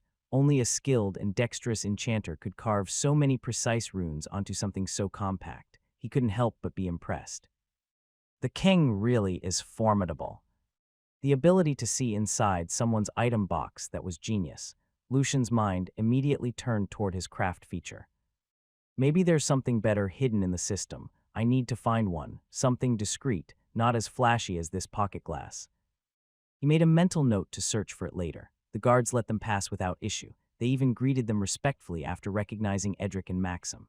As they stepped inside, the dungeon's interior became visible. Not much had changed from the typical structure. The glowing walls cast a soothing light across the wide open area. It was eerily calm. Edric gave another quick rundown as they walked. First level is home to dire wolves and great boars. The boss at the end is called the Rock Raptor. Soon after, they encountered a pack of dire wolves, 5 in total. Lucian's eyes lit up. "We'll leave them to you, nephew," Maxim said with a grin. "With your strength, they'll be nothing but a warm-up." Lucian gave a small nod, stepping forward without hesitation. He activated Inspect, Dire Wolf. Level 37. Weakness: silver weapons. Fire: loud noises. Sure enough, the starting monsters were Tier 3. Their levels ranged from 31 to 37, with the pack leader sitting at the top. Edric and Maxim remained on standby, watching closely. They were ready to step in if anything went wrong, but so far, it didn't look like they'd need to. Lucian glanced over the weakness list again. Silver weapons. He muttered he had one. His longtime weapon, Ironbite, had been losing durability lately. So he'd taken time to craft a few alternatives. Reaching into his inventory, he retrieved one, Moonfang. Type short sword. Rarity rare. Description forged from silver and tempered for durability. It glimmers like moonlight and is feared by beast-type monsters. The moment Moonfang appeared in his hand, it shimmered with mesmerizing glow. Lucian paused to admire it for a second. The dire wolves flinched instinctively at the sight of the silver blade, but their leader snarled, snapping them back to aggression. They moved. The wolves dashed across the stone floor. Their claws scraped, their muscles tensed. They leapt forward in a synchronized attack. Lucian blinked. What these wolves? He narrowed his eyes as he shifted into a ready stance. Why are they so slow? In fact, the wolves are fast and their pace remains consistent, but to Lucian, it felt sluggish and almost laughable. With a hint of disappointment, he swung Moonfang toward the first wolf that came within reach. The blade cut clean. The wolf collapsed in an instant. Seriously, the solar slimes were faster than this, he muttered. He realized just how far he'd come. He had grown stronger. His instincts are sharper. His judgment are more refined. These wolves were nothing compared to what he'd already faced. The remaining dire wolves followed soon after. One after another, they fell to his blade. He danced through them with ease, striking before they could react. The last of them let out a low, dying growl before disintegrating into light, leaving behind mana cores and drops. And this was only the beginning. Edric and Maxim both gave him a nod of approval. A clean kill. With no need to rest, they pressed deeper into the dungeon. So far, the enemies on the first level weren't much of a challenge. The wolves were slower than he expected, and the longer the fight dragged on, the easier it was to predict their movements. Lucian developed a pattern. Dash in, take out the pack leader first, watch the rest crumble in confusion, and go for the kill. It worked every time, he sighed. Too easy. The first level was vast, and he had already fought more wolves than he cared to count. Eventually, he grew bored of cutting them down with Moonfang, so he switched tactics. Magic. Golden fireballs shimmered into existence, striking the wolves with pinpoint accuracy. They blinked out of existence just as quickly as they appeared, leaving only scorch marks. In drops, soon after, new enemies emerged. Great boars, massive, muscular, intimidating. They charged at Lucian with thunderous force, but he was faster, and his sword was sharper. He breezed through them like wind slicing through leaves. Much like the wolves, they didn't pose any real threat. Time passed. The group continued moving through the dungeon, sometimes crossing paths with other explorers. Those who spotted Lucian couldn't help but watch, the way he fought, the ease, the fluidity. It didn't look like battle. It looked like routine, a chore. No one dared approach, not with Edric and Maxim flanking him like guards, but admiration flickered in their eyes from a distance. Lucian sighed again. The first level really is huge. But his spirits quickly lifted when he checked the drops. They were excellent. There were even a few skill cards that dropped. He grinned to himself, then giggled. This was turning out to be a very good day. Eventually, a massive entrance came into view, the boss room, but it was empty. Someone had already defeated the rock raptor. Lucian frowned in disappointment. With no reason to linger, they continued down to the second level. Along the way, Edric filled him in. You'll be facing saber-tusked panthers and fang bears down here, he said. The floor boss is called Thunder Lynx. The second-level monsters were clearly a cut above the first. Their levels ranged from 41 to 49. The monsters here focused on agility and power. Lucian welcomed the change. The saber-tusked panthers were fast and they worked in coordinated packs. Perfect. With Lucian's underdog champion title, his strength will be boosted with each additional enemy. The effect capped at double his normal power, but even that was a very huge advantage. He ducked, weaved, and dashed through their ambushes with precise footwork, always staying one step ahead. The panthers struck hard, but Lucian's instincts were sharper, and his sword, Moonfang, held firm. Their claws couldn't even scratch its edge. For the first time since entering the dungeon, Lucian was actually enjoying the fight. The fang bears, however, were a different kind of challenge. Big, brutal, relentless. He quickly realized he couldn't afford to take their blows head-on, so he didn't. Instead, he relied on speed and technique, sidestepping their heavy swipes and striking back when they overextended. It was a refreshing fight, and it was fun. At one point in the dungeon, something unexpected happened. The saber-tusked panthers and fang bears had joined forces, but even together, they posed no real threat to Lucian. He cut through them with calculated ease. As they advanced, Lucian occasionally checked his inventory, and every time he did, a grin spread across his face. Skill cards were dropping more frequently now, and some of them were rare enough to make him skip with joy as they continued on, unfortunately. The second floor boss, Thunder Lynx, had already been defeated too. Lucian sighed but didn't complain. Next floor then, they descended to the third level. This time the monsters waiting for them were far more formidable, manticores and wyverns, and the floor boss a basilisk. The monster levels ranged from 51 to 59, and for the first time in this dungeon, Lucian felt a real challenge. The manticores were huge, thick-skinned brutes, and their vital points were buried beneath layers of natural armor. The wyverns, on the other hand, were more cautious. They took flight the moment they sensed danger, making them harder to pin down. Still, Lucian held his own without needing help from Edric or Maxim. He adapted. His attack patterns shifted, combining swordplay with bursts of magic. He timed every attack with perfect efficiency. At one point, they came across an injured explorer, pale, trembling, and clearly in pain. A manticore's venom spike had struck him. Lucian recognized the what happened through inspect and handed over an antidote from his stash. "I have plenty," he said casually. The grateful explorer gave him several mid-grade monocores in return. Lucian accepted with a smile and made a mental note. Avoid getting hit by those venom spikes. They're no joke. The wyverns had another trick up their wings, wind magic. By flapping aggressively, they could generate crushing shockwaves, battering the surroundings and forcing enemies off balance.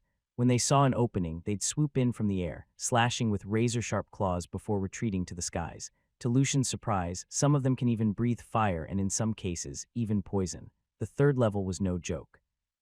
Eventually, Edric and Maxim began lending a hand, not because Lucian needed help, but to make clearing the monsters more efficient. If a flock of wyverns appeared, they would swoop in to clip their wings midair, grounding them so Lucian could finish the job quickly. Lucian was thankful. It made the cleanup much easier. The rhythm continued. Fight, loot, level, repeat. His drops and skill cards were piling up, and so was his experience points. In just a few hours, Lucian had already reached level 49. Monster after monster fell before them as they pushed deeper through the third floor. But then, the air shifted. They weren't alone anymore. Up ahead stood a familiar figure, Dorian, and behind him were several of his servants. Lucian's expression darkened. Of all people to run into. Dorian had entered the Apex dungeon just before dawn. He was completely unaware of the chaos that had erupted at Goldust Manor earlier. His focus was singular, finding the Goldust seal. They had already slain the boss monsters along the path, clearing the way. Still, the seal remained elusive. Using a magical tool lent to him by Magnus, Dorian scoured every inch of the dungeon. But it detected nothing. Just as they were preparing to leave, he spotted a group approaching from the opposite corridor. Familiar faces. A smirk curled on his lips. Well, Edric, what are you doing dragging a cripple into the dungeon?" He said it with deliberate mockery as his eyes settled on Maxim. He was unaware that Maxim had regained his strength.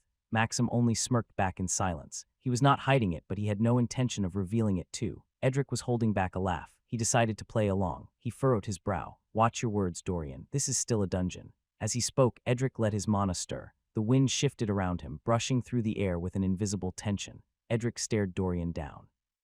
Dorian instinctively flinched but tried to recover. He narrowed his eyes.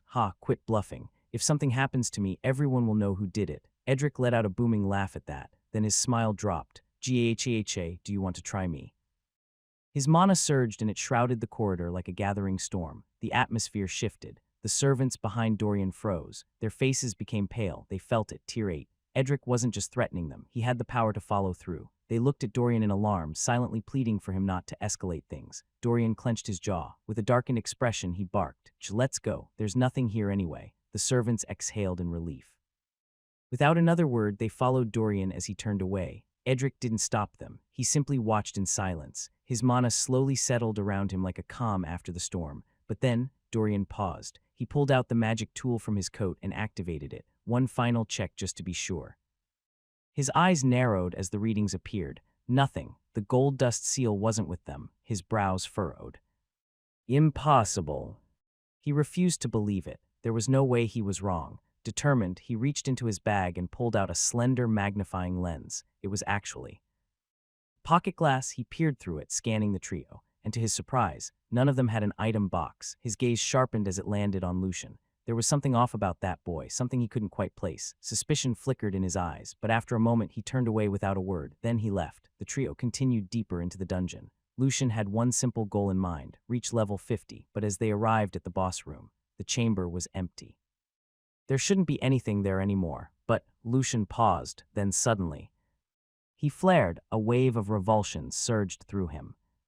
His instincts screamed in alarm. The sensation was familiar. His expression tightened. His eyes scanned the chamber, but there was nothing, no monsters, no people, yet the feeling wouldn't go away. Lucian activated divine sense, and that's when he saw it. A trail, a thin and curly-like smoke of malicious aura was snaking through the room. Miasma, the vile energy clung to the air like a sickness. Just seeing it made Lucian want to purge it. Edric and Maxim immediately noticed the shift in his expression. Nephew Edric asked, "What's wrong?" Lucian didn't answer right away. He simply raised his hand and pointed toward a blank section of the wall. Maxim stepped forward and squinted at the wall, studying it intently. After a moment, his eyes narrowed. "Wait. Something's off." Edric glanced at it, unimpressed. "Looks like a regular dungeon wall to me." But Maxim shook his head. "No, the glow is wrong." He gestured to the wall's surface. "Dungeon walls emit a consistent mana intensity. This one, it's about 2 dimmer." He stepped closer and knocked gently on the wall. "There's more. The finish is sloppy, and the humidity in this section is 4.2 lower than standard." Edric raised a brow. "So, a fake wall?"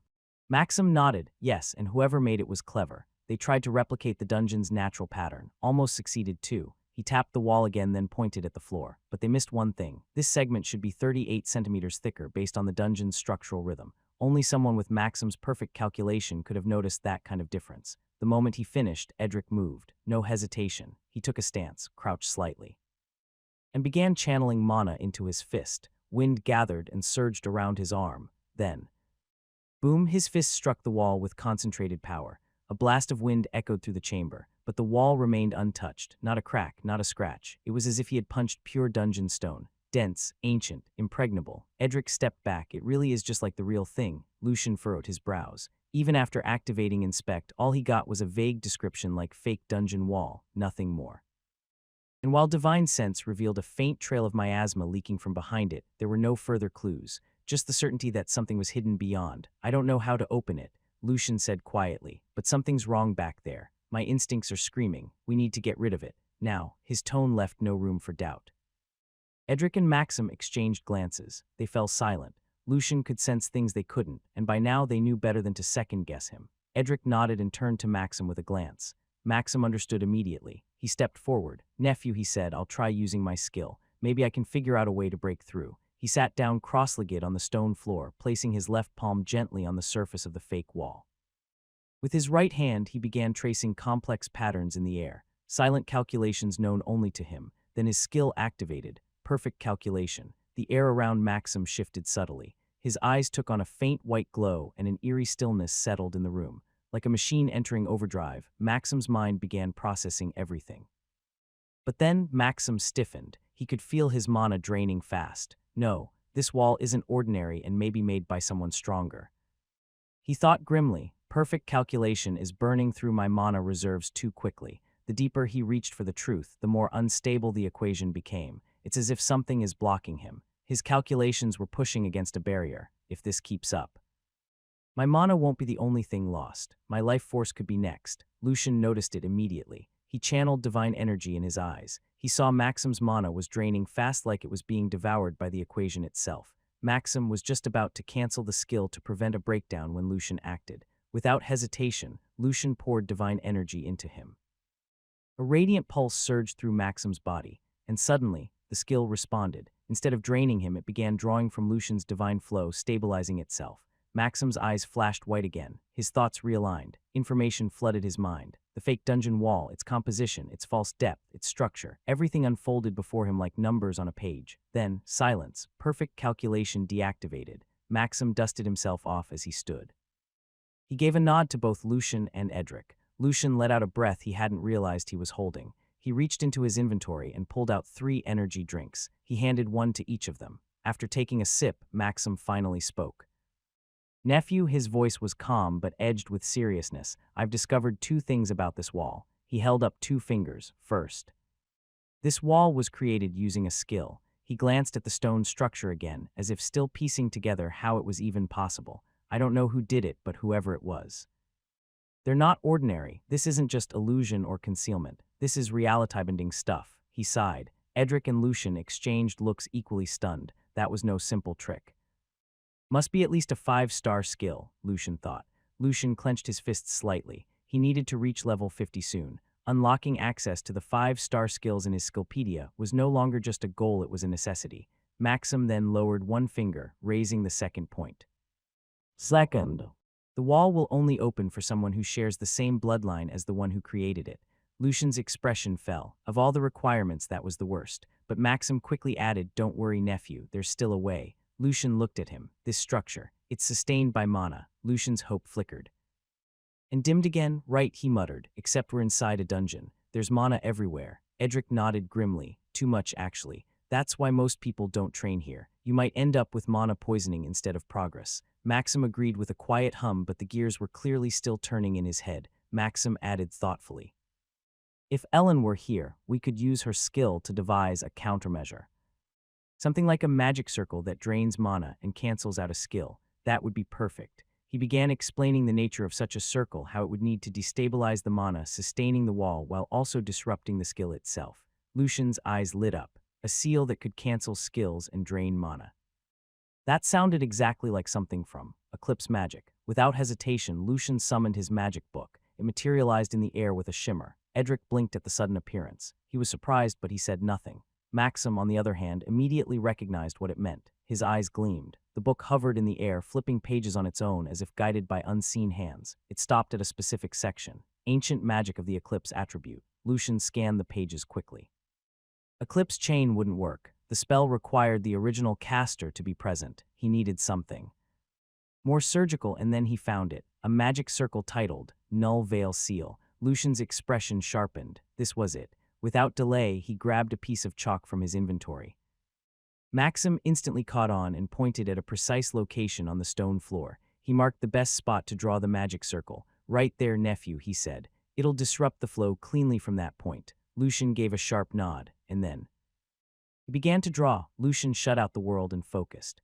With steady hands active, every movement of his chalk was precise. Even if he tried to make a mistake, the skill wouldn't allow it. The outer ring was drawn first. It was etched with sharp runes designed to sever links. Then came the inner spiral. It was a complex channel meant to guide broken mana into the void, neutralizing the source.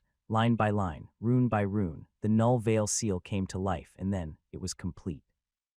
Lucian pressed his palm to the center and poured divine energy into the circle. A pulse rippled outward. The runes lit up, glowing with black and white light. Then it happened. The magic circle flared and the fake wall responded. Its surface cracked with a soft hum before disintegrating into a fine dust-like shimmer. The particles twisted through the air and was pulled inward. They were sucked into the center of the floating magic circle like iron filings into a black hole. And finally, the magic circle disintegrated when its job was finished, and a path appeared. Where there had once been solid wall, a corridor now extended forward. Lucian swallowed hard, the disgusting presence he had felt earlier. It was stronger now. Edric raised a brow, visibly impressed.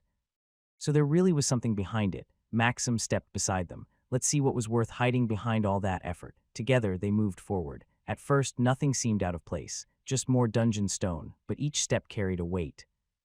A tension that clung to the air like rot. Something wasn't right, but soon they found it, a magic circle, one etched not in ink or chalk, but in blood. The pungent stench still lingered in the air. The circle wasn't like anything they'd seen before. It wasn't even fully formed. The lines were formless and jagged. There's a web of crimson strokes that seemed to drink the light around them. The runes etched into it were incomplete, yet somehow it was shifting as if alive. It was disturbing in a way that made the skin crawl. Lucian's expression darkened. He activated divine sense again, and surely this was the source of the dreadful feeling that had clawed at his instincts since they entered the boss room. All three of them stood still, staring at the bloody design. It wasn't active. It looked unfinished, but even so, its presence was strong. Lucian crouched beside it and summoned his magic book, flipping rapidly through the pages. He scoured every seal, rune, and magic classification. Nothing matched, not even close. That only meant one thing. It belongs to an attribute I haven't unlocked yet. Space magic, time magic, maybe something worse. Whatever it was, it had no place here. Lucian's eyes narrowed as he made careful notes in the margins of his book, copying as much of the structure as he could without disturbing it, for reference, and still. A bleak miasma oozed from the markings, curling like smoke. He could feel it. If this circle were completed and activated, it would unleash something terrible. It had to be destroyed. Now, Edric and Maxim moved without needing to be told. Edric summoned a blade of wind and slashed at the bloody circle. Maxim followed with a calculated burst of condensed mana. Nothing. The runes didn't flinch. They tried again, slicing at the stone, chipping the floor. But it was as if the magic was carved into reality itself, unmoving, untouchable. Lucian narrowed his eyes. He could see it now. the miasma coiling protectively around the circle, shielding it like a cocoon of darkness. He stepped forward and raised his hand, channeling divine energy. The moment the light touched the circle, the miasma hissed and recoiled like oil meeting fire. He poured in more divine energy. The light clashed against the corruption. Bit by bit, the darkness began to lose ground, fading, breaking. Then, silence. The runes dimmed. The circle vanished. Lucian exhaled. The suffocating pressure lifted from the room. But only for a moment, because something else still pulsed in the shadows. He shook off the lingering feeling and led the way forward. They pushed deeper into the hidden passage, until they found it, a narrow compartment. Inside, piled haphazardly in one corner, high-grade mana cores, a pile of them. Their glow lit the space like scattered stars, but that wasn't all. Next to the pile sat several goblin figurines. The group decided to leave the dungeon, fast. What was meant to be a laid-back dungeon crawl had turned into something far more sinister. They had uncovered something bleak, something that might be part of a larger conspiracy. Naturally, Lucian didn't forget to loot the place. He swiftly stored the piles of high-grade mana cores and the strange new goblin figurines into his inventory. Then they ran. Whoever had crafted that fake dungeon wall might have already noticed it was gone, and whatever plot had been brewing behind it, they had just shattered it. To be safe, Lucian activated Divine Sense. He scanned their surroundings for any lingering traces of miasma. Nothing. He exhaled in relief. No trails, no residue. Tracking their group would be hard now. Still, they didn't dare linger. Lucian cleared out the remaining monsters on the way. By the time they reached the upper floors, he had officially hit level 50, but there was no time to celebrate. Near the dungeon entrance, they unexpectedly crossed paths with Dorian's group again. It wasn't surprising. After all, it hadn't been that long since their last encounter inside. Their gazes met. Dorian glanced at them, then looked away, pretending they didn't exist, and continued walking toward the exit without a word. Soon after, Lucian's group reached the entrance as well, only to be stopped by the guards. "Please open your spatial bags for inspection," one of them said. They complied without protest. The guards rummaged through the contents, but everything seemed in order. No issues. But then, guards. A familiar voice spoke up. It was laced with feigned suspicion. "I believe this child is hiding something. He might possess a unique spatial skill, something similar to an item box, possibly tied to space magic." It was Dorian, stirring trouble again. At his words, both Edric and Maxim subtly tensed but gave nothing away. Lucian, on the other hand, smirked. He saw through it immediately. One of the guards had a surprising skill: lie detector. Dorian must have picked up on something. Now he was trying to push Lucian into a corner. If the guards questioned him directly, that skill might expose something. The guards turned to Lucian. Their eyes narrowed as they prepared to question him, but Lucian was already a step ahead. Before the guards could ask anything, Lucian acted. Wearing the most innocent face he could muster, he stepped forward and spoke sweetly. "Kind sirs, I don't even have the space magic attribute. How could I possibly own something like an item box?" He tilted his head, and his eyes widened with mock confusion. "Maybe it's that ugly mister over there who's hiding something. Just look at his face. He radiates evil." The guards blinked, caught off guard by the unexpected response. Lucian had a fierce aura to him, but his appearance was too calm and too harmless, the one throwing out baseless accusations that was far more suspicious. Slowly, the guards turned their attention to Dorian. Now he was the one under scrutiny. Dorian's expression darkened. "I must be mistaken," he muttered stiffly. "Apologies, guards, I'm in a hurry. I'll be on my way." He turned to leave, but Lucian wasn't done. "Oh my, look at him run, kind sirs. Doesn't that definitely look like someone hiding something?" Dorian stopped in his tracks and shot Lucian a venomous glare. The guards immediately stepped forward, now fully blocking Lucian from harm. "Sir," one of them said to Dorian, "we are under direct orders from the king. Regardless of status, everyone must comply. We just have a few questions." Dorian's fists clenched, but he couldn't do anything without drawing more suspicion. Behind the guards, Edric and Maxim grinned and casually exchanged a high five. Lucian offered the guards a polite thank you, and the group walked away from the scene, leaving Dorian behind to stew in frustration. Once outside, they boarded Storm and climbed aboard the wind chariot, heading straight back to the Silverman estate. When they arrived at the Silverman estate, the guards greeted them at the gate with unexpected news. "Sir Edric, there's a guest waiting for you," one of them said. Lucian raised an eyebrow. Until he saw who it was, he froze. It was Elenara the Foreteller, still cloaked in her old woman disguise. Apparently, the guards had been hesitant to let her in at first, but she used magic to prove her connection to the group. Even Edric and Maxim were caught off guard by her presence. Elenara stood there calmly, offering them a faint, knowing smile, as if this meeting was meant to happen. She stepped forward and gracefully took the lead in the conversation. They talked for a while. about things from the past and matters of the present. The dialogue flowed easily, but Elenara, true to form, often spoke in riddles. Sometimes her words were vague, other times incomplete. It left them wondering whether she was being cryptic on purpose, or if that was simply how she spoke. Eventually, Elenara turned her gaze toward Lucian. "You didn't come to see me," she said softly. "Are you not curious to know more?" Lucian gave a casual shrug. "It doesn't matter. I'm not a fan of spoilers." His response earned a silent sigh from her. Her eyes narrowed, not in anger but in contemplation. Then her tone shifted. "I'm actually here to ask for help," she said. "The fate of the children I've been protecting has changed. One of them met you unexpectedly, and from that moment his future unraveled. He now walks a path that leads to ruin." Lucian tilted his head, confused. Elenara began to describe the chill, a boy with quick hands, and then it clicked. Lucian's eyes widened. It was the thief from the noble's market, the same boy he'd casually commanded to steal from Dorian. He remembered him clearly, especially the strange skills he saw from Inspect. Elenara continued. Her voice was tinged with something between regret and urgency. She explained how she had come to know him. In summary, Elenara revealed something deeper. She had been caring for children, children with extraordinary fates. Each of them was destined for greatness. Leaders, innovators, game-changers, people who could shape the future. Lucian's eyes lit up at that. Extraordinary children, if they became MT people. If I could raise them under me, that would be a powerful foundation. But his thoughts were quickly clouded by her next words. "Your appearance in their lives," she said solemnly, "has altered everything. The fates I foresaw are now uncertain. The greatness they were meant to achieve has been disrupted. Only you can set them back on their path." The room fell silent. Even Edric and Maxim were caught off guard by the weight of her words. Lucian's mind flashed back to the moment he met the boy. It had seemed insignificant, a chance encounter with a thief and a simple command to pickpocket Dorian. But now, he understood. The assassins that day. Did they think the boy had stolen the Goldust seal? Lucian swallowed hard. Fate was terrifyingly fragile. A single moment had derailed a life, and worse if they found the boy.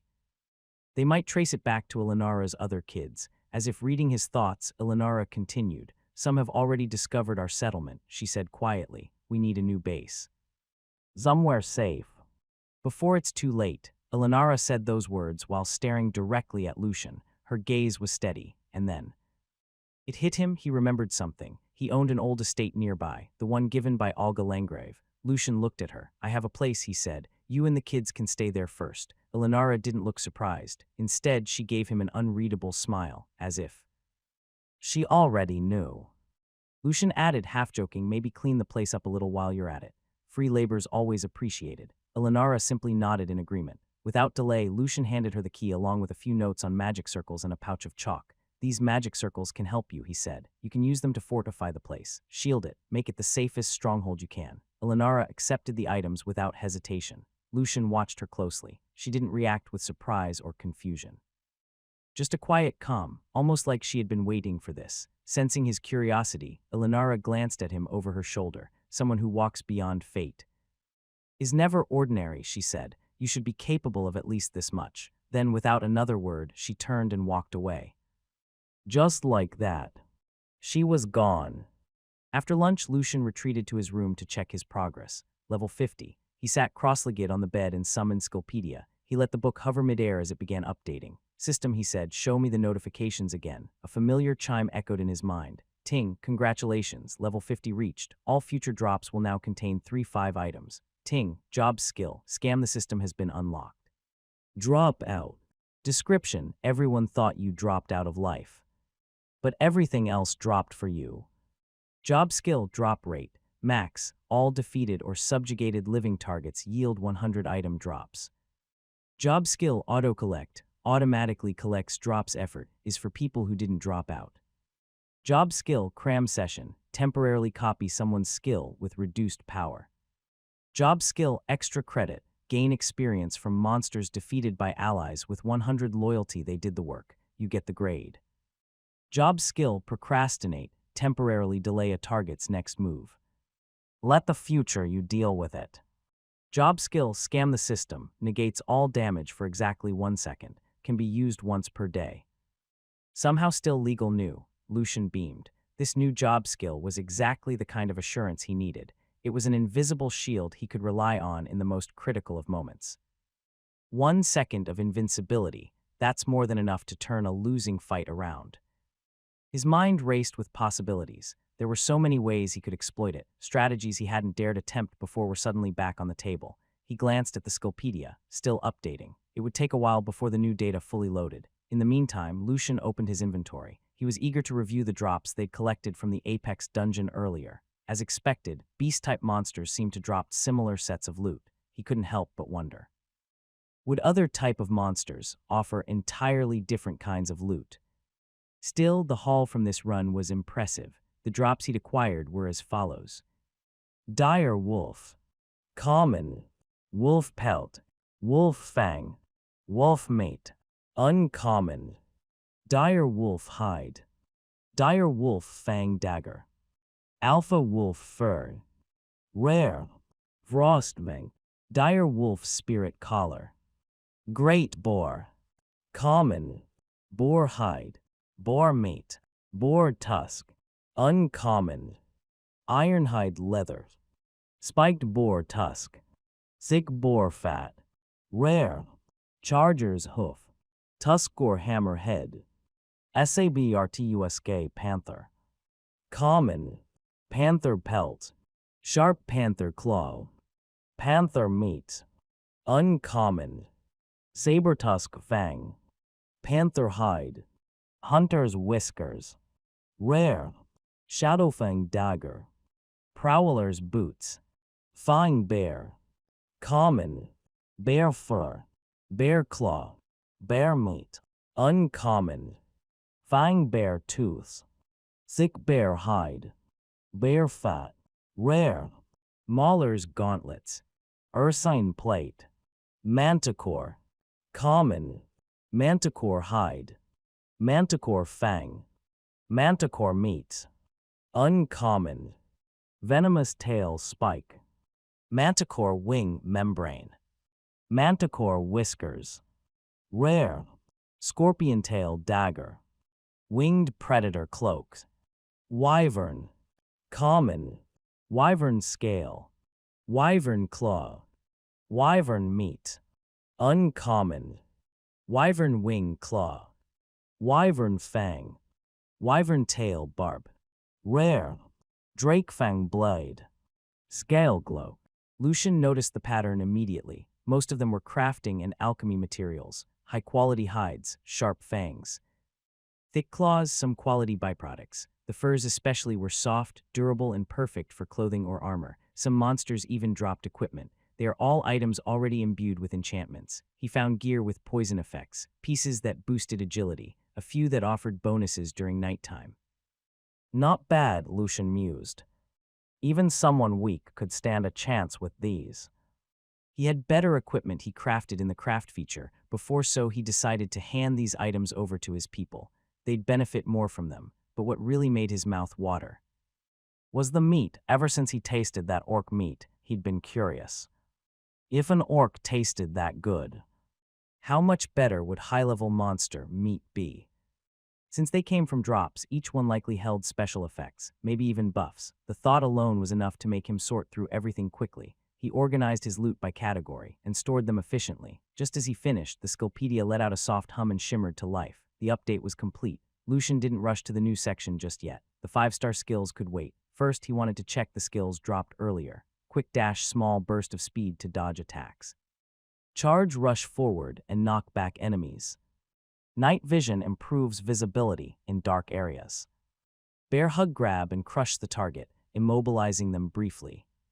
Predator's leap, jump toward a target momentarily. Glide dash, small forward leap while in the air. Everything he saw was useful. Naturally, Lucian learned them all. One by one, the skills were absorbed into his growing arsenal. Each one added a new layer to his combat potential. He felt like he was enchanting himself piece by piece. Once he was done, he turned back to the Skillpedia, flipping through the pages again, this time with a different target in mind. 5-star skills. The book responded, shimmering as its pages turned on their own, finally stopping at a glowing section. Lucian leaned in. He read in silence for a while, and then his eyes began to sparkle. There were dozens of them, super skills, each more outrageous than the last. Some were elegant, some were devastating, some defied all logic. skills that felt more like myths than actual abilities. He chuckled under his breath. Of course, there's always a catch. Every 5-star skill came with painfully specific and ridiculously difficult requirements. Take one, for example, perfect calculation. The first condition alone made Lucian line back and sigh. Master numeromancy, geometrics, and logic runes to expert level. Yeah, no thanks. He rubbed his temples, math, his old nemesis. He was a dropout for a reason. Even Vivian's skill was something Lucian could never hope to obtain. He'd already failed the very first requirement. Be kind and compassionate. Lucian raised a brow. Well, guess I'm disqualified by default, but what caught him even more off guard was the next line. It required a specific bloodline. He froze. A bloodline. They had never spoken of such things. As far as he knew, his parents were completely ordinary, yet here it was. He let out a slow sigh and shook his head. No point thinking about that now. Lucian turned the pages, skimming through more 5-star skills. Several of them required unique bloodlines, and those that didn't still had absurd prerequisites. Each was more insane than the last. Yes, it was difficult, but not impossible, still. It would take a lot of time he wasn't sure he was willing to spend right now. With another sigh, Lucian unsummoned the Skillpedia. Lucian sat cross-legged on his bed. He wanted to try something. After reaching level 50, he could feel it. His divine energy core had become more refined. The flow of power through his body was smoother and more controlled. It's like the divine energy is listening to me better now. His skills felt sharper too, more responsive, so he decided to test one, split body. He activated the skill, and it worked. He now have 2 split bodies materialized. It was something he hadn't been able to do before. Perfect. He dismissed them, then focused again. This time he did it with precision. He wanted to see just how finely he could control his divine energy. A few moments later, a tiny split body, barely the size of a fly, hovered before him. A perfect miniature replica. The control, the detail. It felt amazing. The micromanipulation made something in him click. He grinned. So this is what true mastery feels like. Then an idea sparked in his mind. A wicked grin spread across his face. Why don't I pay Goldust a little visit with this split body? Lucian arrived. Edric had already pointed out the location of the Goldust estate, so he knew exactly where to go. It was only a few kilometers away, and luck was on his side. A passing carriage gave his micro-split body a perfect ride. He hopped onto its step unnoticed and leapt off the moment it neared the estate. From a distance, Lucian took in the scene. Surprisingly, it lacked the ostentatious flair he had expected. A neat walkway curved gracefully through a well-kept garden where trimmed hedges and soft blooms whispered elegance. The manor itself rose with a commanding presence. Its architecture was imposing yet refined. Along its stone facade, faint traces of glowing magic circles pulsed like hidden veins. The gates were a masterpiece of craftsmanship. It was forged in gold and crowned at the center with the proud sigil of Goldust.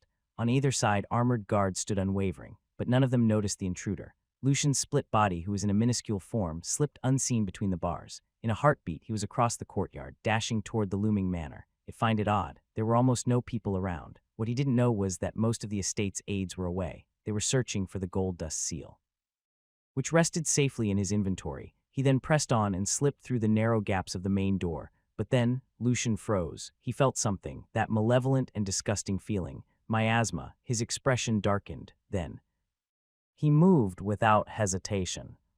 Trusting his instincts, Lucian slipped through the manor's long corridors. His tiny form darted past towering doorways and gilded walls.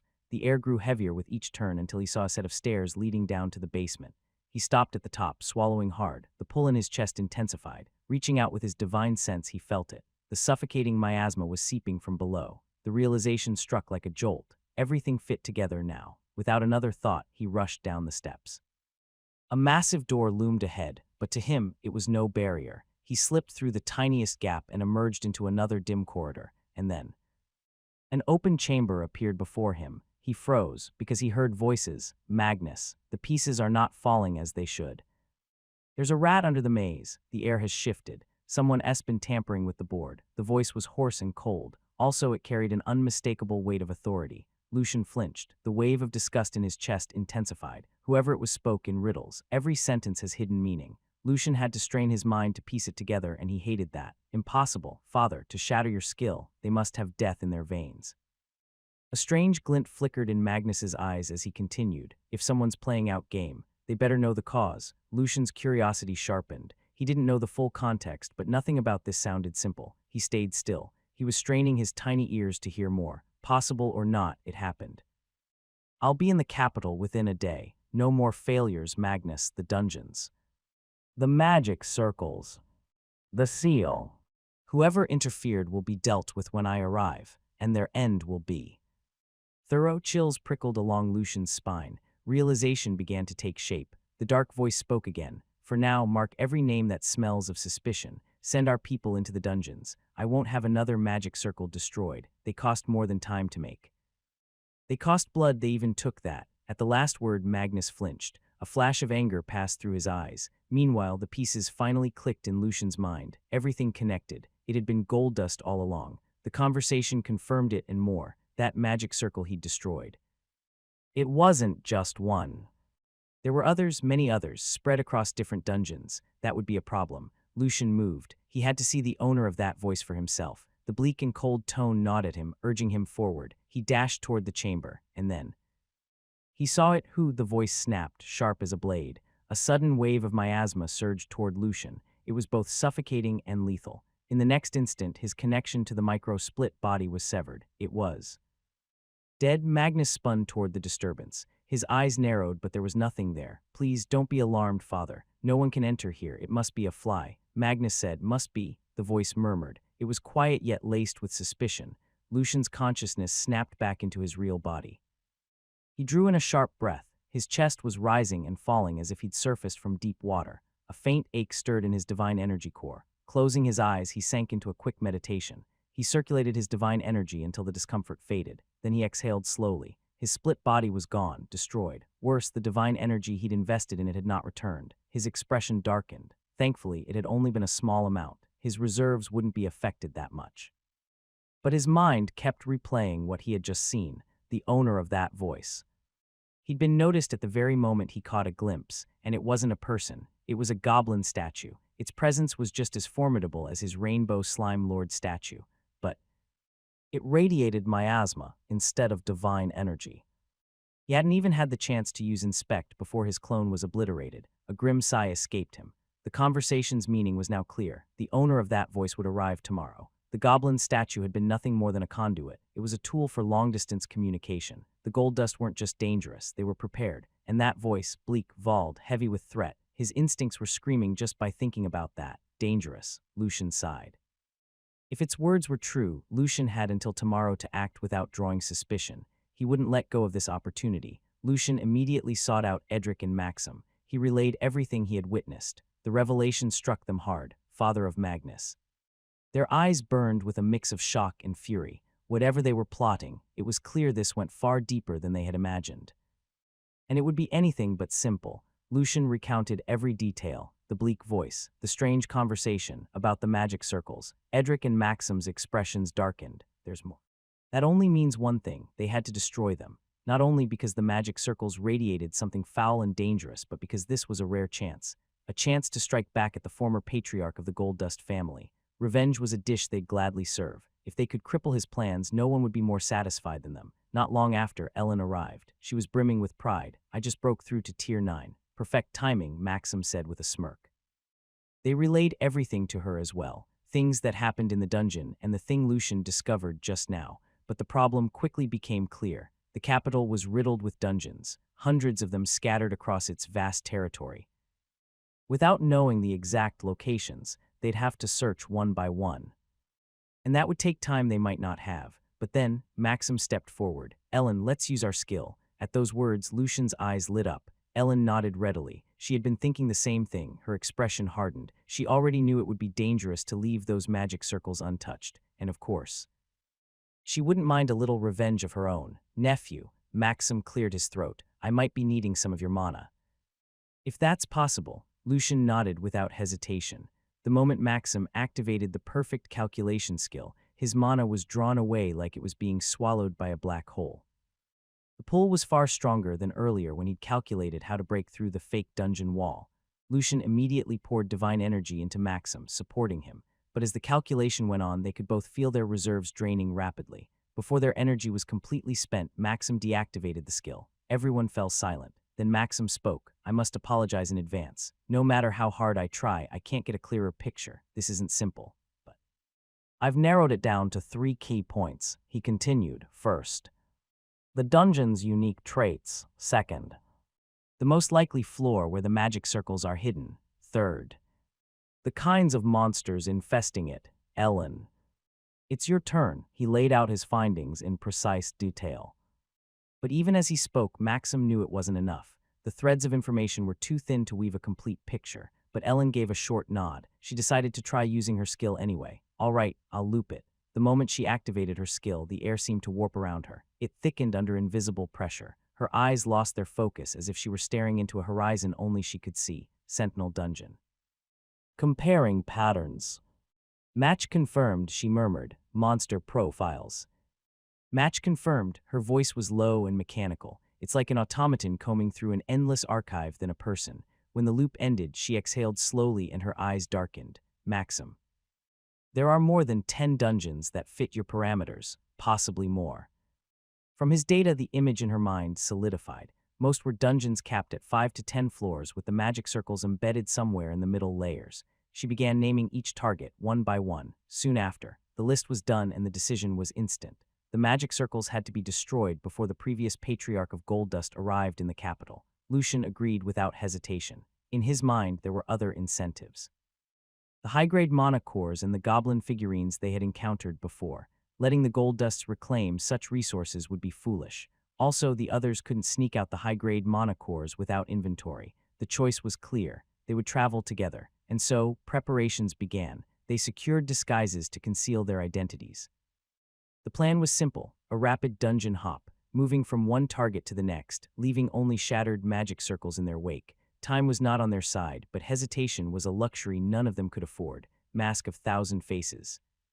Lucian spotted it in the artifacts section of the craft feature. It instantly caught his attention. He didn't know exactly what it did, but if the name meant what he suspected, it could be just what they needed. Without hesitation, he decided to unlock it. The recipe cost was steep, a whopping 100 high-grade mana cores. Well, after their haul from the Apex dungeon, he still had more than 800 left. This wasn't the time to be stingy. One tap.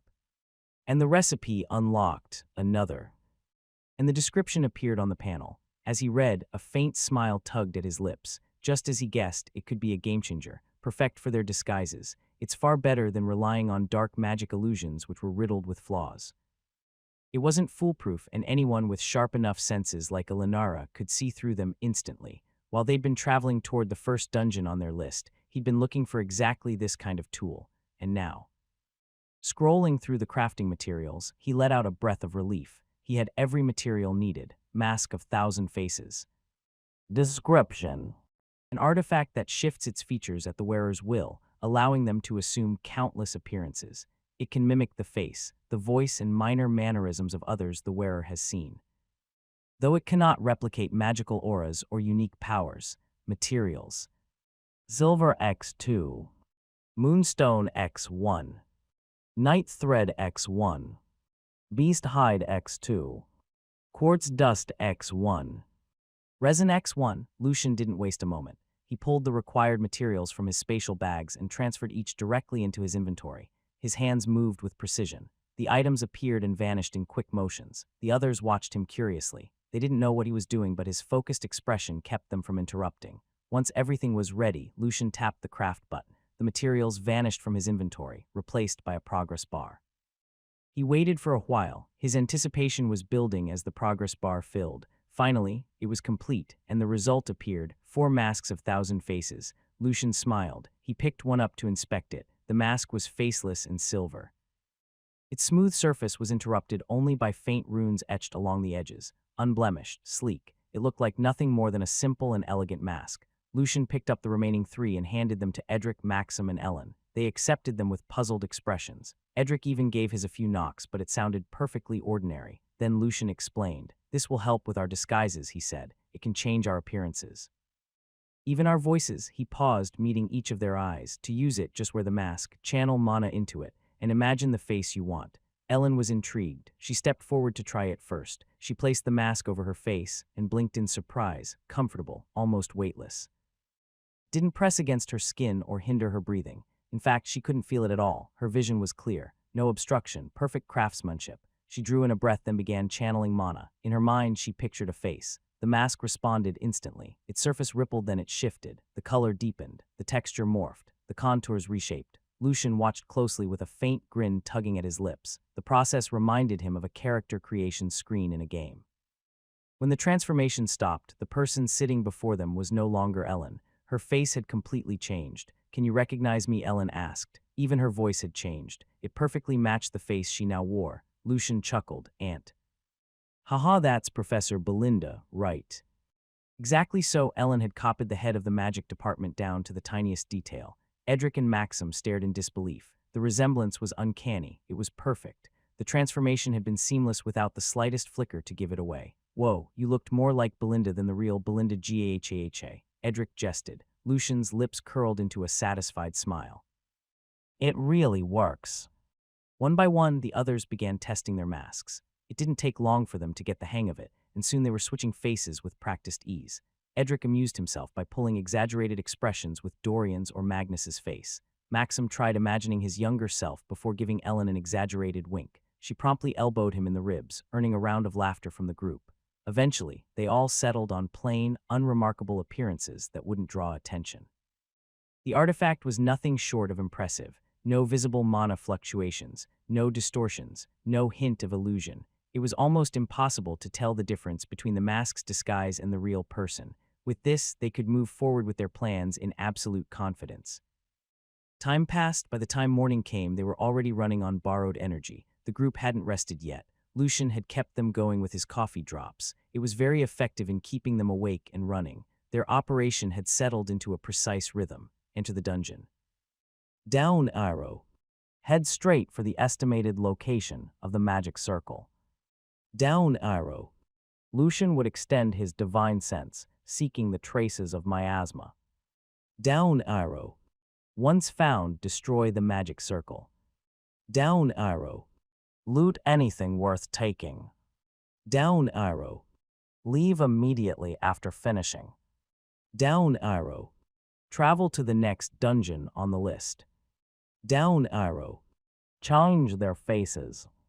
Down arrow. Repeat. It worked every time. With each new dungeon, they altered the mask of 1,000 faces, ensuring no one could track them or notice a pattern. Lucian was even more meticulous. Before leaving, he would sweep the other floors with divine sense, searching for any lingering miasma trails. So far, there had been none. Lucian couldn't help but be impressed. Maxim's and Ellen's predictions were sharp. Every location they marked had indeed been hiding a magic circle. Their accuracy turned what could have been a grueling search into a series of swift, decisive strikes. But Ellen was the most shaken. The moment she laid eyes on the bleak magic circle, her heart pounded violently. With her Tier 9 strength, she could feel something deeply wrong about it, something dreadful and unnatural. It was as if an unseen force was calling to her. The pull was subtle yet formidable, and dangerous. She forced herself to steady her breathing and clenched her fists. That feeling only steeled her resolve. These magic circles had to be destroyed. Whatever the Goldust family was planning, it was dangerous.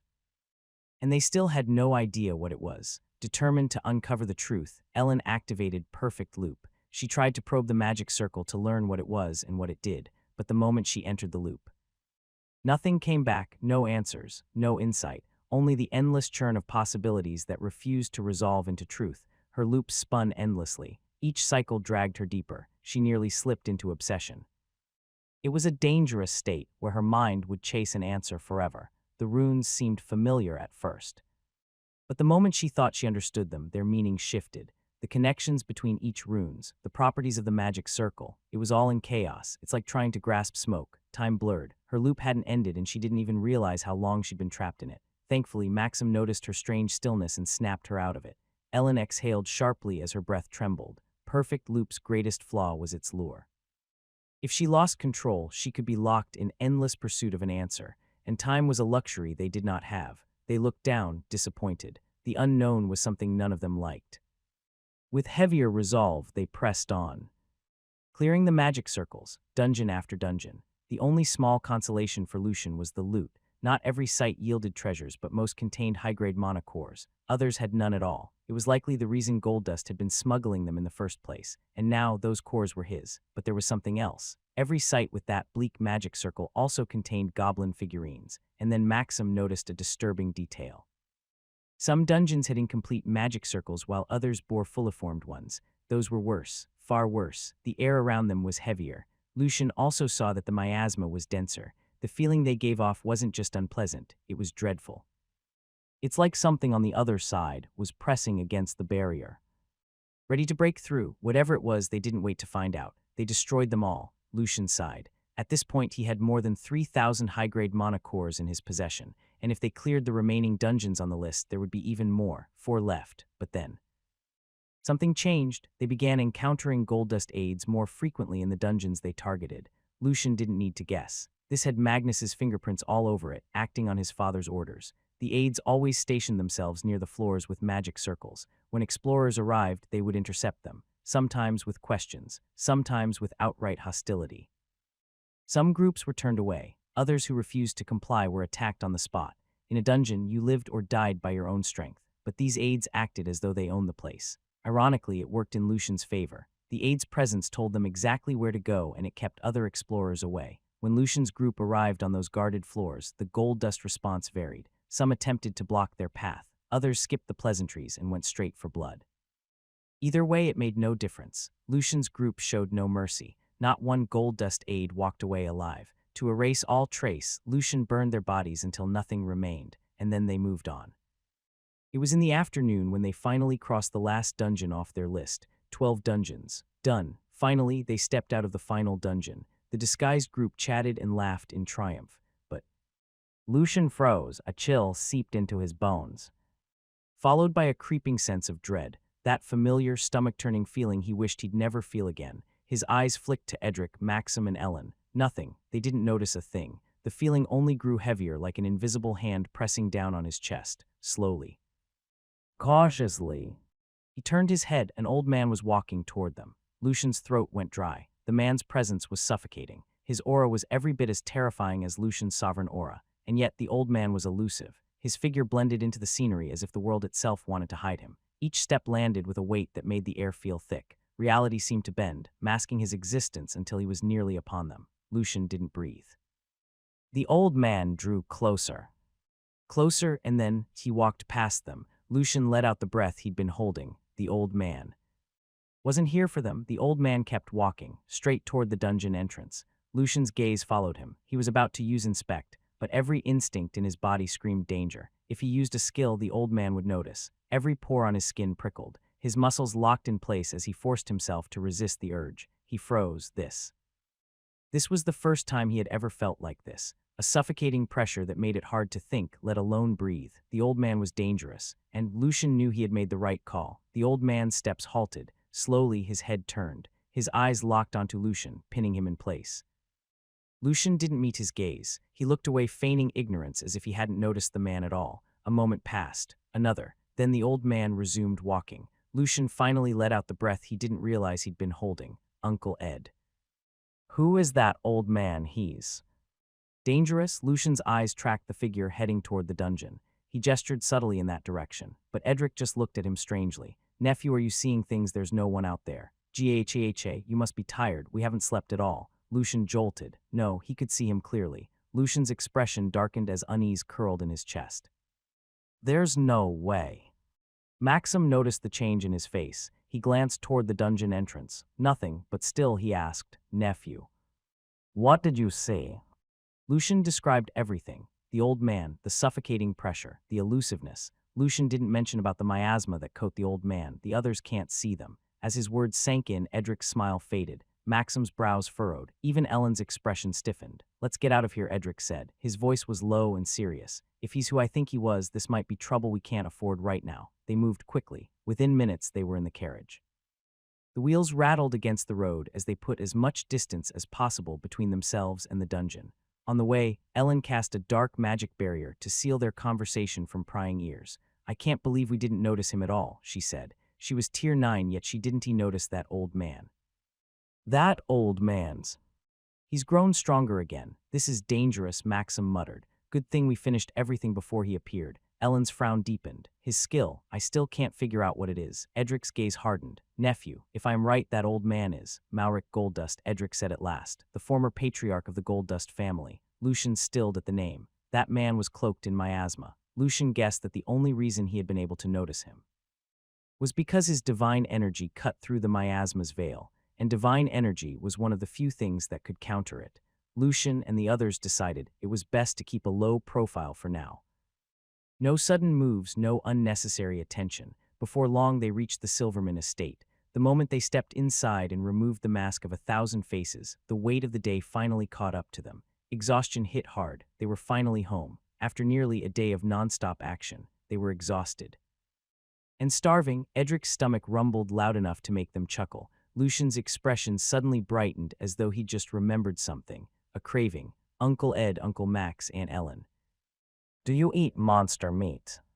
Edric's eyes lit up instantly. Of course, we live along the southwest borders and we fight monsters all the time. Monster meat is delicious and full of flavor. Nephew, do you have some on hand? His mouth was already watering at the thought.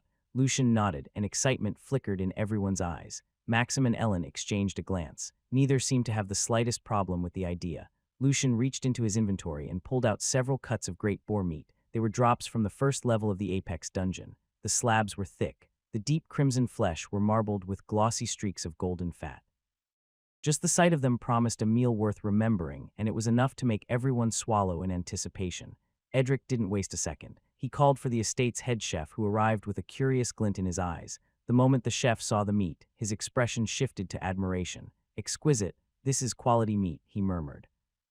Then with a confident grin, he said, I'll prepare a feast that will satisfy everyone. Without another word, he hurried to the kitchen.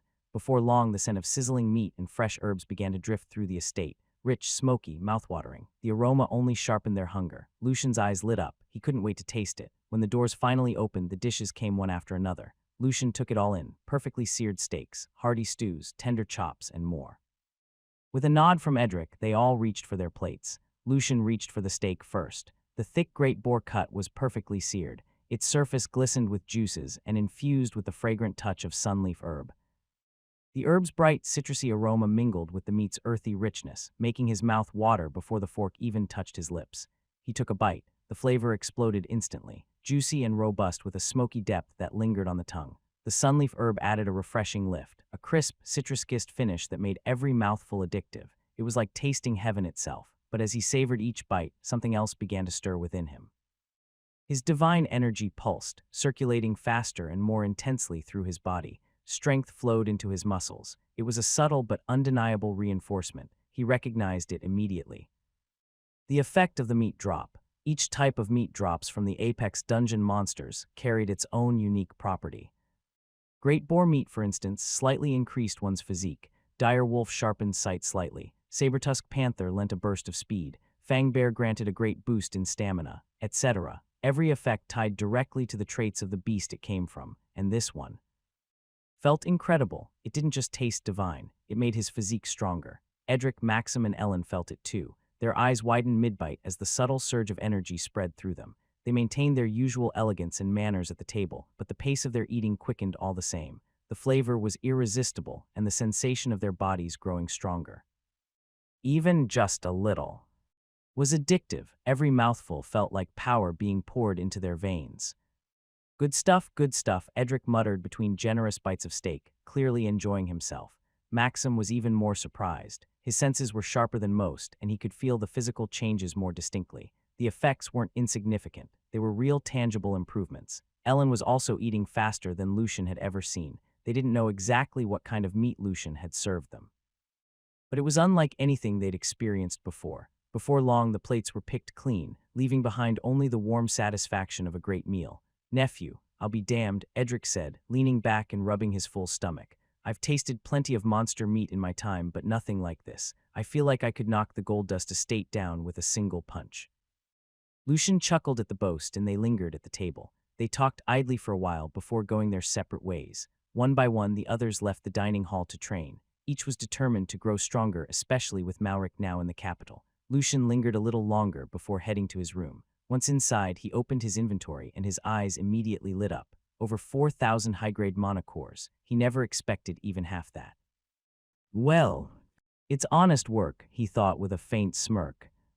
Earned a fortune and maybe saved the world in the process. His gaze shifted to something else. Goblin figurines. They were different, nothing like the ancient goblin figurines they'd confiscated from the Silverman traders. He compared the two. The ancient goblin figurines had been carved in the image of what seemed like goblin elders, but these new items were something else entirely. These new figurines were shaped like goblin sorcerers. Their forms were etched in unnerving detail, cloaked in flowing robes. It was cloaked in jet-black aura that seemed to drink in the light. He now has over 60 of them. He read its description. Goblin Magus figurine. Description: a finely carved idol of a cunning goblin sorcerer. Use: serves as a focal point for amplifying large-scale magical arrays. Effect: expands the range and potency of magic circles, affecting a wider area with greater intensity. Lucian gulped at the description. That sounds dangerous. He didn't dare take it out of his inventory if Malric could sense it. And he probably could. Then waving it around was like painting a target on his back. So instead, Lucian sat cross-legged, shutting out the world. He concentrated and reached out to his split body. Click, his consciousness shifted, slipping seamlessly into his mini-self stationed in Lootwell territory. The scene shifted. Lucian found himself perched on Sebas's shoulder. The hum of the marketplace filled his ears. Sebas glanced at him, instantly recognizing the change. Welcome home, young lord. Lucian's lips curved into a faint smile. I'm home. It was a simple exchange, yet it warmed him. No matter how far he roamed, there would always be someone waiting to greet him. He took in the surroundings. Lootwell was no longer the quiet place he remembered. The streets bustled with unfamiliar faces, and the air was thick with chatter and the scent of trade.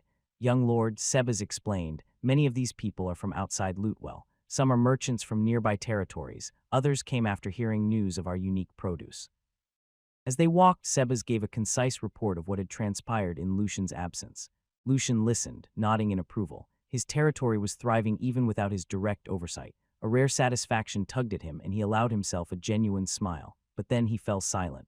After his trip to the capital, his entire perception had shifted. Compared to the grandeur and bustle of the capital, his territory still had a long way to go. He sighed. The old idea of keeping outsiders away no longer appealed to him. What he needed now were more people. Loyal people. With Clara around, he could trust her to sift the worthy from the unworthy. He shared this plan with Sebas, who readily agreed. Their population barely exceeded 200. It was painfully understaffed. The territory was expanding at a pace their current manpower could not match, and the people had little time left for proper training. Together, Lucian and Sebas began to map out ways to recruit and perhaps even cultivate more loyal hands to strengthen Lootwell's future. Just then, Lucian noticed something unusual. A group of people were riding bikes. It took him a moment to remember. It was the recipe he'd bought earlier and handed to Sebas just the other day. He hadn't expected the crafting division to mass-produce them so quickly, let alone have them already on sale. With the mountain of materials he'd provided, they clearly hadn't been lacking in resources. Sebas explained that the bikes had been a hit. Travel from Lootwell to the nearby Hornville territory now took less than an hour, and for those with strong legs. Even less, pedaling faster gave a surprising speed boost. Lucian was amused. These weren't like the bikes from his previous life. As a system recipe, they were made from superior materials, far more durable and perfect for a world where people had inhuman strength. He couldn't help but smile as he watched. Children from the spiritual division raced each other around the streets with laughter trailing behind them. Even the elderly pedaled with ease. Then again, there wasn't really such a thing as an ordinary person in Lootwell anymore. Lucian was lost in thought. Now that he had a surplus of monocores, the possibilities were endless. Automatons, for instance. They could be a huge help while the territory was still understaffed. Still, first things first. He needed to do what he came here for. He asked Sebas to escort him to the dungeon. Once there, Lucian could finally breathe a sigh of relief. He then summoned a goblin magus figurine. The jet-black figure appeared, shrouded in an oppressive aura that seemed to whisper of dread. Without hesitation, Lucian brought out the essence of purity. Pressing the crystal to the figurine, he began the process. The change was immediate. A piercing screech tore through as the miasma trapped within was burned away by the crystal's cleansing power. The black sheen bled away, layer by layer. Its surface brightened, shifting to a vibrant hue as if life had returned to it. Lucian's lips curved into a satisfied smile. Then came the next step in his plan. They left the dungeon's shadowed halls and stepped into the open air, and soon Lucian heard it. Ting, a fitting sacrifice has been detected. Sacrifice Goblin Magus figurine. Yes, no. Yes, the figurine in his grasp floated upward, trembling as if resisting its fate. Light wrapped around it. Fine cracks spiderwebbed across its surface, racing like lightning through stone. With a sharp crack, the shell broke apart.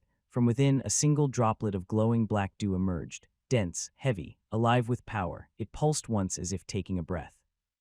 Then shot straight into Lucian's forehead. Ting, skill, Dominion circle acquired. Without hesitation, Lucian summoned Skillpdia, skill active. Illustration, a goblin sorcerer flicking its clawed fingers through the air, weaving a glowing magic circle before him. Name, Dominion circle. Description. Active allows the user to conjure magic circles in midair without preparation, provided they are familiar with the circle's design and function. Lucian's eyes gleamed. These goblin skills were no joke. The first one was about runes, now magic circles, if there's a next. What could it be? He still had no idea where these figurines came from, but that mystery could wait until the right time. Sebas glanced at the miniature Lucian grinning to himself and couldn't help but smile. Lucian hadn't changed one bit even after coming to the capital. Soon after, Lucian returned to the manor, or rather what used to be the manor. Calling it that now would be an understatement. It stood tall and imposing, more like a castle than a manor. Its walls were crafted from slime cement, and a few faint magic circles were drawn on its surface.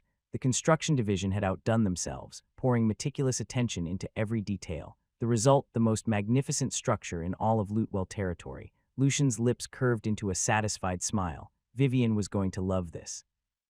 Lucian nodded and headed to his room. Inside, the cube drops were stacked in neat yet towering piles. It's like treasures hoarded by an obsessive dragon. It's more than enough to fill the floor. He summoned his pets, who arrived carrying even more loot. Auto-collect activated. One by one, the items vanished into his inventory. It didn't take long before the system chimed. His inventory was full. Lucian glanced at the remaining pile. It was still a small mountain, of course. With practiced efficiency, he sorted the items into spatial bags. Freeing space, then repeated the process. He'd already cleared most of his old stocks by donating to the academy, but now he was drowning in them once again. With a satisfied sigh, he leaned back. Success. Even if it came in the form of an overwhelming surplus, Lucian's gaze drifted over his pets. Skittles had reached level 45, Oreo level 40, and Sparkles stood at 51. They'd grown stronger over time. Yet their progress had begun to stall. Skittles and Oreo were born from monster cards. They can gain levels the same way he did, through killing. Sparkles, however, was different. It was once a wild monster, and it seemed capable of growing stronger simply by circulating mana. Every creature had a different body structure, and Lucian had no idea what kind of mana flows they practiced. And if they even thought about it consciously, Sparkles certainly didn't. It moved through the process entirely on instinct. Still, once Sparkles had become his pet, it had gained the ability to level up through combat as well, and of course, even received loot drops. That raised the question. Could Skittles and Oreo also strengthen themselves through mana circulation? Then again, they were slimes. Do they even have mana vessels? Lucian let out a sigh. Sparkles still hadn't reached 100 loyalty. Somewhere in its heart was a lifelong wish, and if he could uncover and fulfill it, their bond would reach 100. And he'd finally be able to copy its skill. The one he wanted most was its skywalk. Still, after his recent level-ups, Lucian could feel it. His bond with his pets had grown stronger. He could now issue commands telepathically, even from a distance. And they'd respond instantly. They'd grown sharper too, and now able to follow more complex orders than before. He still couldn't understand their words, if they even had any. But he could sense their moods with uncanny clarity. Perhaps, in time, he'd even hear their thoughts or voices. Lucian's gaze turned thoughtful. They wouldn't gain much more from hunting monsters on the first or second floors. His mind drifted to the memory of the third floor, and a faint glint sparked in his eyes. He already had a plan to intercept the elusive void and temporal slimes. With nothing pressing to stop him, the timing couldn't be better. And so, Mini Lucian climbed onto Sparkles' back. Avengers, assemble. Go. Skittles and Oreo hopped on with him. Sparkles then bolted forward, carrying them toward their destination. The dungeon. Before long, they reached the dungeon entrance. Lucian pulled out his MONSTRDEX and summoned two figures, Korak and Viren. The drakes rumbled warmly. Lucian pet them. He could feel that their deep groans carried unmistakable joy at seeing him again. Peek and Abu stayed in reserve as they weren't built for frontline combat. Lucian quickly organized his forces. Sparkles and he would hold the rear while the others formed the vanguard. A faint thrill ran through him. This was the first time he'd commanded such a large group of his pets in battle. He'd fought alongside Skittles before, but this felt different. Of course, being in his mini form meant he couldn't simply charge ahead alone. So maybe this was for the best. With the formation set, Lucian gave the order and they dashed toward the third floor. Along the way, they encountered some of his subjects. They were out hunting slimes and collecting their monocores in their spare time. The drakes drew immediate stares, but when the hunters spotted Mini Lucian riding atop Sparkles, they froze mid-step. They recognized the unmistakable aura of Lucian. Everyone already knew the signal. Clara has told them before. If Mini Lucian was radiating that aura, it was truly him. They straightened and saluted in unison. "My lord, good day, good work, all of you," Lucian replied. Then he tossed each of them an energy drink. "Take a break." They shared a brief, lively exchange. His subjects were clearly excited by his unexpected appearance. Soon, Lucian excused himself and they continued on toward their objective. They pressed onward. The path was clear. The yin-yang boss had already fallen to his pets earlier, leaving no obstacles in their way. Lucian asked the group to go down the stairs to the third level, and then he saw them, far ahead, standing motionless like sentinels, were two slimes. They were semi-transparent, yet carried an uncanny presence. The first seemed to cradle the night sky within itself. Stars swirled in a hypnotic spiral. An entire galaxy seemed to be compressed into its gelatinous form, deep and endless, void slime. The other shimmered in gold. Its interior was a cascade of glittering dust that shifted and swirled like a living hourglass caught between moments. Temporal slime. Lucian swallowed. He was stronger now and more experienced. But even so, part of him couldn't help thinking. They almost looked cute. Then, Lucian felt the shift in the air. His senses sharpened as the temporal slime stirred. It gave a single bounce and the golden dust within it swirled upward, taking shape. An hourglass formed in its translucent core. The glittering grains tumbled down in a rapid cascade. He recognized it. It must be casting the of slow magic, or whatever it was. Once the last grain fell, the spell would be complete. Not on his watch. Procrastinate. His voice rang out. The hourglass shattered. The golden dust lost its rhythm and it scattered in chaotic swirls. The spell was broken. A satisfied smile tugged at his lips. He'd been waiting for the chance to try this since he acquired Procrastinate. His miniature split body carried only a fraction of his divine energy, which meant he can't use much magic. But skills, it's a good thing they worked just fine. Then, with the casting disrupted, they moved forward, descending the final steps. At last, Lucian set foot on the third floor. Well, technically, Sparkle's hooves did. He was still riding on its back, his miniature body perched like a commander on his war mount. Skittles and Oreo didn't hesitate. They bolted straight for the slimes, but the void slime reacted first. It blinked. In the next instant, it was already right in front of them. Lucian's heightened senses caught it. Just before the blink, the galaxy swirling inside the slime shifted ever so slightly. That tiny distortion revealed the direction it would teleport to. That was all he needed. Right now, the consumable drops he'd been eating constantly were paying off. The orange essence from carrot drops had subtly sharpened his vision. Lucian smiled faintly. Skittles and Oreo darted aside just as the void slime lunged, narrowly avoiding the crushing blow. But the creature's body shifted again. The stars swirled within its translucent form. Signaling another blink, Lucian's eyes narrowed. Through telepathic link, he sent Sparkles the coordinates, predicting where the slime would reappear. Sparkles let out a proud neigh. Lightning began to coil around its horn. It crackled as the lightning builds with a dangerous hum. When the charge reached its peak, Lucian gave the signal. A bolt of lightning ripped through the air and struck the void slime the moment it materialized. It never even had a chance to react. One hit, gone, but then the temporal slime proved it could do more than just slow enemies. It could accelerate itself too. In a blink, it streaked toward Skittles like a living comet. But Skittles wasn't the same as before. It was stronger now and higher in level. It slid to the side with liquid grace and fired a slime shot. The temporal slime dodged, encountered with its own blisteringly fast slime projectile.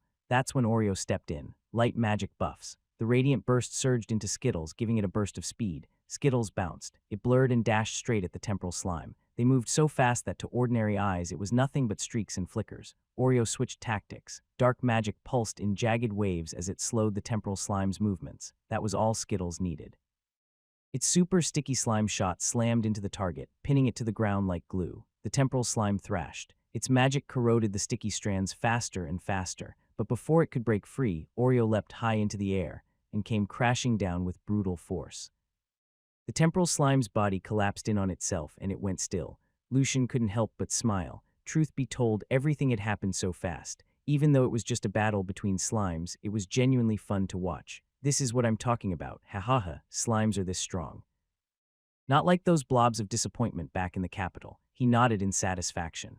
At this point, he was certain his pets could handle the slimes on the third level even without him. He had barely stepped in to help. With proper coordination, they could more than hold their own. He signaled Sparkles to move ahead. Loot was instantly drawn in. The range of autocollect extended to 5 meters thanks to him hitting level 50. They pressed onward. Korek and Viren soon joined in and the group's coordination became near seamless. Lucian only gave commands when necessary. Sparkles maintained distance and rained magic from afar while the slimes and drakes held the front line. They went deeper. The void slimes seemed to be getting smarter. This time they targeting Lucian directly. One fired a razor-sharp slime shot straight at him, but Sparkles moved in time to intercept, dodging at the last second. Lucian swallowed hard. When the projectile hit the wall, it left a scratch. How sharp is that thing? It can actually scratch the impregnable dungeon wall. He was surprised. It looked like it could cut through almost anything. Still, he forced himself to focus. His commands became sharper and more precise as he studied their patterns and attacks. Soon, their kill rate increased. Along the way, Lucian picked up a few key details. The temporal slime could only slow one target at a time. He almost laughed at himself for not realizing sooner. Fighting in groups had been the right call from the start. The void slime, on the other hand, became much easier to predict once he noticed its blinking limit, no more than 2 meters at a time. But as they descended further, the numbers increased. The real challenge wasn't the strength of the slimes, it was the sheer volume of them. More temporal slime means they could slow more of them.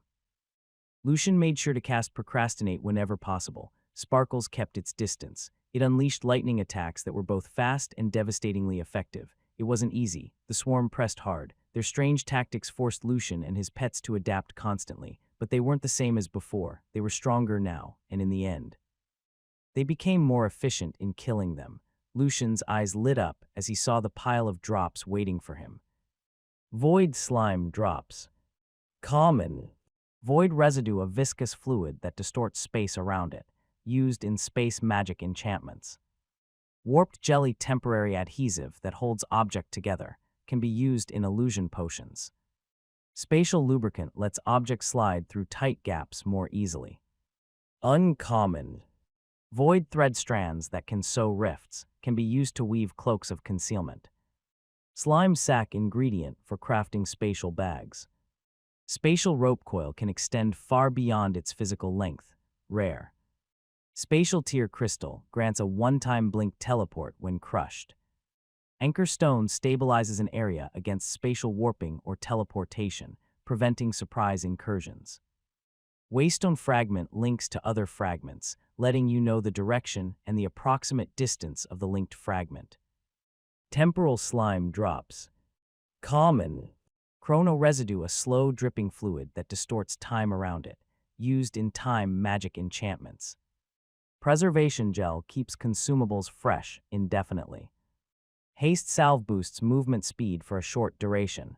Uncommon. Stasis thread strands that can lock rifts in its current state. Woven items made from the thread slowly regenerate to its original state when damaged. Cycle stone speeds up or slows down the time of an object. Countdown chalk creates markings that vanish after a preset duration. Rare. Reset rune tablet returns the object to its original condition. One-time use. Chrono lantern accelerates thought and perception within its light's radius. Synchronizer drum attacks from allies land simultaneously for increased combined impact. They finally reached the boss room, but Lucian didn't charge in. Truth be told, he was dead tired. His body felt like lead. His mind was clouded. He hadn't slept a wink since they started hopping between dungeons yesterday. If he let his focus slip even for a second, he feared his connection to his mini-body would snap. Coffee, energy drinks. He was done with them. They'd had enough to keep an ogre awake for a week, and another drop would probably make him vomit.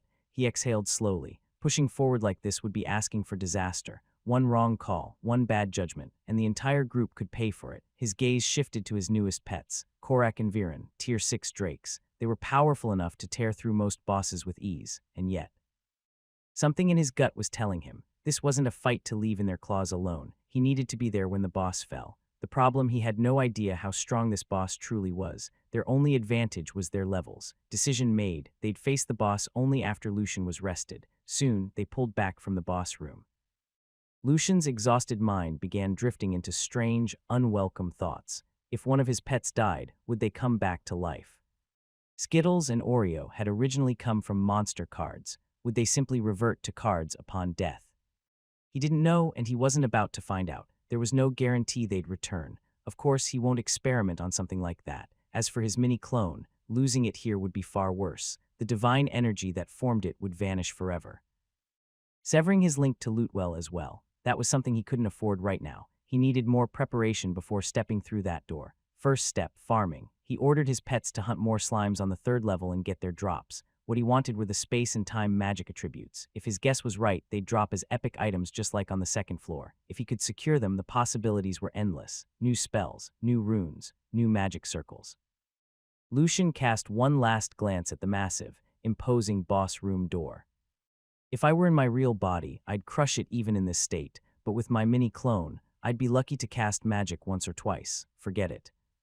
He sighed, then looked at his pets. They pressed close to him, sensing he was about to leave. He gave them a final pat with his small hands before leaving with Sparkles. Behind them, Skittles, Oreo, Korak, and Viren didn't hesitate. They swept ahead, clearing the path for Lucian and Sparkles. Void slimes and temporal slimes fell one after another, and so the grind continued. They finally emerged from the dungeon and made their way toward the town hall. A cool breeze brushed against Lucian's face as Sparkles used Skywalk to speed their journey. On the way, his thoughts turned to the 3rd floor drops. They were different, and incredibly useful. He could already picture the ways they could be put to work. The slime sacks, in particular, pleased him. With those, he could craft more spatial bags. Once he unlocked the recipe in his craft feature, before long they reached the town hall where Sebas was already waiting. Lucian hopped onto Sebas's shoulder. It was his new favorite perch. Sparkles then gave a final, elegant neigh before galloping off to rejoin the others in farming drops. Let's head inside. I've got a few things to discuss before I leave, Lucian said. Sebas nodded and carried him deeper into the building. The administration division was hard at work. Papers and ledgers spread across their desks. Lucian didn't intend to disturb them, but Cecil spotted him almost instantly. My lord, you're here. We apologize for the mess, Cecil said. His usual enthusiasm seems unshaken even with the heavy workload. Lucian exchanged a few words with the staff before slipping away with Sebas into an empty room. He hopped onto the table and began pulling items from his inventory. First came the drops from the void slimes. He handed the most useful ones to Sebas, explaining each in turn. This one, Anchor Stone, Lucian said as he held up a small rune-marked rock. Place it in key locations. Once it's active, no one can use space magic nearby. No blinking, leaping, or teleporting. That means no surprise invasions and no one sneaking in to steal from us. Sebas nodded, listening intently. He was taking notes of every detail Lucian was saying. Lucian went through the rest of the void slime drops before moving on to the temporal slime loot. The preservation gel, which could keep items fresh for long periods. The reset rune tablet, and several other useful drops. With each description, Sebas's expression shifted from interest to astonishment. Space and time attributed items were notoriously rare, and these items that Lucian showed are something unheard of, and they were practical. The time-based items in particular stood out. Food that could stay fresh indefinitely, objects restored to their original condition, even a mysterious drum. It was, in every sense, a game changer. Once Lucian finished assigning tasks and explaining how he wanted the items used, he gave a short nod. That's everything. Before he forgot, Lucian sent a telepathic command to his pets. If any violet drops appeared from enemies, they were to deliver them straight to his room. Then he turned back to Sebas. Sebas, take me to my room after this. And with that, he severed the connection. By the time Lucian returned to his original body, evening was closing in. He let out a slow sigh and stretched, working the stiffness from his body before shuffling to the table. From his inventory, he pulled out a sheet of parchment and began writing, "To my lovely sister. I'm so sorry that I can't visit you today." Once the letter was signed, he set his pen aside and reached into his inventory again. This time he grabbed something different. Waystone fragments. 2 glowing white crystals shaped like puzzle pieces rested in his hands. Their surfaces are faintly warm to the touch. He reread the description. How do I link it? He brought the pieces together and suddenly he heard a sharp click. They snapped into place as if pulled by an invisible force. A soft light bloomed between them, and within that glow, a miniature night sky formed. Tiny stars drifting like restless dust. It was beautiful. Lucian slowly separated the pieces. The glow faded, but the waystones themselves hadn't changed. He could tell they were linked now. He opened his MONSTRDEX and summoned Peak. After a quick greeting, he handed Peak the letter and one piece of the linked waystone fragment. He then asked him, "Take this to my sister, please." If the description was correct, the fragment would reveal both the direction and distance of its twin. Lucian made sure to explain this in the letter as well. It was a safety measure. If Vivian were ever in danger, he could know her current location and rush to her side immediately. And vice versa, Peak chirped in acknowledgement and shot out the window. Peak became a blur against the darkening sky. Lucian glanced at the remaining fragment in his hand. The glittering dust inside shifted, forming glowing numbers and an arrow pointing toward the other fragment. So this is what it means. The numbers were changing rapidly. Peak had already traveled several miles in mere seconds. They were called skyskippers for a reason, but the waystone fragment itself was the bigger surprise. Is this what they call quantum entanglement? He smirked. Maybe yes. Maybe no. Finally, the numbers on the waystone fragment steadied. Peak had reached Vivian. Lucian guessed she was reading his letter right now, so he decided to wait for Peak's return. Moving toward the bed, he sat down. He felt the fatigue weigh heavier on him. Drowsiness began to creep in. Then, a familiar chirp broke through the haze. Peak had returned with a folded letter clutched in his beak. Lucian took it. His lips curled in a faint smile as he unfolded the parchment. It was Vivian's reply. He lay back on the bed while reading. Each line eased something in his chest. By the time he reached the end, his smile lingered. Sleep claimed him before he even thought of dinner. The next morning, Lucian woke up feeling refreshed. The estate was alive with activity. Everyone was preparing for the upcoming grand celebration of the king's birthday. After sharing breakfast with Edric and Sebas, he excused himself. There were no pressing matters for the day. Everything for the banquet was already prepared by him. Clothes, gifts, necessities. His schedule was clear and his mind was set. Today, he would hunt the third level's boss. And so Lucian sat cross-legged and reached for the link to his mini-body. Click, the scene shifted. He now stood in his room back at the Lutewell Manor. Well, small castle might be more accurate. When he had previously asked Sebas what the mini Lucian did while his consciousness wasn't present, the answer had been unexpectedly amusing. Apparently it could move on its own and was remarkably helpful with repetitive tasks. Intelligent too, it would greet people with a wave. Most of the time it perched on Sebas' shoulder, occasionally dozing off there, and amusingly it mimicked Lucian's mannerisms. One time a stranger mistook it for a rare artifact and tried to steal it. The mini Lucian had danced away from every grab attempt with infuriating ease. That stranger, of course, was now blacklisted. So it goes AFK when I'm out. Interesting. Lucian glanced around the room. His renovated quarters felt enormous now. Especially with his mini-clone wandering about, it made the space seem even larger. The place was well-furnished too, with pieces crafted by the construction and crafting division. A perfect blend of aesthetics and practicality. He gave a satisfied nod. Lucian's gaze roamed, searching for something in particular, and then he spotted it. Epic drops. His pets had followed his earlier orders well. Violet drops gleamed among the hall. Anticipation surged through him as he moved toward them. Autocollect kicked in with a soft hum, and the loot vanished into his inventory. He ignored the lesser rarity items and focused entirely on the epic drops. Void Core Crystal. Type consumable. Rarity epic. Description: a crystallized core that holds the essence of space magic. Crushed to use. Temporal Core Crystal. Type consumable. Rarity epic. Description: a crystallized core that holds the essence of time magic. Crushed to use. His eyes glowed, but he knew these items wouldn't activate while he was in his spilt body. With a thought, he severed the connection and returned to his real body. The scene shifted again. Lucian reached into his inventory without hesitation, retrieving 2 crystals. The Void Core Crystal in his left hand, the Temporal Core Crystal in his right. One shimmered like a galaxy trapped in glass. Its depths bended light into impossible shapes. The other pulsed with a slow, rhythmic beat, as if an invisible hourglass measured each grain of time it held. Both throbbed faintly in his grip. Energies swirled within like storms desperate to be unleashed. Lucian didn't hesitate. He crushed them together. A violent surge erupted. The twin forces spiraled up his arms before coiling toward his forehead. They sank into him, cold, silent, endless. For a heartbeat, it was as if he gazed upon something that should never be seen. Then, Ting, you have gained an affinity in space magic. Ting, you have gained an affinity in time magic. A rush of power pulsed through his veins. His energy core tugged, welcoming the new attribute. Lucian observed as his divine energy core began to hum, circulating energy through his body at a much faster pace. He could feel it. His muscles grew denser. His bones are stronger. His divine energy purer. Lucian's excitement spiked. Of course, he didn't forget to summon the magic book to update it.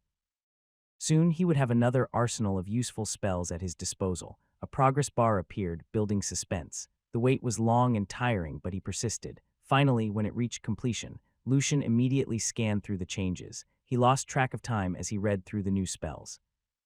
His eyes widened at the incredible spells, and he jotted down a few notes. Given the third floor's connection to space and time magic, it made sense the boss would share the same affinity. This knowledge would be crucial for his next decisions. Page after page, his gaze never lost its glow. Moments later, with a quiet sigh, Lucian closed the book and shifted his consciousness back to his mini-split body. He was ready for the boss fight. Lucian called out to Sparkle telepathically before heading outside. Before long, Sparkle arrived. Lucian hopped onto the creature's back without hesitation and grinned. "Let's blast the boss." The unicorn let out a proud neigh as if it shared his excitement. Without another word, they surged forward. Third level. They had arrived. The towering door loomed before them. Its presence was almost alive. Lucian paused, drawing in a deep breath. They were ready. His inventory was already stocked with anything that might give them an edge. Korak, Viren. At his command, the two drakes took their positions on either side. With eager growls, they dug in their claws and heaved. The massive slab groaned and the sound echoed through the chamber until it finally swung open. Lucian leaned forward to peer inside, but the view shimmered. It warped as though reality itself resisted his gaze. He swallowed. Formation. The pets shifted instantly. Sparkles took the rear. The other four closed in front, forming a protective semicircle. Just to be safe, Lucian copied perfect calculation via cram session, sharpening his judgment and boosting his ability to spot any anomaly. Then finally, they stepped inside, but then, the door slammed shut behind them with a deafening bang. Lucian flinched. That had never happened before. He didn't have time to dwell on it. The dungeon's glow bled away, draining the color from the walls until nothing remained but pitch-black void. Darkness. Lucian's instinct sharpened. His muscles tensed. The ground rippled beneath their feet like disturbed water, and a low, thrumming hum vibrated in the air. Then, light returned. Not the warm, steady glow of a normal dungeon. Stars, they bloomed into existence within the walls and ceiling. They drifted and shifted as though alive. Chamber was bathed in their strange radiance. The constellations moved like they were part of some vast, breathing sky. Lucian turned slowly, taking it all in. It felt as though he were standing in the middle of space itself. The dungeon walls had vanished into a cosmic abyss. Black velvet scattered with stars, constellations drifting lazily, galaxies swirling in silent motion. He focused and channeled divine energy into his eyes. Relief washed over him. The walls were still solid. The stars weren't real. No, it was like standing inside a living painting, a vast mural of the universe that shimmered and breathed with light. It was breathtaking. The battlefield was massive, larger than any boss chamber he'd been before, and the endless starfield only made it feel infinite. But awe quickly gave way to caution. This was no ordinary chamber. He was deep inside the boss's domain, and he saw it. A spark flared in the distance. Space itself fractured. A jagged crack of light bloomed in the void. It stretched, bent, twisted, until it tore open into a rift. From the tear emerged something vast, a translucent mass of deep violet and midnight blue, drifting with stars and swirling galaxies within.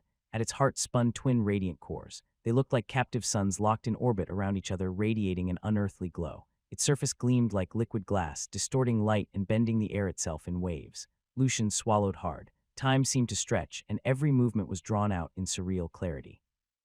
In reality, only a few seconds had passed since the door slammed shut.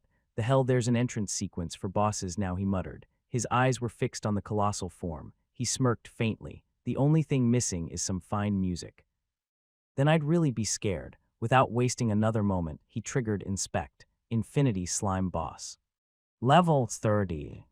Weakness. Mana cores. Singularity destabilization. Infinity, the name alone spoke menace, and that second weakness. He had no idea what it even meant, suddenly.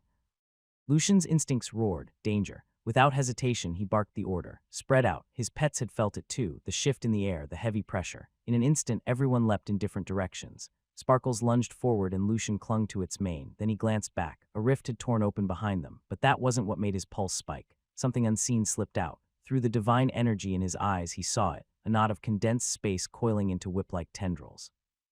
They lashed out from the rift toward where they had been standing seconds ago. Crack! The sound rattled the chamber as the blow struck the ground. Lucian's eyes widened. It had carved a deep, jagged mark into the dungeon floor. "It can actually damage the dungeon. That attack. It could actually slice through the impregnable dungeon, and the danger wasn't over. Those tendrils weren't alone. They writhed and looped in the air searching. Hunting, the infinity slime moved. Rifts bloomed across the chamber, one after another. Each gave birth to those whip-like tendrils of condensed space. They lashed through the air, striking at the group in erratic arcs. Lucian's mind snapped into command mode. Korak, Viren, go. The order rang in their minds. The two fastest of his pets let out low growls of acknowledgement before bursting forward in perfect sync. In seconds, they closed the gap, but the infinity slime didn't wait. It slipped into a rift and emerged from another across the room. The drakes pivoted and gave chase, but again, another rift, another escape. Meanwhile, Lucian and the rest weaved and rolled, keeping ahead of the hunting tendrils. They were faster than the whips, but the sheer number of them made it a relentless storm, and the infinity slime. It was slippery in more ways than one. Lucian's jaw tightened. This wasn't a fight they could let drag on. An idea sparked as Lucian's gaze flicked to his inventory. Anchor stones, drops from the void slime capable of stabilizing space itself. Perfect, he whistled sharply. Viren, the drake's head snapped toward him, agile and fast. She was faster than Korak, who has better brute strength. Exactly what Lucian needed. Lucian swung onto her back, pulling a handful of anchor stones into his grip. Corners, all of them, go. Viren launched forward, weaving between the writhing tendrils like water flowing through cracks. Lucian leaned into her motion, hurling anchor stones into position as they streaked past each target spot. The tendrils lunged. She twisted and surged on. Not a single lash touched them. Lucian reached for another edge, procrastinate. The spell hit the infinity slime boss. Its rift creation stalled, for all of 1 second. Lucian's eyes narrowed, so you can shrug that off, huh? Meanwhile, the boss kept slipping in and out of rifts, untouchable. Skittles, Oreo, and Sparkles shifted tactics. In a fluid move, Skittles and Oreo leapt onto Sparkles' back. Now they can focus solely on offense while Sparkles handled the dodging. Lucian's eyes gleamed. His pets were indeed smart. The two casters began weaving their spells. Their mana flared brighter with each heartbeat.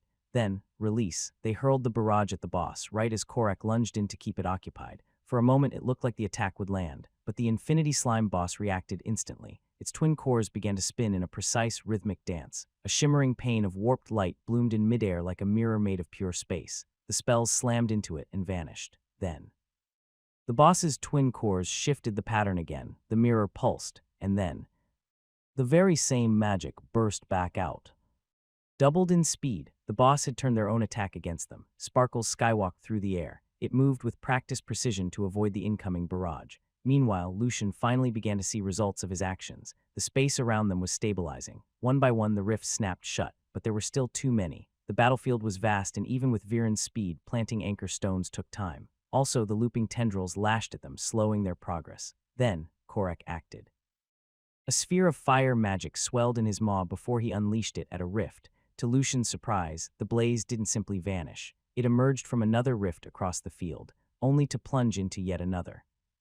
The flame ricocheted wildly through the network. Its path spiraled into chaos, but the idea sparked something in Lucian. Perfect calculation was fully working. The rifts weren't random. They were connected, an invisible web of gateways. What entered one would always exit another. Lucian tracked the fireball's unpredictable journey, his eyes sharpening with each jump. Until the pattern clicked, he grinned. He could use this. Lucian's eyes narrowed. He finally had the pattern. Korak, force it into a rift, he ordered. The drake didn't hesitate. He drove the infinity slime back with a roaring wall of flame until it slipped into one of the tiers. Meanwhile, Lucian sent quick, precise commands to the others. Each positioned themselves exactly where he needed them. The boss emerged from the rift, right into the kill zone. Now, at his signal, Skittles, Oreo, and Sparkles unleashed their magic in unison toward the exact point Lucian had calculated. The spells landed before the boss could even conjure its spatial mirror. Its glossy surface rippled violently, leaving deep scorch marks and punctures. The twin cores inside shuddered and their spinning halted for an instant. Freezing the creature mid-movement, Lucian's gaze locked on them. So that's it. Whenever the twin cores spun and orbited in specific rhythmic patterns, the boss's abilities changed. Now that he'd seen the sequence, he could predict its next moves and exploit them. But then, the twin cores began spinning again, this time in an unfamiliar rhythm. A new pattern, a new threat. The air shifted. It became thick with pressure. The boss slashed through empty space and reality itself bent, forming razor-sharp spatial blades. At first there was only one. Then, impossibly, the strike doubled. then doubled again. 2 became 4. It wasn't just faster. It was as if the attack had duplicated itself in time. Whatever the trick was, it was terrifyingly quick. Lucian's pets weren't slow, but even they had to twist and weave frantically to avoid the barrage. And when a strike hit the floor, space rippled outward, throwing off their balance and sense of direction. But Lucian was unfazed. His plan was nearly complete. The anchor stones were meticulously placed throughout the chamber. One by one, the rifts shuddered and collapsed in on themselves. Space knitted back together. The looping tendrils vanished. The battlefield stabilized. Now it was just them and the boss. But then, the Infinity Slime boss reacted. The moment the rifts began sealing, it shot backward with startling speed. It hovered high in the air. Its twin cores spun at a blistering pace, locking into a tight orbit. In the center of that rotation, space warped, and then they felt it. A pull. Everything in the chamber lurched toward the spinning cores. Small and light objects were drawn into the swirling center. Mini Lucian nearly went with them. He wrapped himself around Viren's back using the skill, bear hug. Her massive frame barely shifted. The pull was too weak to drag her. The boss couldn't draw in heavy targets, but lighter ones were in trouble. Skittles and Oreo flailed in midair, but Sparkles clutched them tight. Korak planted himself in front, shielding them from the force. Then Lucian's eyes sharpened. The anchor stones. They were sliding across the ground. One by one, they were dragged toward the warp. The moment they touched the warp, crunch, they shattered, crushed by an unfathomable force. Lucian didn't hesitate. Korak, Viren, burn it. The two unleashed a roaring cascade of fire toward the boss. But then, the fire blasts twisted off course, dragged into the warp center, and disintegrated in a spray of sparks. Lucian's gut dropped. That's when Skittles moved. It hopped forward, straight toward the pull. It let the warp drag itself in. Oreo froze for half a second, then seemed to catch on. Light flared around Skittles as Oreo layered it with buffs. Lucian's heart nearly stopped. Skittles, the little slime, was already closing in on the boss. Then, just meters from the warp, it dug in, halting its drift with a sudden flex of its body mass. In the next instant, a barrage of slime shots fired like a living artillery gun, splattering toward the boss. The Infinity Slime boss stopped its pull, snapping out of the warp spin, and it darted sideways to avoid the onslaught.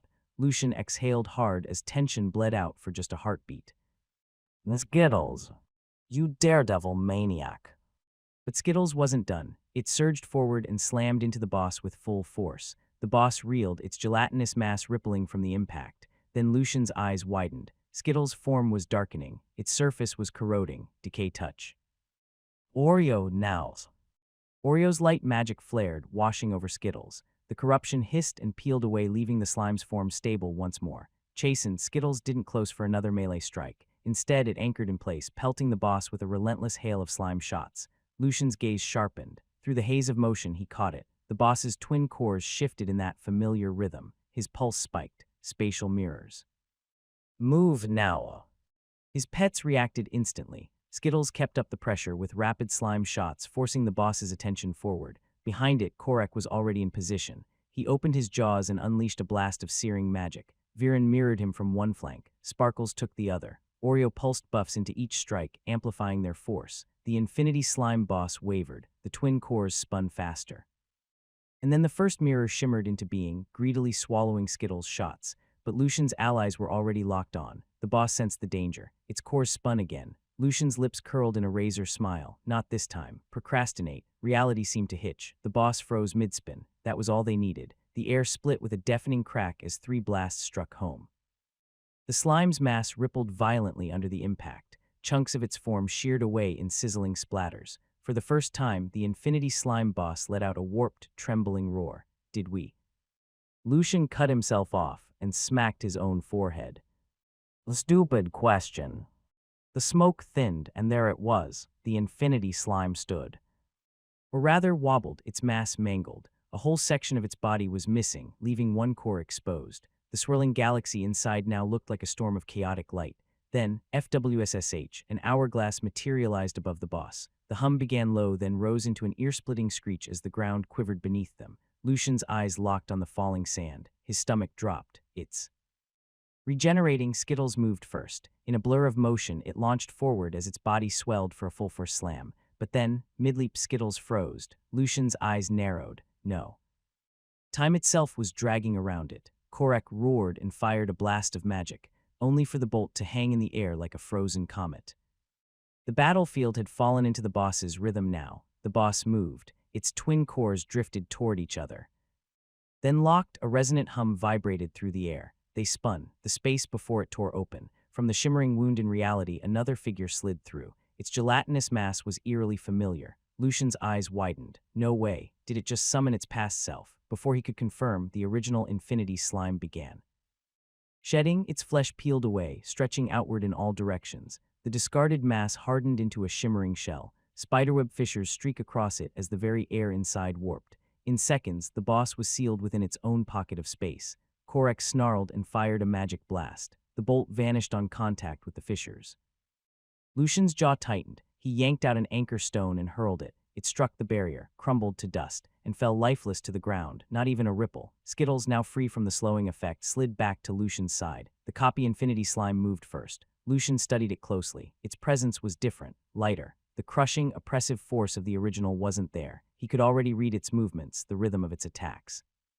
Rifts split open one after another, but this time they weren't a threat. They were opportunities. The gaps in space became shortcuts for their strikes, allowing them to chain attacks faster than before. Then Skittles, in true Skittles fashion, made a reckless choice. It darted straight into a rift and popped out right beside the copy.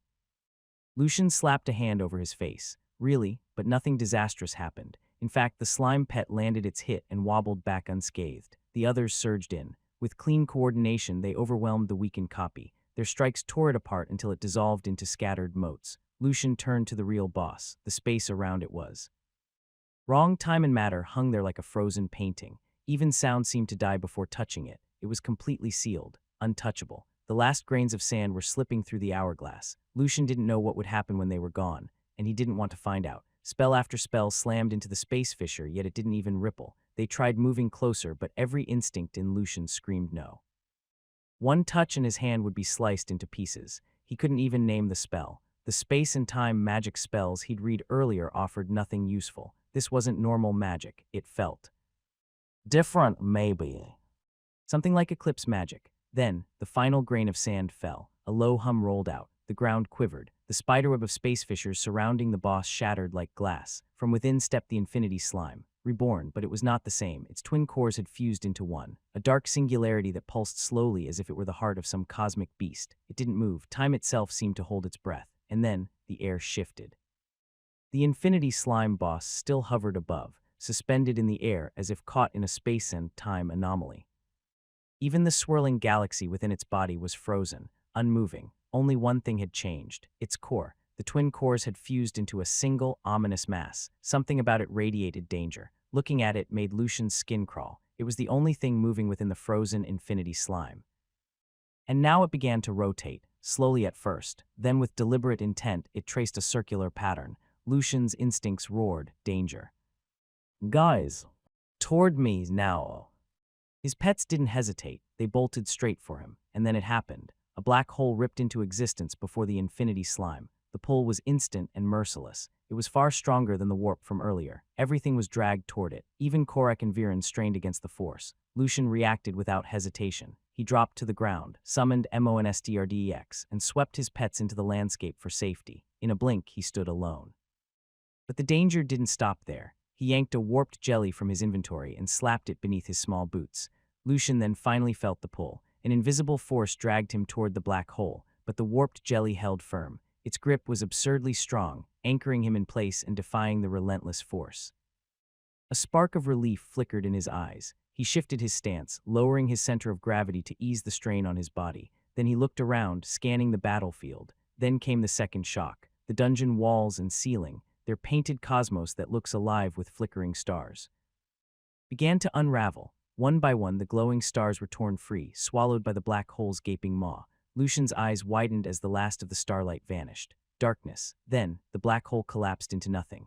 The only light left came from the singular core glowing inside the frozen slime. Lucian narrowed his eyes and channeled divine energy into them. The darkness peeled away and shapes began taking form once more. He moved. In a flash, his pets were summoned again. Oreo reacted first. With a flick of magic, the gloom dissolved, bathing the area in a dim but usable glow. Lucian's eyes lit up. Attack! His pets surged forward, unleashing their full arsenal at the suspended boss. Lucian remained rooted. Literally, the warp jelly's grip hadn't faded yet. The adhesiveness was temporary, but so absolute it felt as though he'd been glued to another reality entirely. The infinity slime registered the incoming assault, but it didn't even flinch. It hung motionless in the air, untouchable. Spell after spell slammed into its body. Every hit connected, yet nothing happened. It was as if time and space themselves wrapped around the creature, shielding it from all harm. No outside force could touch it. Damn, that's too op. Lucian's eyes narrowed as he studied the boss. He searched for the tiniest flaw, any irregularity in its frozen form. Then he noticed something that made his eyes narrow in recognition. But before he could act, the singular core twitched and began to move in a rhythmic pulse. That's when it happened. From the ceiling above, stars began to bloom one after another. The glowing spheres of light quickly broke free and plummeted toward the battlefield. Korek reacted instantly. He leapt forward to intercept one. The moment he touched it, the truth hit them. This wasn't ordinary light. These were gravity orbs. Korek was slammed toward the ground by a crushing force. The impact crushed Korek downward, pinning him to the ground under a suffocating weight. Fortunately, his body could withstand the strain. He forced himself upright, but every movement was heavy. The others scattered, weaving between the falling orbs. Lucian's mind worked in overdrive. Using perfect calculation, he measured the speed and trajectory of each sphere. He mapped out the safe zones in an instant. Move to these spots, now. His pets obeyed without hesitation, darting toward the areas where no orbs would land. They moved with precision, slipping past the crushing gravity. Luckily, none of the spheres targeted Mini Lucian's position. Even better, the warped jelly's hold finally wore off. He was free again, but the boss wasn't done. Mirrors shimmered into existence all around the dungeon walls. Their surfaces rippled like liquid. Within the glassy surfaces, Lucian saw his pet's reflection. They were preparing to attack. Korek and Viren's blasts, Oreo and Skittles, magic and slime shots, Sparkle's concentrated beam. The next moment, the spells burst out of the mirrors, stronger, sharper. They lanced toward Lucian's group. The mirrors flashed again, replaying the assault in rapid succession. The hell! It can even summon past attacks from others. The team sprang into action. They weaved between the incoming onslaught. Oreo raised a tendril and twisted the air, redirecting several spells away from the group. Lucian's eyes lit up. Right, eclipse magic. He locked eyes with Oreo. He asked Oreo to cast a certain spell. It was costly and slow to cast, but its utility was undeniable. Oreo began weaving the complex spell. It was forming a yin-yang pattern in the air. The boss noticed. Its singular core started spinning. Lucian recognized the pattern instantly. Shit, it's summoning again. Lucian barked fresh orders. If a rift opens, blast whatever comes through. The pets readied their magic, beams and blasts aimed at the unseen threat. Then, a rift tore open. A slime clone emerged, only to be obliterated the instant it appeared. But then another followed, and another, and another. Lucian's pulse quickened. The battlefield was filling with copies. His pets fought without slowing, striking each new target the moment it emerged. But the copies kept coming. The numbers swelled. Even with flawless teamwork, the tide was rising. Finally, Oreo finished the yin-yang in the air. Two shimmering chains erupted from its seeds, Eclipse Chain. It shot toward the original infinity slime with deadly speed. The singular core trembled, but before they could connect, the copies threw themselves into the path. The white chain struck one, coiling tight. But the copy resisted the energy drain. Its body contracted sharply, slipping free from the bind. The black chain lashed next, only for another copy to conjure a spatial mirror in its path. Oreo cut the spell instantly before it could be turned against them. The chains dissolved into nothing. Lucian's gaze swept the battlefield. More copies, dozens of them. Oh shit. Here we go again. Lucian had already found the weakness, singularity destabilization. Now he understood what it meant. The original Infinity Slime boss was locked in space and time. Its body was untouchable and unable to act directly. Only the singular core was active. He felt it earlier, the pulse, a steady, rhythmic beat like a heart with a perfectly stable frequency. If that rhythm could be broken, the core would destabilize. Oreo's earlier attack had confirmed it. The boss had ignored every other spell they'd thrown at it. But against the Eclipse Chain, it had done everything possible to avoid being hit. The Eclipse Chain could disrupt skills, cancel magic, and drain energy. No wonder the core feared it. If it landed, the core's stability would shatter. The problem was reaching it. The battlefield now swarmed with the interfering copies. Each one will throw itself into the path of their attacks. Lucian's pets noticed it too. Their focus shifted. They started cutting down copy after copy to clear a path.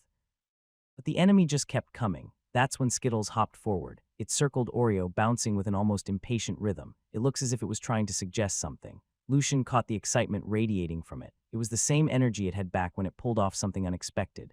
Oreo seemed to understand. It hopped in reply. Meanwhile, Lucian's other pets kept up the pressure. They shred through the weaker copies with practiced precision. They'd already learned the patterns. Each one fell faster than the last. Then Lucian glanced back at the two slimes and saw it. Oreo's gelatinous body stretched forward, enveloping Skittles completely. Skittles didn't resist. The moment the last ripple of its body vanished inside Oreo, both began to glow. Light spilled and folded over them until their shapes blurred. When it faded, a single entity remained. Slime merge. This was nothing like when Lucian had used the skill. These two hadn't just combined. They had truly become one. It was massive, and it radiated a dense, overwhelming presence. Its appearance defied description. Imagine a living rainbow streaked with shifting black and white spots. The colors bended and refracted in impossible ways. Lucian's eyes lit up. He could still sense both their emotions, yet their thoughts moved in perfect synchronization.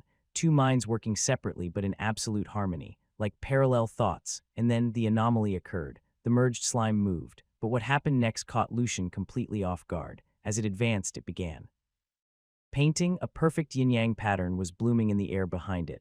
Lucian couldn't help but laugh. It was casting eclipse chain while moving. Even he couldn't pull that off. Of course, two minds, two streams of focus, perfectly synchronized. If I learned parallel thoughts, could I do the same? The possibilities spun in his head, each one more dangerous than the last. The merged slime surged forward. Skittles, fluid maneuvers, and Oreo's formidable magic. It was in perfect harmony. Lucian's other pets fell in line, blasting apart any copies that dared approach. They cleared a straight path through the battlefield for their advance. Finally, the yin-yang was complete. Its energy coiled, just waiting to be unleashed. Then with a wild and almost reckless maneuver, the merged slime surged forward, and against all odds, it broke through. It was right in front of the original boss. Lucian's eyes flared. Eclipse chain. From the yin-yang seeds, chains of pure shadow and light erupted. They snapped through the air and wrapped tight around the infinity slime boss that was still locked in space and time. The battlefield went silent. A single heartbeat echoed. The singular core twitched. Its steady pulse faltered. The once-perfect frequency now stuttered. Cracks spread. And then, like a mirror smashed under a hammer, space and time itself shattered. The infinity slime boss crashed to the ground. But it wasn't over yet. The infinity slime boss still clung to life. Its copies surged in, desperate to shield it from the merged slime's assault. One massive strike was about to land, but the merged slime split apart at the last instant. The attack whistled through empty space. Skittles and Oreo stood there once more, unscathed. Without hesitation, Oreo's magic washed over Skittles, layering it with buffs. Then, hop, Skittles leapt onto Oreo's quivering body, using it as a living springboard. Another hop. This one launched it high, far above the battlefield. And then, target locked. The infinity slime boss was still reeling and disoriented. It couldn't move. The other pets kept the remaining copies tangled in a wall of fangs, spells, and claws. No one could reach the boss in time, and so, Skittles dove, slam. The impact rang out like a thunderclap. Cracks spiderwebbed across the singular core. Then, shatter. A shrill screech tore from the boss as its essence unraveled. The rifts hanging in the air winked out, and every copy of the infinity slime disintegrated into nothing. Silence, but Skittles wasn't done. It snatched up the broken core. It spun in midair and hurled it straight toward Mini Lucian. Auto-collect activated. The core vanished into his inventory. Lucian laughed. Haha, Skittles isn't taking any chances. Suspicious to the end, exactly how he liked it. He beamed with pride. His chest puffed out as his gaze swept the battlefield. And then he saw them, the drops, a golden cube, and a golden card. Ting, you killed the infinity slime boss. You gained 6 gold coins. Lucian ignored the notification and made a beeline for the loot. First, his hand went straight for the golden cube. Inside, 3 brilliant stars pulsed softly. His eyes lit up. One by one, the drops vanished into his inventory with the familiar chime of the system. He opened the item descriptions immediately. Orb of Continuum. Type consumable. Rarity legendary. Description holds the harmony of space and time. Grants special effect when used by someone with both attributes. Crush to use. Spatial compass. Type consumable. Rarity epic. Description always point toward a selected location. Hourglass of slowed passage. Type consumable. Rarity epic. Description makes your personal time flow differently relative to the world, allowing you to do more in the same outside moment. Lucian's eyes gleamed as he scanned the loot. everything was useful, a compass that pointed to any chosen location. That was a game changer. He could track hidden treasures, or even recover items he'd lost. While my mom back on Earth must have had one of these, she could always find the things I couldn't. The thought drew a nostalgic smile before he shook it away. Then there was the hourglass, formidable in its own right. If he used it, his personal time would flow differently while the outside world stayed the same. Faster reading, quicker mastery of skills, more done in less outside time. From an outsider's perspective, it would look fast indeed, but in truth, he wouldn't feel the difference at all. His body would still experience every second normally. The only change was that the rest of the world seemed to lag behind. The possibilities were endless. What? Could I squeeze in more hours of sleep with this, he muttered, smirking at the thought. But the real highlight was the orb of continuum. It reminded him of the orb of equilibrium, the very item that had granted him his eclipse magic attribute. What would this one give? He itched to crush it right there, but held back. For now, he was still in his miniclone, and it wouldn't work. His gaze then shifted to the golden card practically calling to him. A monster card. His throat bobbed as he read the name. Infinity Slime. Lucian's eyes lit up. Lootwell dungeon bosses always seemed to drop their card the first time they were slain, and never again on repeat kills. Still, he didn't summon it right away. He needed a proper name this time. My pets worked hard for this one. Calling it Lupi Moby or Blob Marley just wouldn't cut it. He sighed as he genuinely tried to be thoughtful about it.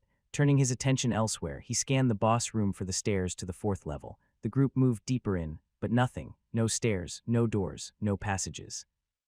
Instead, at the far end, the air itself seemed to fold in on itself. A distortion. It's like a solid ripple frozen in place. A space barrier. Lucian stepped closer. The power radiating from it carried the unmistakable traces of the space attribute. Nothing lay visible beyond the distortion. Just a blurred haze as if reality itself refused to be seen. Even with Burrower's eye, Lucian's vision went no farther. The space beyond remained out of reach. No danger radiated from it, yet its presence was undeniable.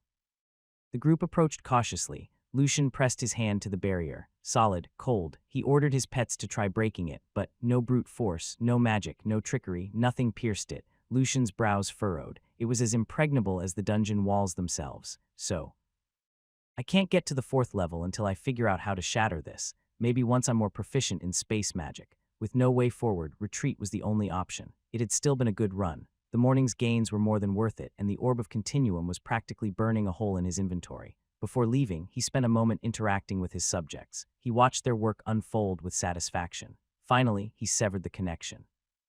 The scene shifted. Lucian opened his eyes to the familiar ceiling of the Silverman estate. A small smile crept across his face. He summoned the orb of continuum into his hand. Smooth, polished, radiant, within endless layers of shifting stars swirled. It looked like it was holding a miniature galaxy in perpetual motion. It was almost too beautiful to destroy. Almost. This time he didn't hesitate. He crushed it in his palm. What happened next was nothing like his previous attribute awakenings. No curling streams racing up his arms. No piercing shot of energy to his forehead. Instead, when the crystal shattered, the stardust inside spilled into the air, swirling in place before him. The motes gathered, shaping themselves into something greater, a river. A flowing current of shimmering stardust hovered in the air. Its light bended and rippled as if it carried the weight of eternity itself. Lucian froze. Why is this? What the river of space and time looks like. Lucian watched in silence. It was breathtaking. It's like gazing into the very blueprint of the universe. Stars shifted in deliberate patterns, and time itself seemed to ripple and blur. Then, the river moved. In an instant, the shimmering current of stardust surged forward. Shooting straight into him, Lucian flinched. He braced for pain. Yet none came. The stardust flowed into him like a warm tide, leaving not injury but a strange, invigorating clarity. He felt it. The river poured directly into his divine energy core, as though the core had been waiting for this moment all along. It welcomed the stardust as it hummed in resonance. And then, Ting, you have gained an affinity in cosmic magic. Ting, achievement unlocked, eternal horizon. You've awakened the forgotten affinity of cosmic magic, granting you mastery over the threads of space and time woven into a fabric of reality. Reward, Mantle of Infinite. Mantle of the Infinite. Description, woven from the strands of space and time themselves. Use, equipped to activate, effects. Outer layer night sky, passively bends light and space around the wearer, making them harder to detect and reducing ranged damage taken. Inner lining dawnlight channels stored energy into a radiant pulse that heals allies and harms foes in equal measure. Whoa, first the gloves of equilibrium, now the mantle of infinite. Are these things actually part of a set? What's next? His mind ran wild with guesses about what other treasures might await. Until something shifted inside him. Lucian froze, his core was stirring. It was subtle at first, like a faint vibration, but it quickly grew into a deep, unsettling tremor. A sharp groan escaped his lips. He clutched his chest, trying to contain the unrest within. Shit, what's happening? Dropping into a cross-legged position, Lucian forced himself to breathe, to focus, to control. Externally, he was fine. No injuries. No sudden weakness. The problem was deeper. He pushed his divine energy through his body, scanning every organ and every channel. Nothing seemed damaged, but the moment that energy touched his core, something impossible happened. Immediately, the world around him warped. Lucian blinked and found himself in an unfamiliar place. No, not entirely unfamiliar. A strange sense of déjà vu crept over him. He was floating, weightless, suspended in a place without ground or sky. It was exactly like the time he'd met that elusive figure of light. Radiance flooded the space, but it didn't burn his eyes. Instead, it felt pure, comforting. Lucian swallowed hard. A wild thought struck him. Damn. Am I actually inside my divine energy core? The moment the words left his lips, a pulse of energy rolled through the void. He turned and froze. There they were, Skillpedia, Magic Book, Monster Decks. Each one orbited lazily through the space like planets in a private cosmos, but now they seemed alive suddenly. They moved, the 3 books drifted closer, spinning around him in graceful arcs. It's as if they were greeting him. Lucian reached out and brushed his fingers over their covers. It felt oddly like patting loyal companions. But then, a pulse, no. Several pulses, they thudded against his senses like the heartbeat of the world itself. Lucian's head snapped toward the source, and he saw them, his magic attributes. They glided through the air, weaving around each other in patterns. Their glow waxed and waned in rhythm like dancers in some wordless ritual. With every pass, energy surged, layer upon layers, feeding into something unseen. Are they the reason my core stirred? He murmured. He didn't get the chance to answer himself, because that's when the anomaly appeared. From above, a familiar radiance caught his eye. The cosmic magic attribute, the river of shimmering stardust. It pulsed once, twice, then shot upward. It pierced the golden sky above as if answering a call from beyond. And then, the next occurrence shocked him. The river of stars exploded. For an instant, there was nothing but darkness, but slowly, pinpricks of light began to bloom. One after another, they flared into existence until he was surrounded by 1,000 newborn stars.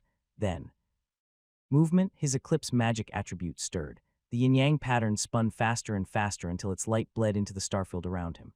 The seeds separated from its body. The black swelled, shaping itself into a moon. The white ignited, becoming a bigger star. The sun. The bodies also shifted. From their orbit, light and shadow poured outward. The other attributes soon joined the dance. Earth gathered into floating continents, then it combined and became a globe. Water flowed, filling the emptiness with seas and rivers. Fire roared, giving warmth and life. Wind whispered across the land, stirring the newborn atmosphere. Clouds formed and lightning cracked in the distance. The poles took shape, birthing the first breath of cold. The air thickened, the sky deepened, and finally, time began to flow. Lucian was frozen. Everything happened so fast. His eyes were wide, his mouth slightly open. Breath caught in his throat. What he had just witnessed, it wasn't just magic. It was as if he had seen the birth of a universe with his own eyes. Goosebumps crawled along his skin as the enormity of it sank in. But then, something even more startling struck him. He felt it, every grain of soil on the newborn earth, every ripple of wind in the newborn sky, every star in the endless firmament, all of it. His to command, he didn't just exist in this space, he was this space. Lucian closed his eyes, reaching out with that strange new connection. He pictured himself moving, not walking, not flying, but simply being somewhere else. In the blink of an eye, he was there. He could teleport anywhere in this space with nothing more than a thought. Lucian's heart pounded. This is a universe formed inside his core, and he was its master. But as he took it in, something caught his attention. The space, for all its grandeur, had edges, faint, distant walls, almost like the shifting dungeon walls he had seen in the boss room earlier. It was still vast, but not endless. The stars glittering above weren't real celestial bodies. They were manifestations of his cosmic attribute. The only star that felt real was the blazing sun born from the white seed of the yin-yang. Still, Lucian was not harmed by it. In truth, he felt that it's warm and comforting. His gaze then fell to the newly formed globe. It looked small enough that if he wished, he could explore its every corner in a single day. Sigh, maybe this space will expand once I level up. It was only a guess. But one that felt right. He willed himself toward the globe. A blink later, his feet touched solid ground. The texture of the soil, the whisper of wind, it all felt real. But the excitement faded almost as quickly as it had come. The globe was barren, no plants, no animals, not even a single blade of grass. Lucian frowned until a thought struck him. Wait, I control this space, don't I? His eyes lit up. He raised a hand. Voila! In one corner, the familiar shape of Lutewell Manor materialized exactly as he remembered it. A rush of nostalgia warmed him, but curiosity quickly took over. He pushed further, sculpting the space with his imagination. Twin towers rising into the sky, an airplane roaring past, a deafening kaboom tearing it apart, and with a single thought it was all erased. His laughter echoed across the empty world, but then he noticed something. No matter how hard he tried, he couldn't create life. Not even a sprout of grass would appear. Of course, he thought still, being able to conjure anything else at will. That was already dangerously overpowered, though he knew this ability only worked inside the space, and that nothing he created could be taken outside. With a thought, he conjured a chair and sat down. For a while, he simply contemplated life. His mind wandered back to his past life. This is what it feels like to truly escape reality. He murmured. Escaping, he realized, wasn't about forgetting reality. It was about protecting the parts of yourself reality could never touch. He remembered the days when the world felt unbearably heavy and how he buried himself in games. He clung to the fleeting moments where life felt light again. Just then, an idea sparked. Closing his eyes, he pictured something from those days. An object shimmered into existence and dropped neatly into his waiting hands, a game console. Lucian's eyes lit up. It worked. He switched it on only to notice something odd. Every game inside was one he already knew, every level, every mechanic, drawn entirely from his own memories. Of course, he muttered. You couldn't play what your mind didn't already hold. With a shrug, he tossed the console aside. Well, time to return to reality, I guess. The next morning, the air in the capital feels alive. From the shadowed corners of its narrowest alleys to the gilded balconies of the noble district, everything is in motion. In the nobles' district, tailors work furiously under candlelight, adding the last silver threads to gowns and fastening jeweled clasps on embroidered doublets. Assistants scurry between rooms with boxes of rare perfumes, imported silks, and accessories. Servants rush between estates, polishing carriages until they gleam, adjusting the harnesses on proud steeds, carrying instructions from one household to another. The mansions themselves seem to join in the preparations. Lanterns strung along balconies, wards refreshed to impress guests, and all done with just enough flair to outshine the neighbors. In the merchant quarters, market stalls are draped in bright fabrics and bursting with goods, bottles of fine wine from the southern vineyards, crates of spiced fruits, boxes of imported jewels. Street hawkers call out their wares, pastries shaped like crowns, polished miniatures of the palace, cheap trinkets promising good fortune for the night. Artisans hammer the final touches on custom commissions. Goldsmiths polished rings. Leatherworkers burnished new boots fit for the dance floor. In the commoner streets, bards and street performers rehearse their acts, hoping to be noticed by a passing noble or royal envoy. Children play mock parades pretending to be lords and ladies, while their parents hang banners in the kingdom's colors from the windows. Bakeries overflow with the smell of fresh bread and festival sweets, drawing long lines of both locals and visiting merchants. In the Silverman estate, Lucian could feel it. The air had changed. Today was the king's birthday, a public holiday across the entire kingdom. The estate bustled with energy. Servants moved briskly through the halls, checking and rechecking every item needed for the grand banquet. By nightfall, the celebrations would begin and will continue for 3 days. Lucian leaned back in his chair as his eyes drifted to the window. The streets outside were alive with motion. A tide of people was preparing for the evening ahead. It seems the king is well liked. A sharp chirp broke his thoughts. Peak landed neatly on the windowsill with a folded envelope clutched in his beak. Lucian's eyes lit up. Vivian's reply. He had sent her a message earlier, inviting her to attend the celebration with him. Now he had his answer. He patted Peak's head before taking the envelope. He directly broke the seal and scanned the contents. Lucian sighed. Vivian wouldn't be joining him tonight. She had already arranged to go with Leorin and a group of friends. Ellen will be coming with them too. Great, Lucian murmured, not in disappointment but in relief. A ducal household and their guests were untouchable, and with Ellen by her side, Vivian would be safe. He read the final line again. "I'll see you in the castle, Lou." A small smile tugged at his lips. Among the gifts he'd given her was a dress Elk had crafted specifically for this occasion. He could already picture her in it. By afternoon, the noble procession toward the castle was already underway. Ornate carriages gleamed in the sunlight. Flying chariots cut through the air in elegant arcs. Majestic mounts trotted proudly. All moved toward the same destination, the royal castle. Inside the Silverman estate, preparations began for their own departure. Edric and Maxim gave orders at the servants, practically dragging them toward Lucian. He accepted their help only reluctantly, but the staff's warmth made it easier. They had grown accustomed to his overwhelming presence, and Lucian treated them with kindness. The servants worked with expert precision, straightening his hair, grooming his face, etc. Lucian found himself enjoying it. "They're professionals," he thought as skillful hands massaged away the last tension in his shoulders. The sensation was almost therapeutic. When they finished, he offered them a genuine thanks. Lucian reached into his inventory and drew out a set of clothes. It's something he had personally commissioned from Elk. It was nothing like the layered coats and stiff suits favored by nobles. His eyes softened with nostalgia as he studied it. "Father used to wear this kind of clothes on special occasions back on Earth. Now it's my turn." A small smile tugged at his lips. He stripped off his current clothes and slipped into the new ones, a barong Tagalog woven from sun thread, paired with trousers of night thread. The barong's intricate embroidery was more than decorative. Runes and subtle magic circles had been sewn into the fabric, enhancing comfort and making it almost weightless. Standing before the mirror, Lucian admired the striking contrast between the light, translucent top and the deep, shadowed pants. It looked good. More importantly, it felt perfect. "Nice," he murmured with satisfaction. "This is my OOTD." He had no interest in suffering under the noble's multi-layered, suffocating fashion. This outfit let him move freely, breathe easily, and feel entirely at ease.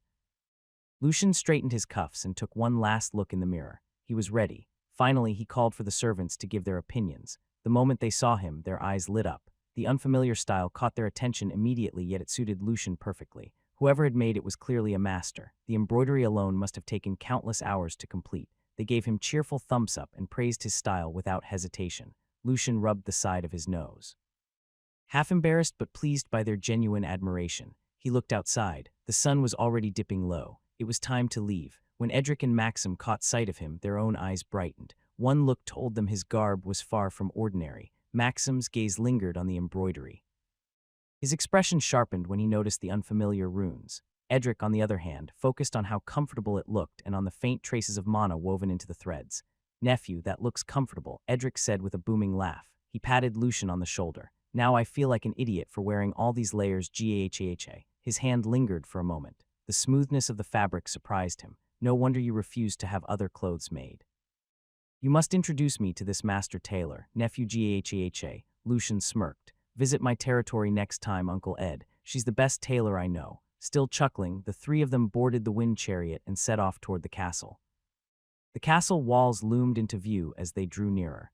Lucian found himself staring, unable to tear his gaze away. He'd seen grand structures before, but this was something else entirely. The castle was massive. It was so vast that it seemed to swallow the horizon. Edric had once said it was larger than some cities, and now Lucian saw the truth of it. It rose above the waking city like a mountain of white stone. Its walls glowed gold in the light of the setting sun. Tall spires reached toward the heavens. Their peaks were crowned with bright banners that snapped and danced in the breeze.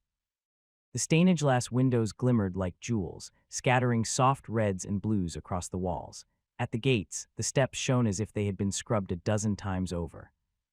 The guards stood straight and proud in polished armor. Their spears were crowned with fluttering pennants. Beyond the gates, the courtyard welcomed visitors with the sound of bubbling fountains and the soft trill of birds. The air was laced with the perfume of the royal gardens. Fresh, warm, intoxicating. Every arch and every stone carried pride, as if the entire castle itself was holding its breath in celebration of its king's birthday.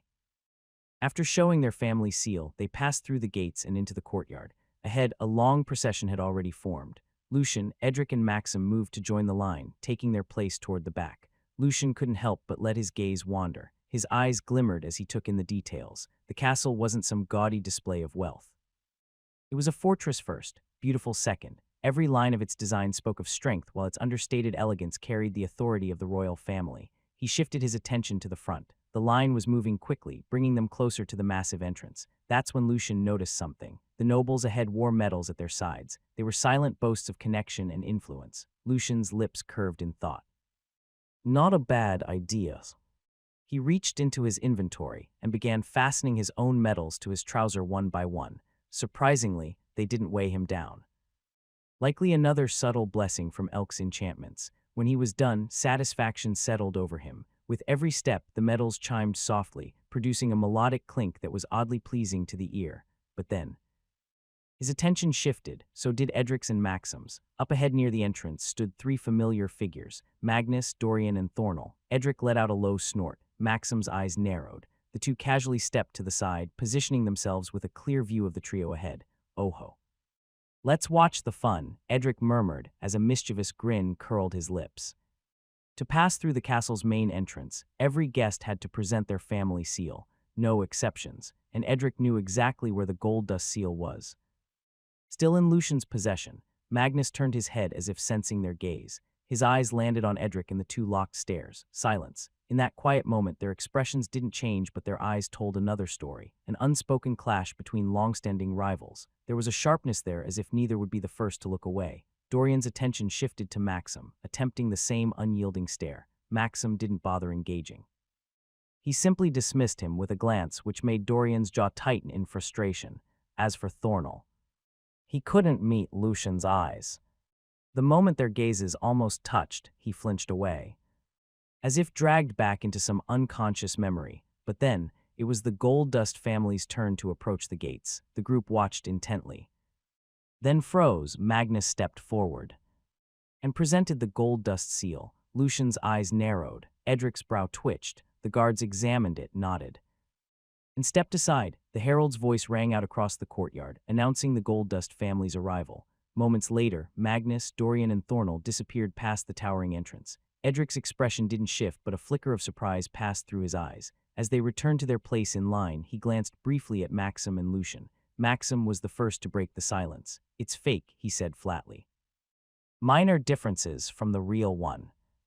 Just like that fake dungeon wall we saw." The implications sank in, their faces darkened, a perfect imitation of the Goldust seal. "Made so quickly. It must be connected to that old man." Finally, their turn came. Edric stepped forward, presenting the Silverman seal with Maxim beside him.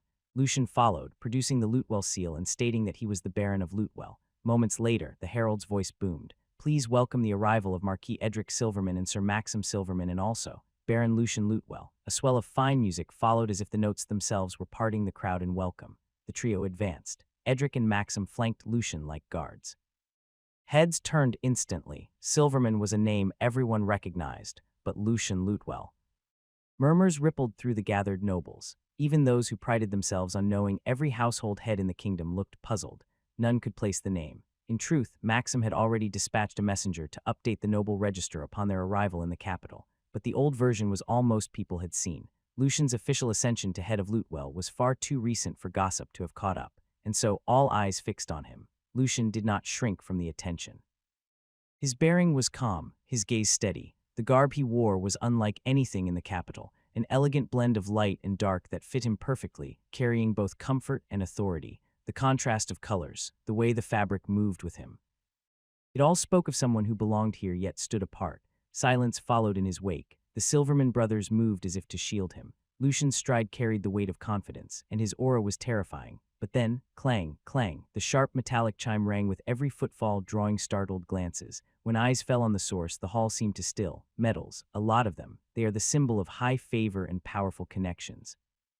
Those who had been proudly displaying their own tokens earlier faltered. Their pride dissolved into uneasiness. Lesser nobles stared with open admiration. So young, and yet so well-connected. Lucian ignored them all. His gaze wandered upward, drinking in the interior. The castle's halls glowed with the deep gold of sunset. Light poured through soaring windows, scattering over polished marble floors. Silk banners and garlands draped from towering pillars, and the air was warm with the mingled scents of fresh blooms. It was magnificent. Before long, nobles began drifting toward them, one after another. Edric and Maxim greeted each warmly. Their manners were polished to perfection, but they never failed to gesture toward Lucian. Baron Lucian Lutewell, they would say, and suddenly all eyes shifted to him. Introduction followed introduction. Names, titles, polite smiles. It was a relentless parade. Before Lucian realized it, he was the center of a tightening circle. Silks brushed against him, jeweled hands reached to shake his, and questions piled in faster than he could answer. He felt the weight of every gaze, assessing, measuring, curious, and though he kept his expression composed, inwardly the sheer volume of attention was overwhelming. This was the one duty of nobility Lucian truly despised. Socializing with people he might never meet again, exchanging smiles that meant nothing, trading honeyed words that concealed sharper intentions. It was a game of masks, and he had no patience for it. With a sigh, he offered a polite excuse and stepped away from the crowd. In a hidden chamber deep within the castle, two figures stood in silence. Before them loomed a massive mirror-like artifact. Its surface shimmered with a faint light. Within it played the scene of the castle's grand halls, nobles mingling, low voices, echoing footsteps. Is it that boy? The question came in a hoarse tone. The speaker's finger lifted to point at a certain figure in the reflection. The voice belonged to an old man clad in pure white, the insignia of the Holy Nation stitched proudly into his robes. This was Augustus, the Pope of the Holy Nation. Beside him, the other man turned his head. His gaze was deep and unreadable. His answer came in a low rumble. Perhaps. He wore a ceremonial robe of his own, crowned in gold and authority.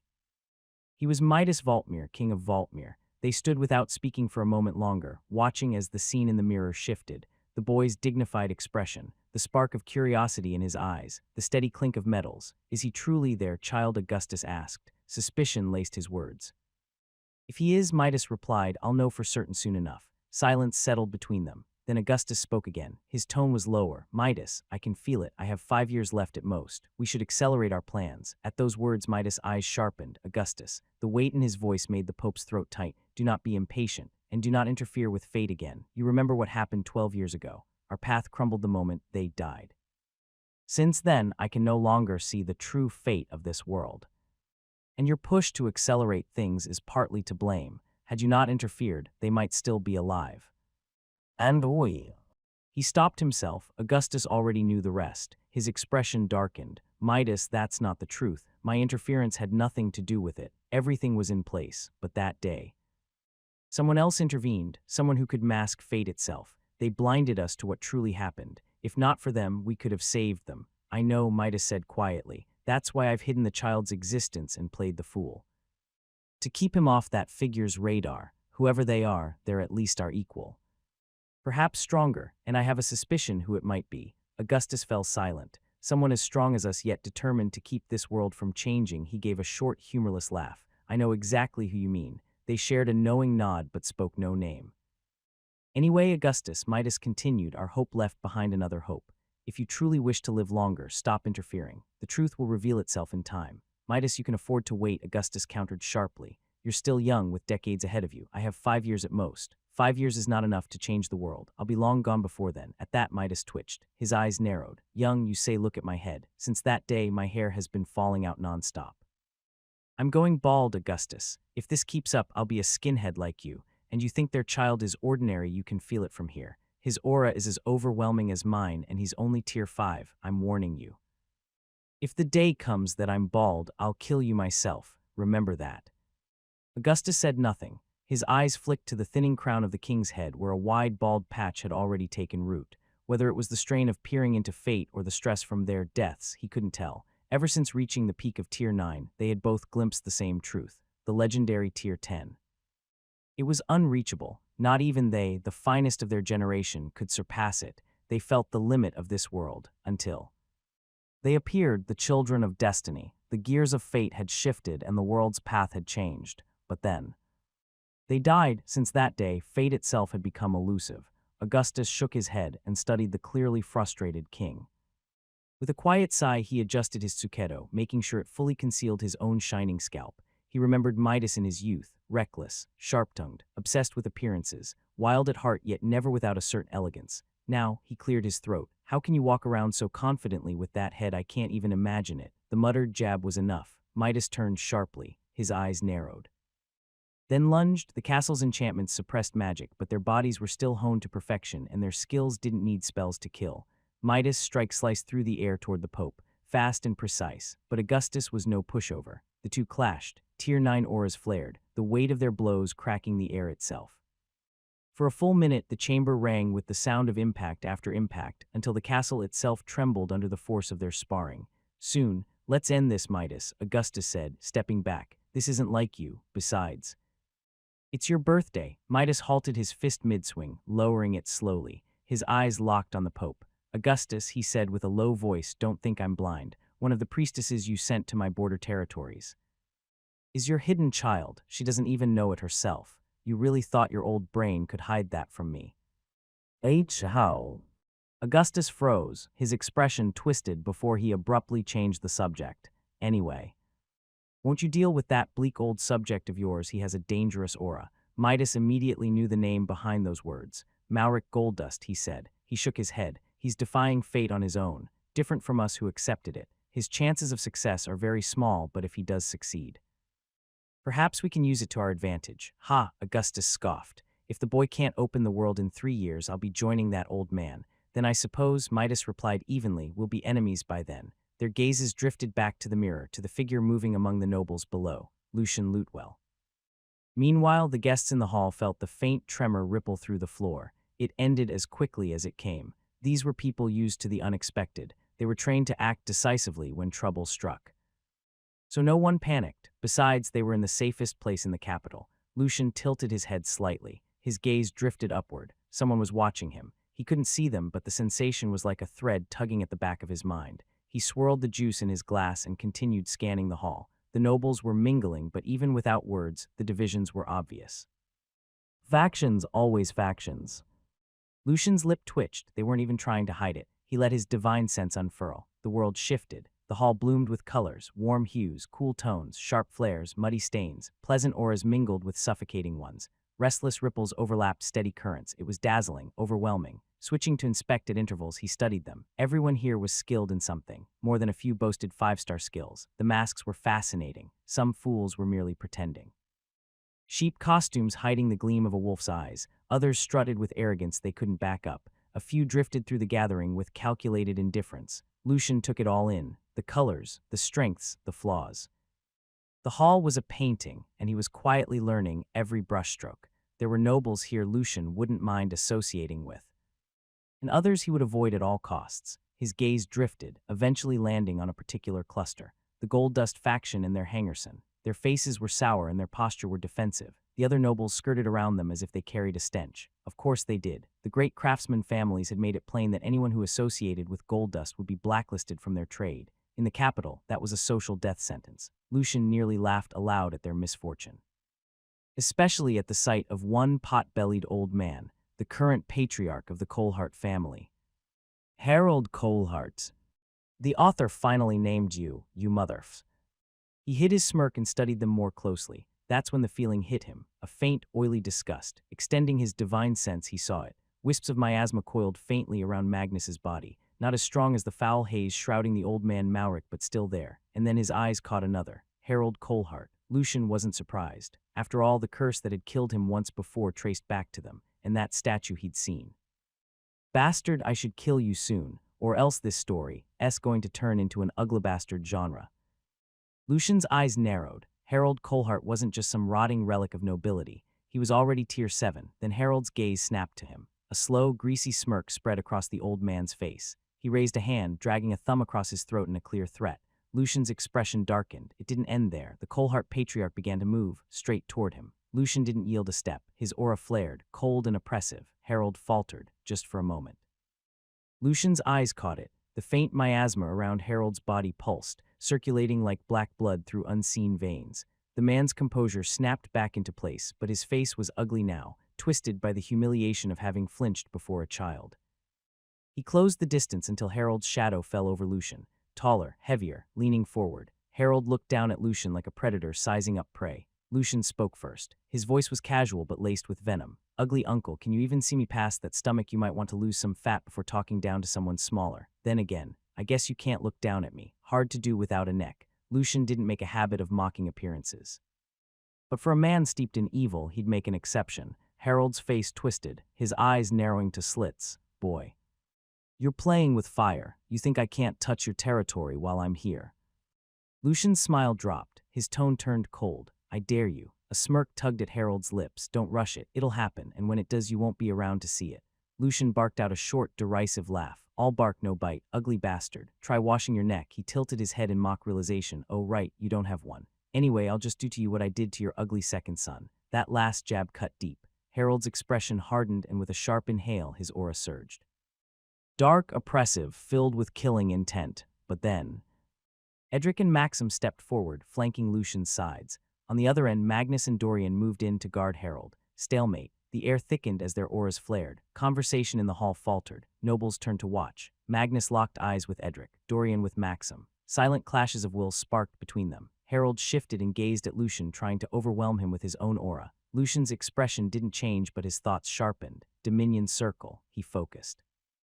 Shaping the skill in his mind, he put his hands in his pocket, and a small magic circle began to form on its tip. Ring of mild mischief. His divine energy pulsed, subtle enough to slip under notice. No need for gestures or glowing sigils. All it required was flawless mental imagery. One imperfect detail, and the spell would fizzle. Lucian visualized every intricate line and every symbol until the construct was perfect. Then he loosed it. The circle shot unseen toward Harold. Nothing happened until PRRT, a sharp, unmistakable sound echoed in the tense silence. Fart. Harold froze. The hall froze. Lucian's lips twitched. It wasn't unusual for rival factions to clash during grand gatherings, and this time was no exception. So long as things didn't spiral out of control, no one would step in. After all, for nobles who thrived on spectacle, such tensions were entertainment they eagerly awaited. Especially when it came to the long-standing rivalry between the Goldusts and the Silvermans. Everyone wanted to see who would come out on top this time. News of Edric's breakthrough to Tier 8 had already spread like wildfire. And now, as Maxim revealed his aura, realization struck the crowd. The genius had returned, and it wouldn't be long before he too stepped into Tier 8. At first, the audience expected the usual, a sharp exchange of words, perhaps even fists, but this conflict felt different. At the very center of it stood two barons, and before the first blow could land, the hall fell utterly silent, as if everyone was doubting what they had just heard. But then, PRRT, PRRT, PRRT. The sound cut through the hall like a trumpet of doom. Everyone froze, servants, nobles, officials. Not a single whisper remained. Only the humiliating echo of gas rippling through the chamber. Lucian twitched. He hadn't expected this. The ring of mild mischief was unpredictable. Its random effects ranged from itchy skin, slippery shoes, stubbed pinky toes, and many more. But this was beyond perfect. In this situation, it was nothing short of divine. Lucian's lips twitched. Then he broke. HHHA, Uncle Ed, Uncle Max. Did you hear that the fight hasn't even started, but it seems someone's already shitted themselves? The silence shattered. Like sparks igniting dry leaves, laughter spread through the crowd, building, swelling, until the grand hall roared with it. Nephew, GHHA, that's too much, Edric bellowed between laughs. We're not even sure it's shit yet. Maybe he's just preparing for one. Wait. Don't tell me this is actually his method of attack. Lucian widened his eyes in mock horror. Oh no, a biochemical attack. Ooh, I'm so scared. Quick, hide behind me, nephew. Edric puffed up, shielding him dramatically. I'll protect you. Even if I end up filthy, you'd be fine with that, wouldn't you? Maxim could only shake his head helplessly, though a chuckle still escaped his lips. The hall shook with laughter. The nobles howled louder and louder. Watching Lucian and Edric act so shamelessly only made it worse. They were ruthless, absolutely ruthless. Meanwhile, Harold's face turned crimson. He was caught between fury and humiliation. He didn't understand what was happening to his body. Desperately, he pressed a hand to his backside, trying to stifle the noise, but it didn't stop. He had no control. He tried channeling mana only for the flow to sputter and die. Of course, the castle was lined with anti-magic enchantments. Grinding his teeth, he tried everything, clenching his cheeks harder, forcing his body to obey, but nothing worked. Panic began to creep into his chest. Magnus and Dorian were mortified. They wanted to pretend they didn't know Harold, but it was far too late. Their glares snapped toward Harold only to realize something was clearly wrong. Harold's face twisted with rage as he roared at Lucian. Boy, what did you do to my body? Lucian tilted his head. His expression was innocent. Ugly uncle, you're the one farting nonstop, and you're blaming me. What am I, your butt? The hall erupted again, nobles doubling over in laughter. Lucian's comebacks were impossible to predict. Quick, merciless, always cutting deeper. But then, something not fun spread through the air. A smell, thick, overpowering, revolting. Laughter crumbled into groans of disgust. The nobles recoiled, covering their noses with sleeves and jeweled fans. Some quickly activated prepared magic tools for this very kind of incident. Those with sharper senses gagged, some on the verge of vomiting. Even Lucian winced, pinching his nose as the foul stench reached him. Magnus and Dorian were already moving to drag Harold away before any more damage could be done. This couldn't continue, not when their faction's reputation was on the line, but Lucian was faster. "Hey," he called out, "you'd better head to the restroom. Or is this your way of presenting the king with a very special gift?" The hall burst into another round of wheezing laughter. The nobles clutched their noses while trying not to choke on the stench. That was the final straw for Harold. Face burning, he scrambled out of the chamber. Each panic step was punctuated by another humiliating PRRT. Magnus and Dorian's expressions turned to stone. Their faces darkened as the nobles' laughter followed Harold's retreat. This was more than embarrassment. This was humiliation for their entire faction. And clearly, this wasn't natural. Something was at play here. Though what they couldn't tell, they shot one last withering look toward Lucian's group before leaving themselves.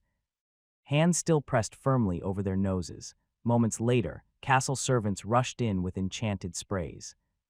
The foul odor dissolved, replaced by the delicate fragrance of garlands drifting once more through the hall. Meanwhile, the crowd of nobles remained caught between shock and amusement at what had just unfolded. No duel had taken place.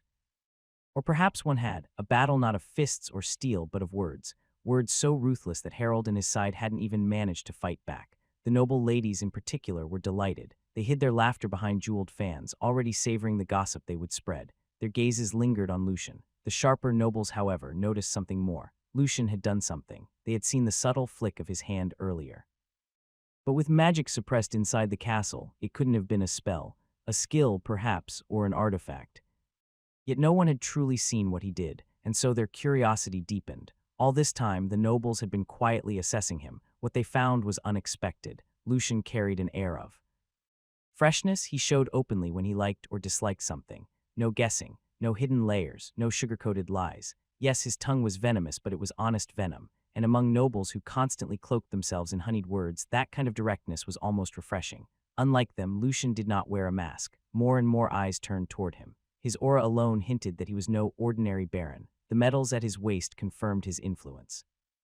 And then there was the way the Silverman brothers hovered protectively around him. Some neutral nobles chuckled quietly, amused by the entire affair. Some, the political vipers, watched with sharp eyes. Calculating, but some nobles noticed something else. Lucian's outfit. The fabric gleamed with fine craftsmanship. Each stitch was intricate and every detail was deliberate. The craftsmen in the crowd immediately recognized opportunity. This design would sell. No, it would explode in demand. And seeing Lucian wear it only reinforced the thought. Meanwhile, the herald continued announcing the arrival of more families. The hall grew livelier, yet Lucian quietly noted that Vivian and her group had yet to appear. Gradually, the nobles returned to their own conversations, though many still whispered and chuckled about the earlier spectacle. Edric stepped closer, lowering his voice. "I felt something. What did you do, nephew?" Lucian only shrugged, just a small trick. Both men laughed quietly together. Suddenly, the herald's voice rang out. "Please welcome the arrival of Duke Alistair Jadecrest and Duke Damien Rubiacrest." Together with their families and honored guests, Lucian's eyes lit up. Vivian is here. But before he could search for her figure in the crowd, another announcement echoed through the grand hall. "Please welcome the former academy headmaster Celius and the current headmaster Ellen." The atmosphere shifted instantly. Silence blanketed the hall. The former headmaster he had returned. Celius was no ordinary figure, a Tier 9 powerhouse. Respected, fair, incorruptible. Though not a noble by blood, his influence carried the same weight as any duke. The king himself had offered him a noble title more than once, yet Celius had always refused. Many present owed their success to his teachings, for countless nobles here had once been his students. But then he had vanished, resigned his post, passed the mantle to his disciple, and left the capital without a word. Now, after years of absence, he had returned. Every gaze turned toward him. Even the two dukes inclined their heads with visible respect for the old man. And then Lucian saw him. An elderly man with long flowing white hair, his beard just as long and pale. He wore the traditional robe of a magician. Lucian's heart gave a sudden throb. There was something, a faint sense of connection, familiarity. And yet not. Why does he feel known to me? He quietly activated his divine sense. The aura he felt was kind and gentle. but dimmed, faded, like a lantern still glowing yet long past its prime. His colors told a story of resignation, of a man alive but no longer truly living, a soul that had lost hope. Lucian's eyes narrowed. He almost triggered inspect to see further, but a ripple, he was detected. He canceled his skill in an instant, but it was already too late. The old man's gaze shifted. Locking onto Lucian, their eyes met. Celius froze. Shock flashed in his wide eyes. Lucian didn't understand why. The old man suddenly strode forward. His steps were quicker than his age should allow. He stopped before Lucian, looking at him with unguarded warmth. "Young man," Celius said as his voice trembled slightly, "have we met before?" Lucian felt the sincerity in the question and found himself pausing. He forced a polite smile and shook his head. "Grandpa, I don't think so. I've lived in my territory my whole life before coming here. We haven't met." Hearing Lucian call him Grandpa, Celius froze. For a moment, something stirred in his chest. An ache he thought long buried. He sighed softly. "Ho ho ho. Never mind, I'm just a senile old man," he said with a faint smile. "It's just. You remind me of my late daughter, when she was young." Lucian's lips parted. A question was rising on his tongue, but before he could ask, another voice cut in. Ellen stepped forward, slipping through the crowd with brisk confidence. "Master," she said, "this is the boy I mentioned before, the one I wanted to introduce to you. I believe he carries the same spark as Sister Shana." Lucian's heart tugged at the name. "Shana again." Celius nodded absent-mindedly, though his eyes never strayed from Lucian, as if trying to etch his face into memory. Before the silence could deepen further, movement caught Lucian's eye. Vivian and her friends approached. "Sis, you're here," Lucian said. Vivian smiled warmly and nodded. "Yes, brother, I should formally introduce you to my friends." And with that, Vivian began the introductions once more. Her voice was carried lightly over the curious murmurs of nearby nobles. Selim and Leorin greeted Lucian warmly too. They exchanged a few words before the two suddenly tugged their fathers closer. "Father, this is Baron Lucian Lutewell," they said almost in unison. The two dukes, Alistair Jadecrest and Damien Rubicrest, offered their greetings with dignified courtesy. Lucian returned it in kind. His manner was calm yet confident. A short conversation followed. Soon after, several academy department heads arrived with their noble families accompanying them. One after another, they gravitated toward Lucian too. Whispers rippled among the watching nobles. Why are so many formidable figures gathering around him? Just who exactly is that boy? Throats tightened. Even the most arrogant among them could no longer dismiss Lucian as an ordinary baron. Yet despite the attention, Lucian's thoughts wandered. His eyes kept drifting toward the elderly man in white robes speaking with Ellen in the distance. The old man's presence gnawed him. Lucian wanted to ask more to uncover the thread tugging at his chest, but before he could move, the herald's voice boomed across the grand hall, announcing, "His Majesty, the King." The atmosphere shifted instantly. The idle chatter died, the weight of the hall deepened, and all eyes turned toward the great entrance. The blare of trumpets shattered the stillness of the hall. From above, petals drifted down in a gentle cascade as the great doors groaned open. King Midas emerged from the inner chambers. He was cloaked in deep crimson. A crown of gold gleamed against his hair. He walked with the measured strength of a man who bore both crown and realm upon his shoulders. Two guards flanked him, but they might as well have been shadows, for every eye in the hall belonged to the sovereign alone as he advanced toward the dais. Nobles, servants, officials alike bent in bows and curtsies. Lucian inclined his head as well, though he could not resist stealing a glance. The king looked different from what he had imagined, not in bearing. His dignity and the weight of his aura rivaled even Lucian's sovereign aura. But in appearance, he walked tall and sharp-eyed with a neatly trimmed beard. His chin was lifted ever so slightly, as though concealing the crown of his head. Just then, he saw it. As the king strode toward the dais, his gaze swept the hall. And paused on him. Lucian blinked. He shook his head and looked again, but no, there was no mistake. The king's eyes were fixed squarely on him. It wasn't his imagination. The king's expression was unreadable. It was carved from stone, yet Lucian felt the weight of that scrutiny press against him. His chest tightened and his pulse quickened. Inspect. The skill failed. Lucian's eyes widened. The king's aura resisted, deflecting the probe with a force nearly identical to his own sovereign aura. Impenetrable. Untouchable, and of course. The king noticed. Lucian caught it. It was subtle but undeniable. A faint smile curved the king's lips as if to say, "I know what you did." Then just as quickly, the king looked away. Lucian's heart pounded harder. If the king chose to pursue this matter, he would be in grave trouble. But then, Lucian quietly activated another skill, Divine Sense. Unlike Inspect, this one was undetectable. It was meant to glimpse the essence of a soul, to weigh its leanings toward good or evil, and when his sight fell upon the king, He froze. The king's color was chaotic. His essence shimmered like shattered stained glass, splinters of light spinning without pattern or piece. At times it flared radiant, at others violent. And beneath it all was ceaseless motion, as though the colors themselves refused to be still. It was beautiful, terrifying, impossible to look away from. What does this mean? Lucian's mind raced. If he had to guess, it was the mark of someone torn apart, between crown and self, between desire and duty. He exhaled slowly. This only made the king more unpredictable. At last, the king reached his high seat. The hall fell into hushed silence. His gaze swept over lords and ladies, knights and officials before the faintest smile touched his lips. Immediately, the servants moved with practiced grace, weaving among the guests as they handed down gleaming goblets of wine. The younger nobles received only goblets of juice, and Lucian was among them.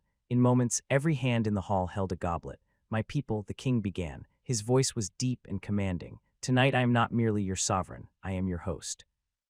You have gathered to honor the years I have seen, but it is this kingdom and you who serve it that I truly celebrate. Let joy flow as freely as the wine, and let no heart in this hall go unlifted." He raised his goblet. The golden cup glittered. "To the crown and the kingdom." The hall erupted in thunderous reply. "To the crown and the kingdom." The king lowered his cup with a faint smile. "Come then, enough of ceremony. The round tables await. Let the feast begin." At his words, music swelled to life. Lutes, pipes, drums, laughter spilled across the hall as the nobles moved. The voices were warm with excitement. Stewards guided them to the banquet floor where the round tables were. Polished silverware caught the glow of the chandeliers, while steaming platters of roasted meats, baskets of fresh bread, and jewel-tinted fruits filled the air with rich fragrance. Servants hurried among the nobles, pouring wine into goblets as minstrels struck a merry tune. Dancers spun near the pillars, their ribbons flashing bright against cold stone. At last, Lucian found his seat at one of the round tables. Edric and Maxim were beside him with Ellen and Celius. Vivian and her friends were in front, with Salem and Leorin joining as well. Lucian's eyes lit with warmth when they settled on the old man. A rare lightness stirred in his chest. Strangely, the two dukes, Alistair and Damien, also chose to sit at the same table as them. The court priest was giving a brief blessing to the king, the kingdom, and the feast, when Alistair suddenly leaned toward Lucian with a booming laugh. "Baron, my son told me you were no ordinary man." "Ha, now that I see for myself, I must agree." Damien chuckled as well. "Indeed, and your sister. She is remarkable in her own right. She carries attributes rare enough to produce holy water itself. Leorin will never need to worry about running out of supplies again, as we can buy them directly from your sister. Though I must apologize." His smile quirked. "Leorin does become rather strange when she eats something bad." Lucian answered with a light laugh of his own. "Dukes, no need to be polite. Please accept this as a token of our meeting." From his side, he produced 2 slim cans of energy drink and placed them before the dukes.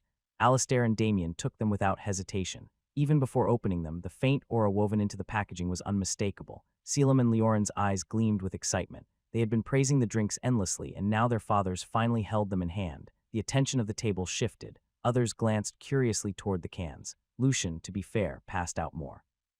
One each to Salem and Leorin, which earned them bright smiles, and since Vivian had left her spatial bag behind, one each to her and her friends as well. Of course, to Celius and the others, the moment should have ended there, but suddenly, Lucian felt it. A weight pressed against him, a gaze. His eyes flicked upward, the king not watching him, watching the cans. Lucian's throat tightened, he swallowed hard. Did he notice something? Then Duke Alistair and Duke Damien rose to their feet. "It is our turn to give our message to the king," Alistair said with a smile. "Please don't mind us." Damien gave Salem and Leorin a firm look. "Salem and Leorin, behave yourselves." The others chuckled, clearly amused by the warning, and the table laughed with them. For a time, Lucian found himself talking with Vivian's circle of friends. To his mild surprise, everyone blended together easily. Salem and Leorin, despite their noble standing, were welcomed without pretense, and they, in turn, seemed to genuinely enjoy the company. Vivian's friends treated them as equals rather than heirs, and their warmth drew out a lighter side of the usually sharp-tongued brothers. "We should have all met long ago," Salem said, leaning back with a grin. "It's a shame I've only met you recently, Baron." "That's a blessing in disguise," Leorin cut in with a sly smirk. "I remember what you were like as a child, spoiled rot. If the Baron had met you back then, he wouldn't have liked you at all." The table broke into laughter. The sound rang bright against the music and chatter of the hall. Lucian smiled as he watched their carefree banter. For a rare moment, he allowed himself to simply enjoy the warmth of the gathering. And yet, his eyes kept straying to the side, to Celius. Without any more hesitation, Lucian finally asked the question that had been weighing on him. Grandpa. Can you tell me more about your daughter? Celius froze, caught off guard. His eyes slid toward Lucian, and what he saw there stopped him from brushing the question aside. The boy's gaze was intent, hopeful, almost hungry for an answer. The old man's heart stirred. That expression. It's the same one Shana used to give me when she wanted the truth.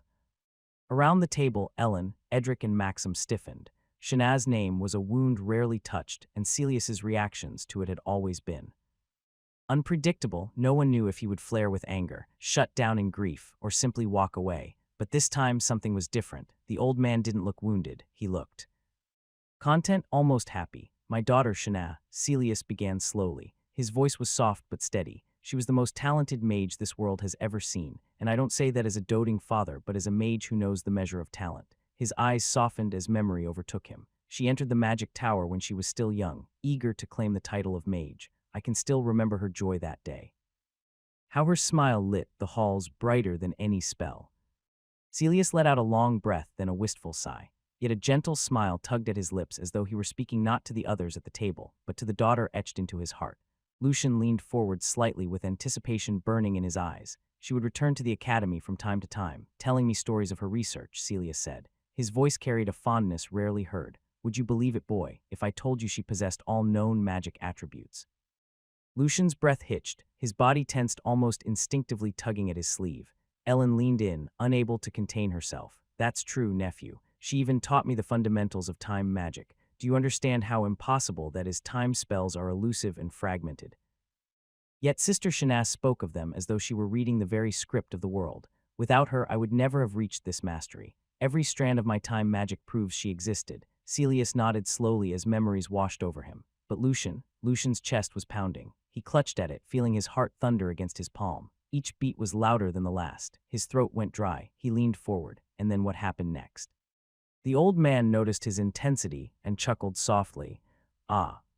If only she had met that man a little later in life, when they were both stronger and wiser. Lucian's head snapped up. His eyes burned. What is his name?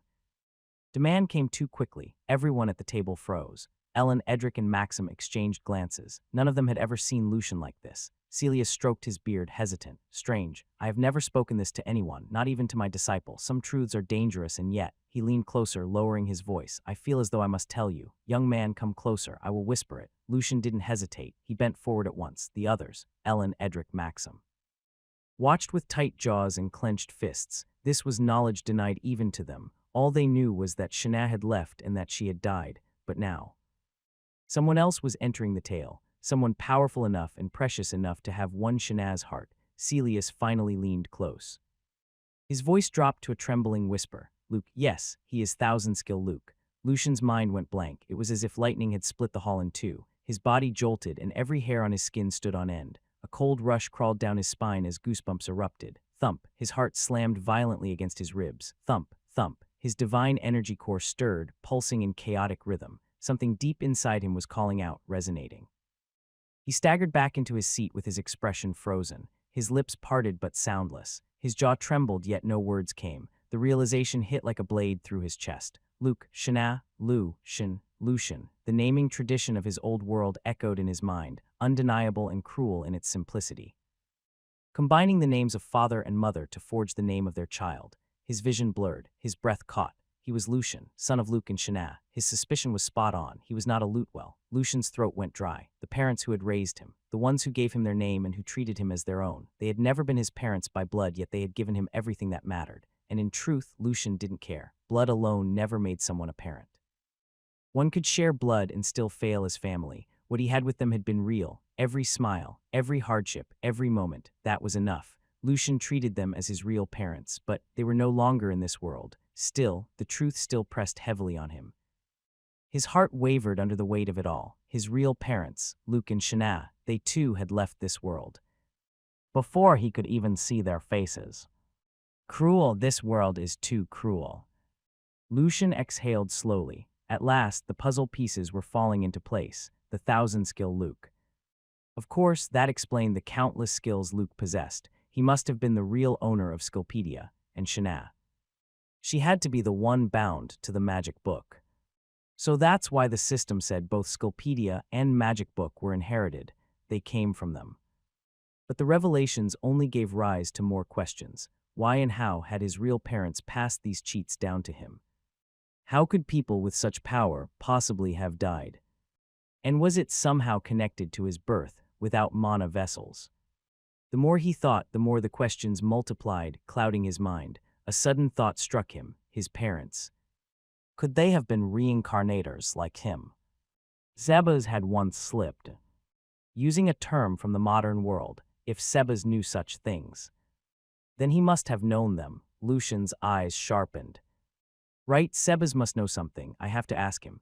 From the outside, Lucian must have looked strange. He sat frozen in his chair, face pale, eyes distant. Whatever Celius had told him had clearly shaken him, leaving him looking overwhelmed. "Nephew, are you all right?" Edric asked in genuine concern. Lucian forced a small nod. "I'm okay, Uncle Ed, just feeling under the weather." "Ghha, so even a little villain like you has his weak moments," Edric said, trying to lift his spirits.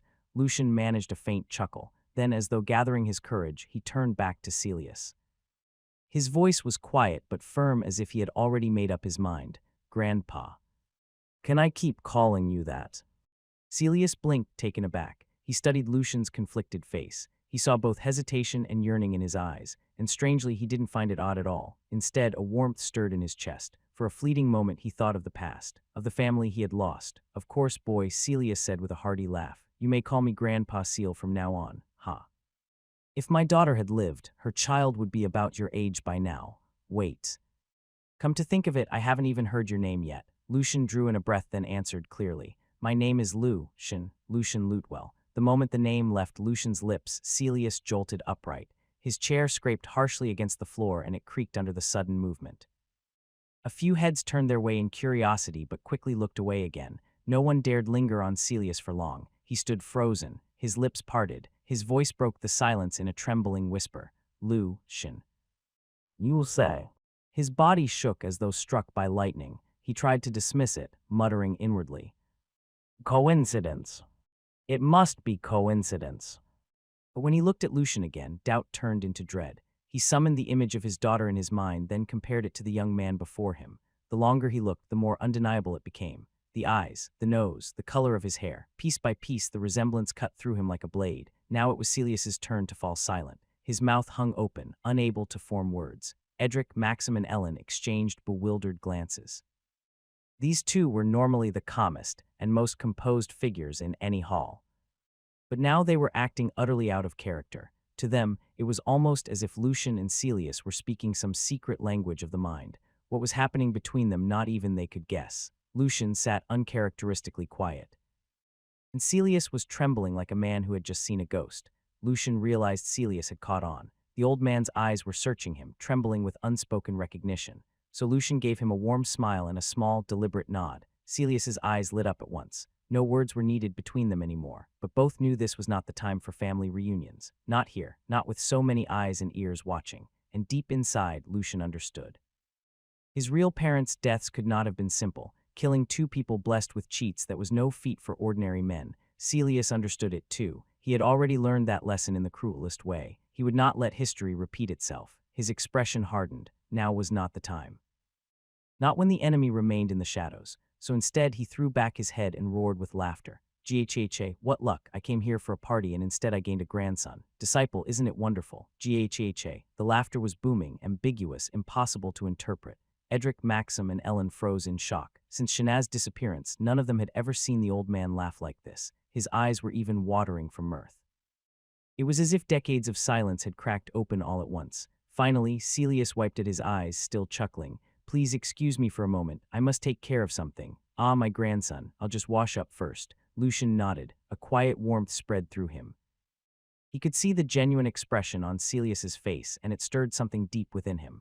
The old man, too, seemed overwhelmed by the discovery. Through his divine sense, Lucian caught it. The shift in Celius's aura. The dull tones had brightened, moving with new vitality like a flame reigniting after years of smoldering. Lucian smiled faintly. "Grandpa Seal, huh?" His gaze drifted toward Vivian and her circle of friends who were chatting happily about trivial things. He shook his head slightly. "It's not the right time to tell her yet. I'll wait until she graduates. Then I'll pass the truth and all of Lutewell into her hands." Vivian must have noticed his eyes on her because she turned and smiled. Brother, did you hear my friends say this dress is so unique and pretty? Where did you buy it? Lucian chuckled. Sis, you know who made it. Our Barony's tailor elk, she's the best around. That dress was crafted just for you. No one could ever replicate it. Gasps of interest rose from her companions, and even a few nearby nobles pricked up their ears. A tailor of such caliber hidden away in the borderlands, that was no small thing. Suddenly, Lucian noticed something strange. The round tables were thinning. Fewer people sat to dine, while a line had quietly formed near the dais. Then the voices reached him, echoing across the grand chamber. The gift-giving for the king's birthday had begun. Servants moved with practiced precision, guiding nobles forward and keeping order. One by one, treasures were presented. Your Majesty. From the deserts beyond the horizon, I bring sand that never cools, still warm from the breath of a sleeping dragon. Your Majesty, I present a feather from the last storm phoenix. It's said to summon lightning at its bearer's command. Your Majesty, here lies a mirror of starlight forged by the elves. It does not show the face but the truth hidden behind it. Each offering was more dazzling than the last. All were paraded forward as if the nobles were in a secret contest to outshine one another. Some sought genuine honor, others only to curry favor. Yet through it all, the king's expression barely shifted. He sat in calm majesty as though no treasure under heaven could stir his heart. Still, he offered a small, courteous smile and a word of thanks to each giver. Meanwhile, the priceless gifts piled high in one corner of the hall, forming a glittering mountain of wealth that seemed meaningless before his throne. Nephew, have you prepared your gift? Edric asked as the line slowly moved forward. The truth was, Lucian hadn't. At first, he thought of simply pulling some random drop from his inventory, but after watching the nobles present their dazzling treasures and seeing the king's indifferent expression, he realized such things weren't enough. Instead, he turned to Edric. Yes, Uncle Ed, what gift did you bring? Edric chuckled. Haha, nothing too fancy. The king doesn't actually like those gaudy things. He prefers something practical. I brought a silver sword forged by my people. Lucian nodded, finally understanding. So the king wasn't the greedy, materialistic type many nobles assumed. He valued usefulness over ornament. Come, let us join the line as well. I bet the king would enjoy the drinks you shared with us earlier. Why not present that GAHAHA? Edric suggested. Lucian smiled faintly, but as they moved forward, his attention was caught by someone ahead, a man with familiar features, not an exact resemblance, but enough to spark a memory. Curious, Lucian activated Inspect. Kyle Silcan, patriarch of the Silcan noble house. Lucian's eyes narrowed, glowing slightly. Kale's father. Beside him stood a young woman, Selene Silcand, heir candidate of the Silcan noble house. Kale's sister. Lucian remembered Kale's story, the bitter fight with his father and the moment Selene secretly gave him a book on space magic spells, but what struck him most was Kyle. The old man did not carry the arrogance Lucian expected. His aura was kind, warm even, but tinted with something else. Regret. Lucian exhaled quietly. So that's how it is. Perhaps he wasn't cruel, only too concerned about Kale's future. A father's worry twisted into conflict. The fight must have grown harsher than either side intended. Lucian's gaze softened. It's never easy to be a parent, I suppose. Selene felt a gaze on her back. When she turned, she caught Lucian's eyes. Ah, Baron, she said with a polite wave. Her lips curved into a faint smile. Hello. Lucian returned it gently. Hi, sister. You must be Kale's sister, right? At the mention of the name, the older man beside her stiffened. Earl Kyle Silcan's head snapped toward Lucian, his expression suddenly tense, almost desperate. Baron, his voice trembled. Pleased to meet you. I am Earl Kyle Silcan. Tell me. Do you possibly know my child, Kalen? Selene quickly placed a hand on her father's arm, steadying him. Forgive us, Baron. My brother hasn't returned home in years. Our parents worry for him deeply. Do you perhaps know where Kale is?